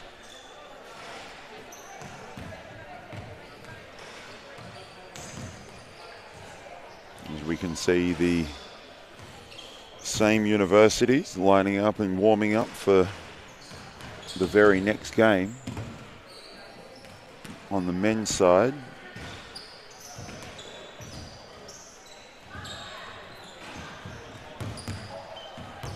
should be should be a good matchup. Pete Van Hasselt will have this Canterbury team well schooled in the technical, tactical side of the 3x3 game. And the AUT boys with a pretty solid roster themselves. Charlie Cox, Finn James, Fletcher Jennings, Adam Singer.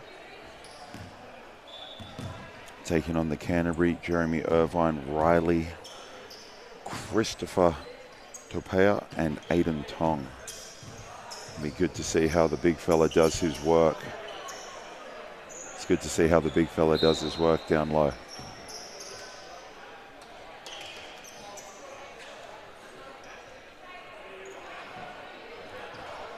course, we've already had the toss of the coin, figuring out who's starting. AUT won that.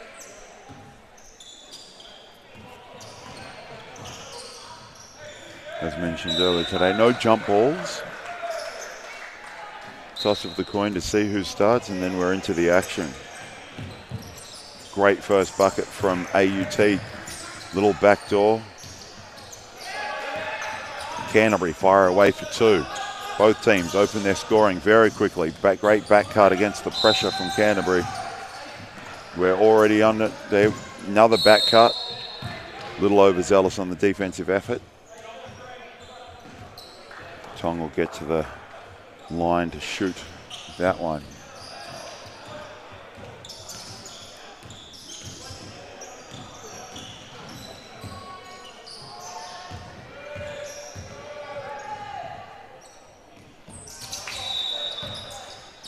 Big fella gets that one to go down.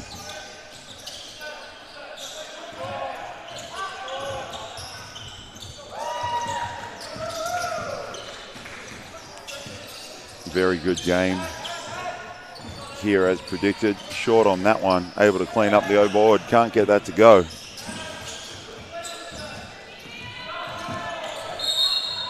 Fouled. You can see the pace of the game here. We got the replay, great footwork and find. Can't finish off. Can he finish from the line? Yes.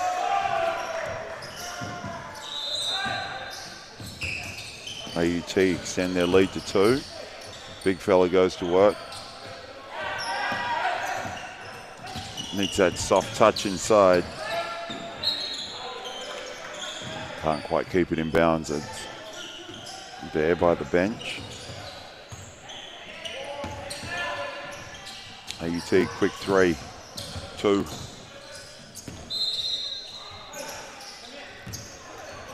Work the post game, backdoor cut, good find. Both teams trying to take advantage of the post. Just playing out of some actions there. Need to get it up, 3 seconds called. You see some of those post plays, what the extra space, they do take some extra time, and unfortunately it's still 3 seconds. Good find. Short on the 2, just caught the net.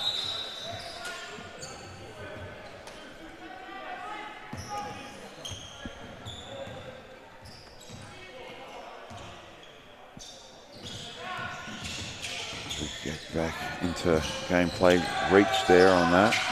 Knocked loose, can't contain that. Short on the 2, rebound, corner. Gets that to go, nice quick play there, transition.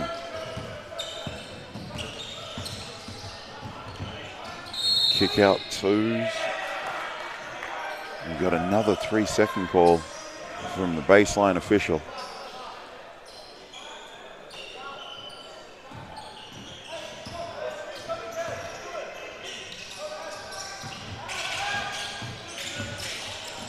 Jab and go. Big fella down the lane, great find. Finish inside, Canterbury keep that scoreboard ticking over. What can AUT come back with? Drive, tough one, falling away. Another 2. And this is the pace that we'd like to see this 3x3 played at. Can they find the open? Yes. Good defense, good footwork, playing off the 2 feet, 2-foot finish. See that back pivot come in handy. Trying to create space, draws the foul.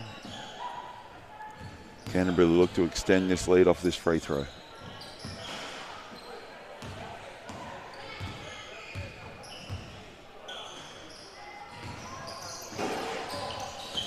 Can't connect, AUT control the glass. Great kick, extra pass. Long on the 2. Unlucky there with a great hustle, just unlucky to tread on that sideline. So Canterbury will keep possession. Referees just have a quick chat about something.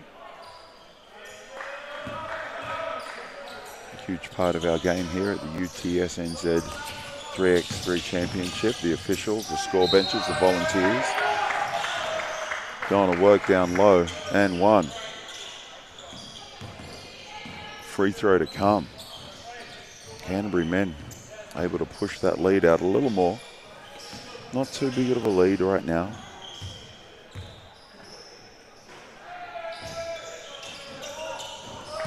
Can't hit, another missed opportunity to keep the scoreboard going. As we see short on the 2. Falls between 2 AUT players. Canterbury come up with a hit or 2 of their own. Good find. Extra pass. Way off on that attempt. Extra long as official Hayden Pipe goes to the scorer's table to find out what's going on.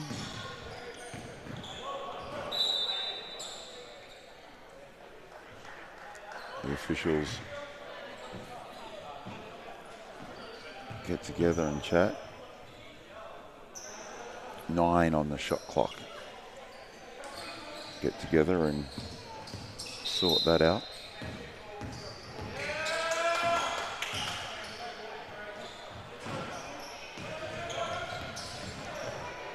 So a warning there. Little pin down action. We had a great chance to shoot that. Didn't have feet set, but it doesn't matter. Great penetration. Tong with the finish inside. Stepped out of bounds. Shot clock was down to 1.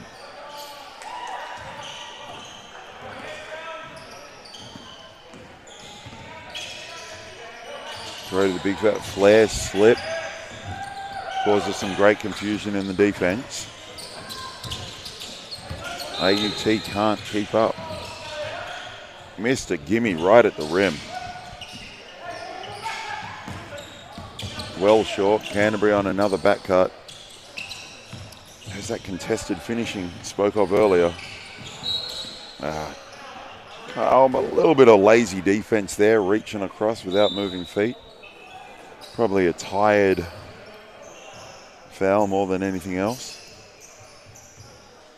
As we get into the later rounds of today's action. Canterbury coming up with it. Missed offensive rebound, put back out 2. Long. Canterbury comes away with it again. Hand down, man down. Can't connect. AUT, ball on the floor, into the lane. No finish. They're not having much luck at the rim at the moment. Neither team seems to be consistently finishing inside. Well, you don't have to when you can do that. AUT knocked down the 2. Shot clock down to 6. There's that balanced finish that we were talking about earlier. The big fella just needs to probably play with a little bit more poise down low. 12 seconds doesn't give you a lot of time, but he's missed a couple. His teammate's able to tidy up.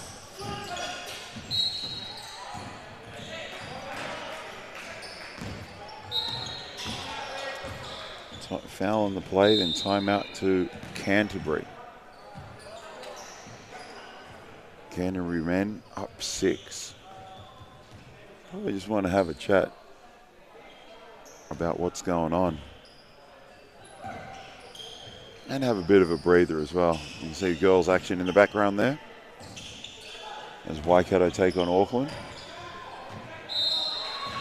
On court 2 here at Massey University, Palmerston North.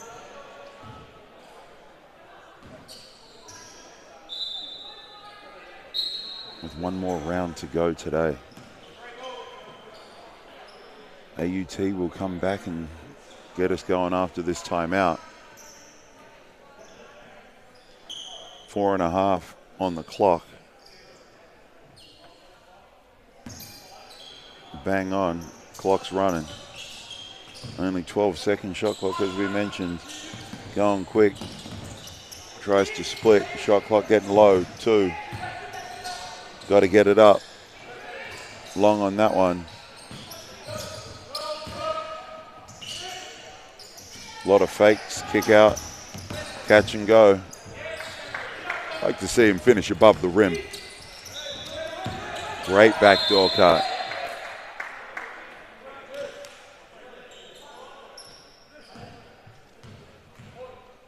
I don't think that ball was cleared. I believe that is the call that the baseline official made. Little post-action spin, finishes on the other side. Canterbury men well in control here. Just like in the last game, Canterbury doing a very good job on the 3x3 side of the ball, side of their game. Well off for that attempt from 2.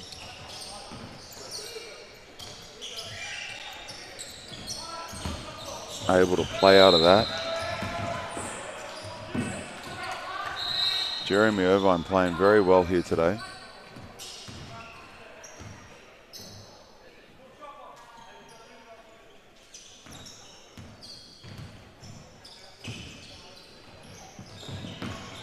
Good find. It's just been some absolute tough ones for AUT. Great fake, got him off the floor, created space. Short on that. 3:12 to go. Subs both teams. Reset on the shot clock. Canterbury ball. Playing out of an elbow flare action. Unable to knock that down. Generating some good looks, both teams, but Canterbury doing a much better job shooting and knocking those ones down. not one of the better ones for AUT. Just rushed into that. Tough contested too.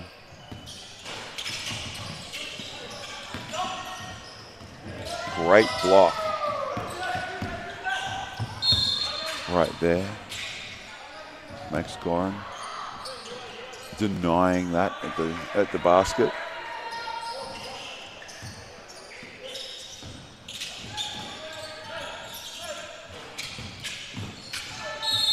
See that rip there. Square up. Jeremy Irvine just square up and rips baseline. Able to get to the rim.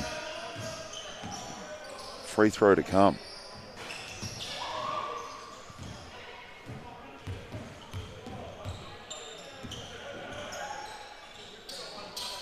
Extends the lead by 1.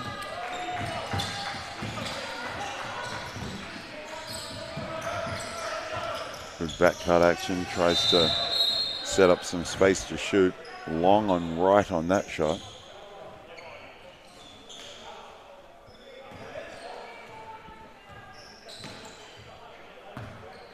As mentioned earlier, AUT's been able to generate some decent looks. They just haven't been able to knock many down. Unlike Canterbury, who've been able to shoot that at a pretty good clip. They're well in control of this game at 18-7.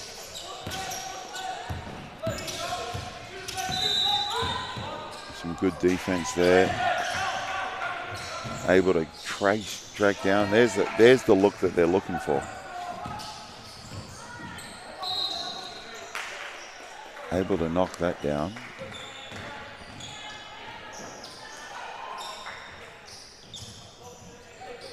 Unfortunately, not enough of those. Shot clock reset, AUT ball.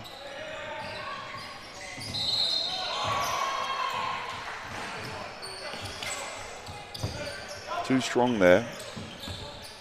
Little fake Canterbury able to get into the rim. Can't finish. Great ball movement, no hand. Uncontested 2. Maybe all coming a little bit too late for the AUT men. Irvine knocking down a 2 right in someone's grill. Only need one more to finish off the game.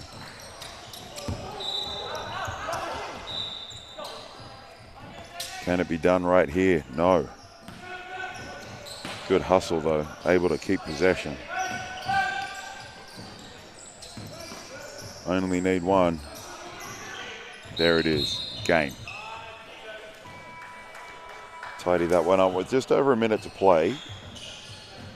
Canterbury well in control of that. So back-to-back wins for Canterbury. And their 3x3 program is looking very, very good. A little recap of this game. As we sort of get to the end of today's play.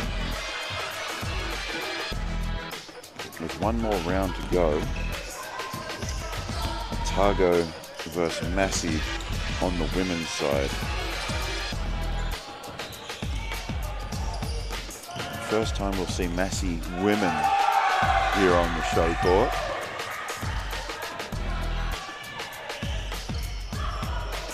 And a name known to many coming in the basketball world, the Fotus, with Gabby Fotu taking part in the Massey side. Alex Blyde, based here in Manawatu, doing her tertiary studies, part of the Junior Tall Ferns program as well.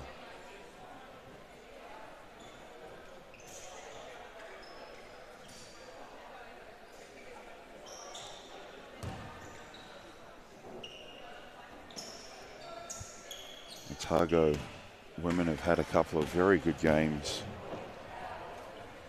here today on the show court. A lot to be happy about. The work of Hannah Matahaere has been absolutely outstanding.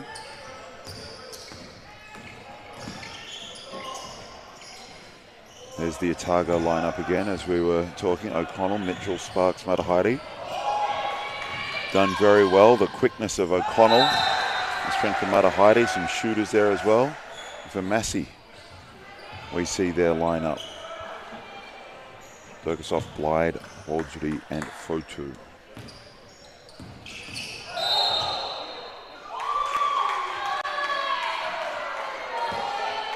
As the teams get started and warm up.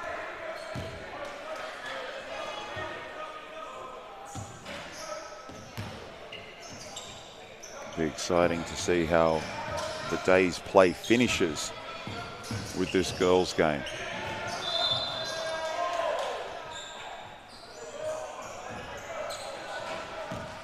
I was just attending to some court work there. Great venue here at Massey University.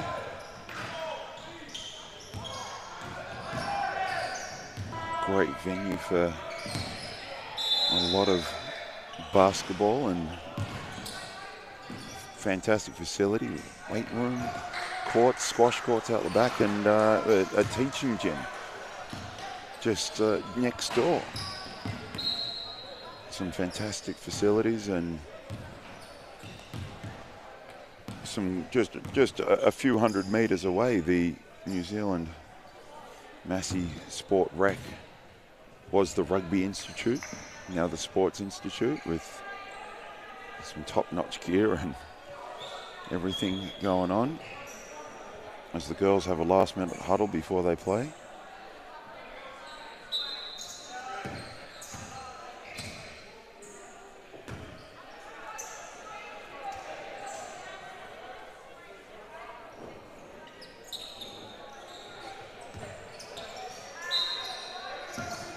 And we're underway. Great little keep action there and score at the rim. Massey able to take advantage very quickly.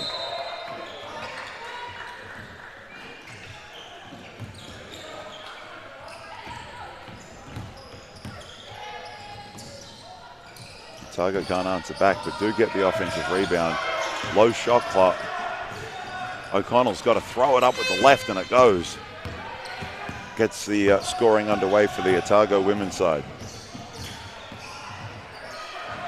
Matahaere's done a great job inside, and it looks like it's going to be a fantastic battle between these two players as they go. Soft touch on the hook. Gives Otago the 1 point lead. Digging down on Fotu. Open, uncontested. Long on that one. Offensive rebound. Whistle goes out of bounds. Otago ball out top. O'Connell checks it up. Matahaere on the elbow. Short on that. Rebound Blyde.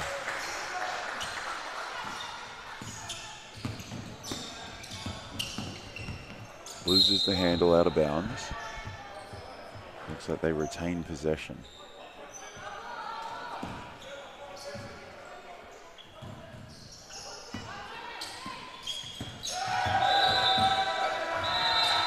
Throw to the basket. Scores an easy one with the left. O'Connell short on that one, but we do have the official has blown the whistle and we'll get some substitutions coming into the game.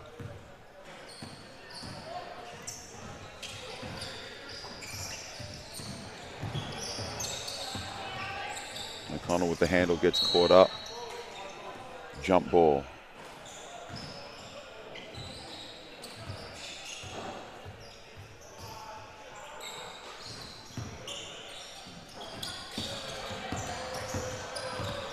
Poked away by Matahaere.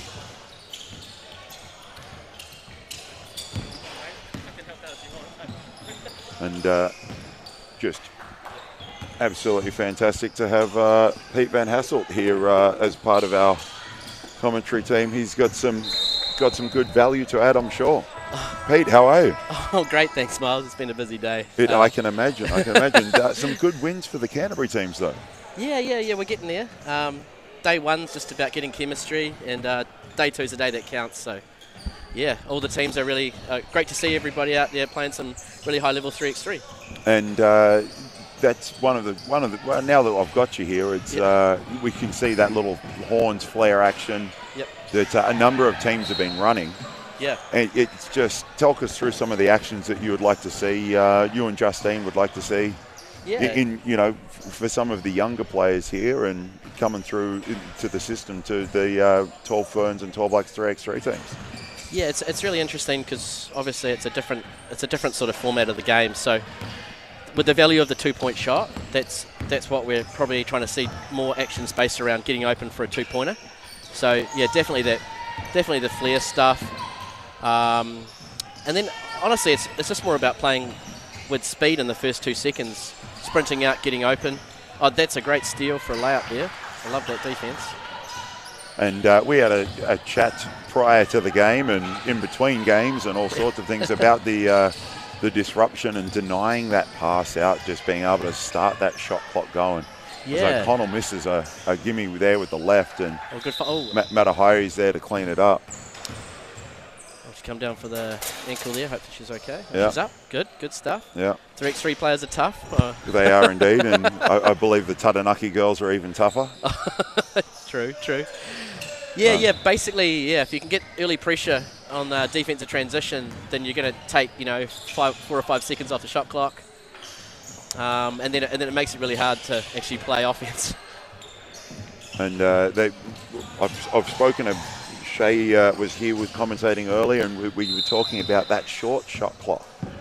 Only 12 seconds, but that starts as soon as you grab the ball. Yes. And the pressure that you just talked about and the disruption that we're talking about, if you can't get the ball outside the 2-point line for 3 or 4 seconds, now that's even more. And it was interesting to see the Lincoln girls were very good at doing that, and they really caused some disruptions earlier here on the show court. Yeah, no, I watched them on court too as well. They were right up and in, even guarding on the other side. So actually stopping them dribbling on the way out. Yep, that's kind of the dream if you can get that. As we see a 2-pointer knockdown there, which is something that you'll be happy to see. Yeah, no, that's the way forwards in this game. Getting 2-pointers. Fotu, able to create a shot. Now, something that I've noticed watching today. Now, you are the Lord of 3x3 in this country. I'm happy to give you that title. No one can take it away now that I've given it. Thanks, Miles. It's something we've had a lot of contested finishing around the basket. Yeah. And with the physicality of the game, it's got to be crucial that we're able to finish. And we've had some teams that have really, really struggled under that extra pressure and physicality. Yeah. Is that an area that we just sort of move away from and try and get more twos, or do we just need to knuckle down and be able to finish those ones? Well, I mean, I think if it's late shot clock, you've got to finish, right? But the advantage is with the defense. So the way that they don't call much contact in the paint, but they'll call contact on the 2-point shot. So we should really be gearing our offense around, drive and kick. Yeah. But you got to move. You can't just expect to just catch it. No. So teams shouldn't be helping. So if you can finish on the reverse side, it's not like 5-on-5 where you got a big 6'8" guy like hanging around waiting for you. So if you can beat your man, put him in jail, score it, right? Because that would be a huge advantage if I get beaten on the dribble. Yes. We almost want players to recognise that, and we'll give up the one. Yeah. And just go get set for 2. Yeah. Oh, big time. If you're playing against 3 shooters, that's what you got to do. As we see that familiar horns action with the flare into the on-ball. Yeah, and like Otago girls did this very well with the O'Connell Matahari screen, and they've taken advantage of O'Connell's quickness, Matahari's strength and physicality down low, and also just having an extra a shooter space that floor. So their earlier game, they came away with a win just based on that action, which happened a lot more, as we see another 2 knockdown there by Mitchell. Oh, it's great defense. And bang it again. I like it. I like it. Hey, there you go. Back-to-back twos for Mitchell. Lucky not to get a foul as well. But you can see the game is quick. Yeah. The game is creative. We've seen some absolutely fantastic stuff from both the boys and the girls side. Men and women, I should say men and women. These people are they're all old. They're all older than that. They're just younger than me.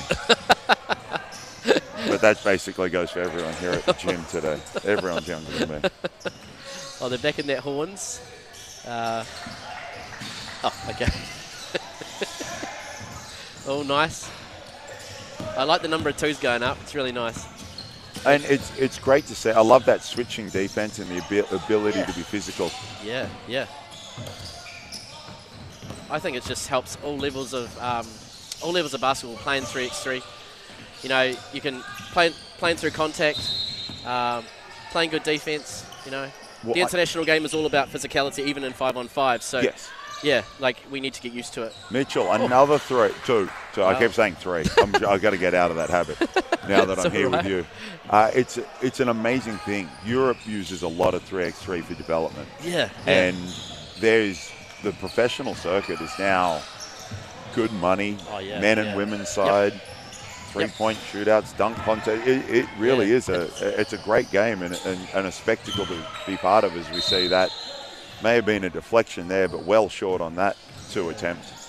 No, it's a show, these big Masters events, 2 full days of basketball. And what I love about 3x3 is we've been here for about 5 hours and we've watched, I don't know, a number of games. I mean, a lot. Miles, you've been here obviously longer than me, but it's just great spectacle. I hope you guys are enjoying it at home too. It's our 12th round of games right now, and we've had 2 courts going all day. The only break was for a 3-point shootout. Yeah. And it was great. My favourite part was when the guys got done and the girls got done shooting. Yes. Some of the coaches stepped up and tried to take that challenge. And I saw that. We may leave it. Although the coaches' squad would be fairly good. Yeah. Neil Stevens, Carl Neuer. Oh, right, yeah. I don't know. I think Carl might be the first-round draft pick in the coaches in the coaches' crew there. Oh, most definitely. But former Tall Black Neil Stevens, he'd definitely get. I'm sure he'd get selected. He knows his stuff. Listening to him coaching his team on the sideline, hopefully they have a good evening and then they're ready to go tomorrow. He'll be teaching them a lot of stuff. How much coaching can we get away with from the sideline in a game where you're not allowed to coach from the sideline? Oh, to be honest, I just don't. Internationally, you're not supposed to. So I just don't. I'm just writing down notes. You can yell at the shot clock, so there's something you can do. Oh, there we go. Yep. Always end with the number of shot clock violations we've had. That's actually probably the thing that we need more of. Yeah. But this is a noisy gym, with 2 courts going at the same time. It is, and we've had a couple of whistles go and people stop and no, play, not yours, play on. As we see Massey here shoot the mid-range. Targo got those 4 2-pointers, I think. That's a tough margin. Mitchell hit 3 straight away. Matahidi back into the game. Of course, her dad's team playing tonight at the Edgar Centre. Oh, great. Yep.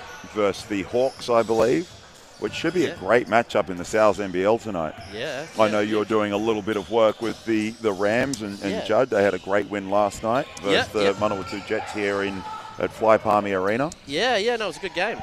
Good to see the imports out there for the Jets as well. So yes, they're finally starting to get to Jaden Tufale's playing here, and Coach Natu Tufale was here watching a little bit. Yeah. Good. It's always good to have family around. Yeah, no, it's a great event. As we see, great defensive play by Mitchell. Yeah. Matahidi just takes that away. Ella was wide open. O'Connell just gets the little jumper to go. Great hustle there by Fotu. Tied legs, it looks like, at the moment for both teams. But in round 12, yeah. you just start to get some of that. Long on that too.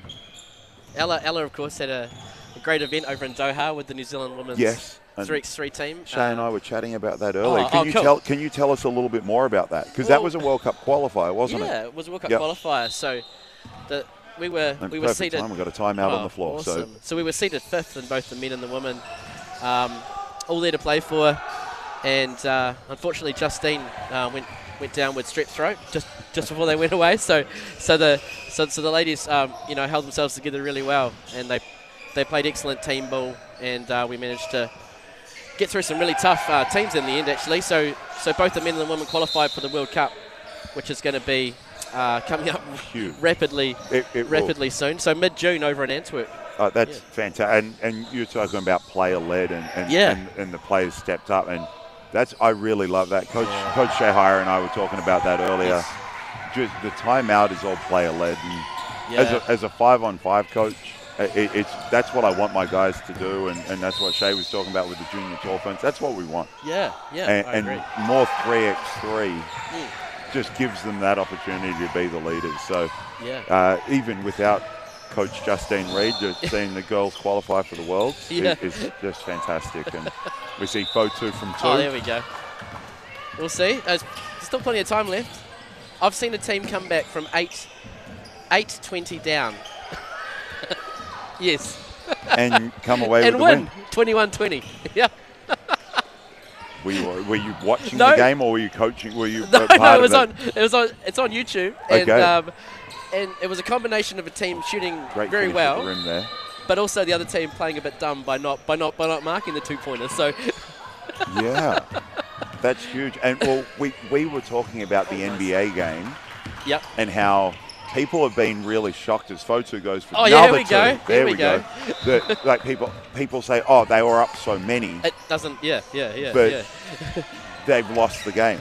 With the value of the 3 in the NBA, and now here the value of the 2. Yeah. As O'Connell can't finish on that side on the other side of the rim. You get hot. If you get hot at the right time, as we see another 2, a little long on that attempt, but good battle by Ella for the rebound. Mitchell's got a foul Fotu there to stop a grab in the rebound. That's the whole game there. With 1:41 to play, it was Otago well in control, and now they're bringing it back, which is great. If they can score here. Nice. Mitchell doing a much better job guarding Fotu and not letting her even catch the ball. So both teams have still got fouls to give. Another important part of 3x3, you want to get to 16 fouls because then you're playing physical D. But you don't want to get to 10. No, you don't want to get to 10, no. Which what happened earlier in Otago's earlier game. They were playing. And both teams, I think it was the foul count was 11-8. Oh, wow. And that was a very stop-start game, very physical game, which was great. But then we also missed a number of free throws for both sides. Okay, so that was, as we see, Otago get another score inside. Ella just did a great give and go before that as well. So there's still plenty of points out there. Who's going to get them? So with Dan being part of the JTB group that went to Cairo. Yes. And then Ella, Isaac, and now Jacob's in the JTB group now. It's amazing, yeah. If we had a game of one-on-one in the house, who do you think's going to win? My money's on Gabby. Yeah. Like my money's on Gabby. I don't think any of the boys. She's very tough, and she shoots the 3 probably better than all the boys. And Fotu boys, if you're listening, you can't let your sister get out. You can't be outdone by her. Here's a chance to tie. Oh, she just stepped in, but there's a chance to tie. Oh, wow, that's a huge rebound. That'll be Otago's 6th foul, I think. So, which is the magic number you said. Yeah. So after 7. Yeah. So on 7th, it's 2 shots. It's 2 shots. Yeah. Yep. And after 10, it's 2 shots, and so on the 10th, it's 2 shots and the ball. Yeah. So you don't want to get to that. Which I learned today. I learned that rule today. Oh yeah. Oh nice. So there you go. as probably some of the teams learnt that too. So. Yeah. And it's been as it can't finish inside with the left there. Got a chance to tie it up here. Oh, you've got to shoot that. Oh. Short on that one, ball trickles out of bounds. But as we were talking about the value of that too. Yeah. It's so important. So now we need the players across the board for you and Justine to look at is really get out there and work on that. Yeah, completely. Like this is a skill that we need. Oh. Nice little throw and go action, attacking the closeout. Oh, that's a great drive. O'Connell Ella, can't finish. Ella to tie it up. Oh. Long. Oh no, they got the rebound. Must be close on the shot clock though. Shot clock's down to 8. I think they might have. They may, although they may have reset it by mistake. Yeah. Official Hayden is checking that. Oh, they get a check ball out of this, so they can run something. 8 on the clock, but only 6 on the game clock. So. Oh, here we go. Yep. I reckon. Looked online, was short, and there's the game. Well, that shows you how amazing you can come back in a game when you're not looking too good, and then you manage to come back. So no, and we'll see some highlights here of this game. So you'll get to see photo to the basket there. But just the value, as you said, that great little slip. But the value of the 2-point shot, the ability to transition from defense to offense quickly. There's some really important parts of the game. But 5-on-5, 3x3, same thing. Yeah. You got to be able to play some D. You got to be able to shoot the ball. It's a big bucket there. The dribble out 2-pointer. Don't try that at home. If you can get your feet set on a dribble out, I feel like that's defense not doing a good enough job. Yeah. That was a good basket. Ella was trying her best to get back in at the end there. And they were down and out. They were down and out. And yeah. Ella knocked down a couple of great. You see that the give and go that you were talking about. So nice. So that brings our day to a close here on Show Court. So it's been a chaotic, exciting, fun day, and I'm sure there's some very tired athletes and probably going to be some very tired coaches. So what's coming up for Canterbury? So everyone's in the quarterfinals. Yes, so which we're playing, is great. Yeah, it's great. So we're playing Victoria Men tomorrow, I think at 9:20. Yep. And like some great matchups. Nothing's easy. We all start at 0-0, so it'll be great. And just to see which team can make the adjustments tonight. So you'll show some film. Yeah, of course. Talk about some stuff, and we're good to go. But mate, thank you very much for coming in, and I can't wait to see what tomorrow brings. Yeah, no. And thank you so much, Miles, for all of your contributions. I'm going to go back and listen to it all. So good Lord. I appreciate it, mate. Mute. Thank you. We'll see how we go. But, mate, can't wait for tomorrow and look forward to all the action again. Yeah. Tune in tomorrow to see some more. The digital age means that your sport events can now be streamed live to national and global audiences with flexible delivery across multiple devices and platforms. NZsport.tv and Digital Vision Live work together to create multiple solutions for online broadcasting of sport events. We believe we make a real difference and provide a better live streaming experience. We can interface seamlessly with all broadcast options including Sky Sport Live and skysportnext, and simulcast to social media and other live TV. Digital Vision Live has also developed our own platform that provides a reliable and consistent stream with superior quality and unlimited viewership, as well as on-demand playback. This gives us full control over the broadcast and means we can adapt to the many challenges of a live sports production. We can also add pay-per-view options. For seamless streaming and consistent quality away from land-based internet, we use multiple cellular networks and we work directly with providers to develop network solutions if needed. Best of all, however, with everything we do, we can provide off-site production via remote studio or virtual server with mixing of multiple cameras, remote commentary and online scoring. This means a lower footprint at the venue and reduced costs. Another advantage, you can access as much of the platform as you wish and make use of multiple playlists for archived games and highlights and embed them on your own website. Together, NZsport.tv and Digital Vision Live utilise a wealth of experience to provide quality streaming of local, national and international events. Anything live streaming in sport, you should be talking to us. We are sure we can help.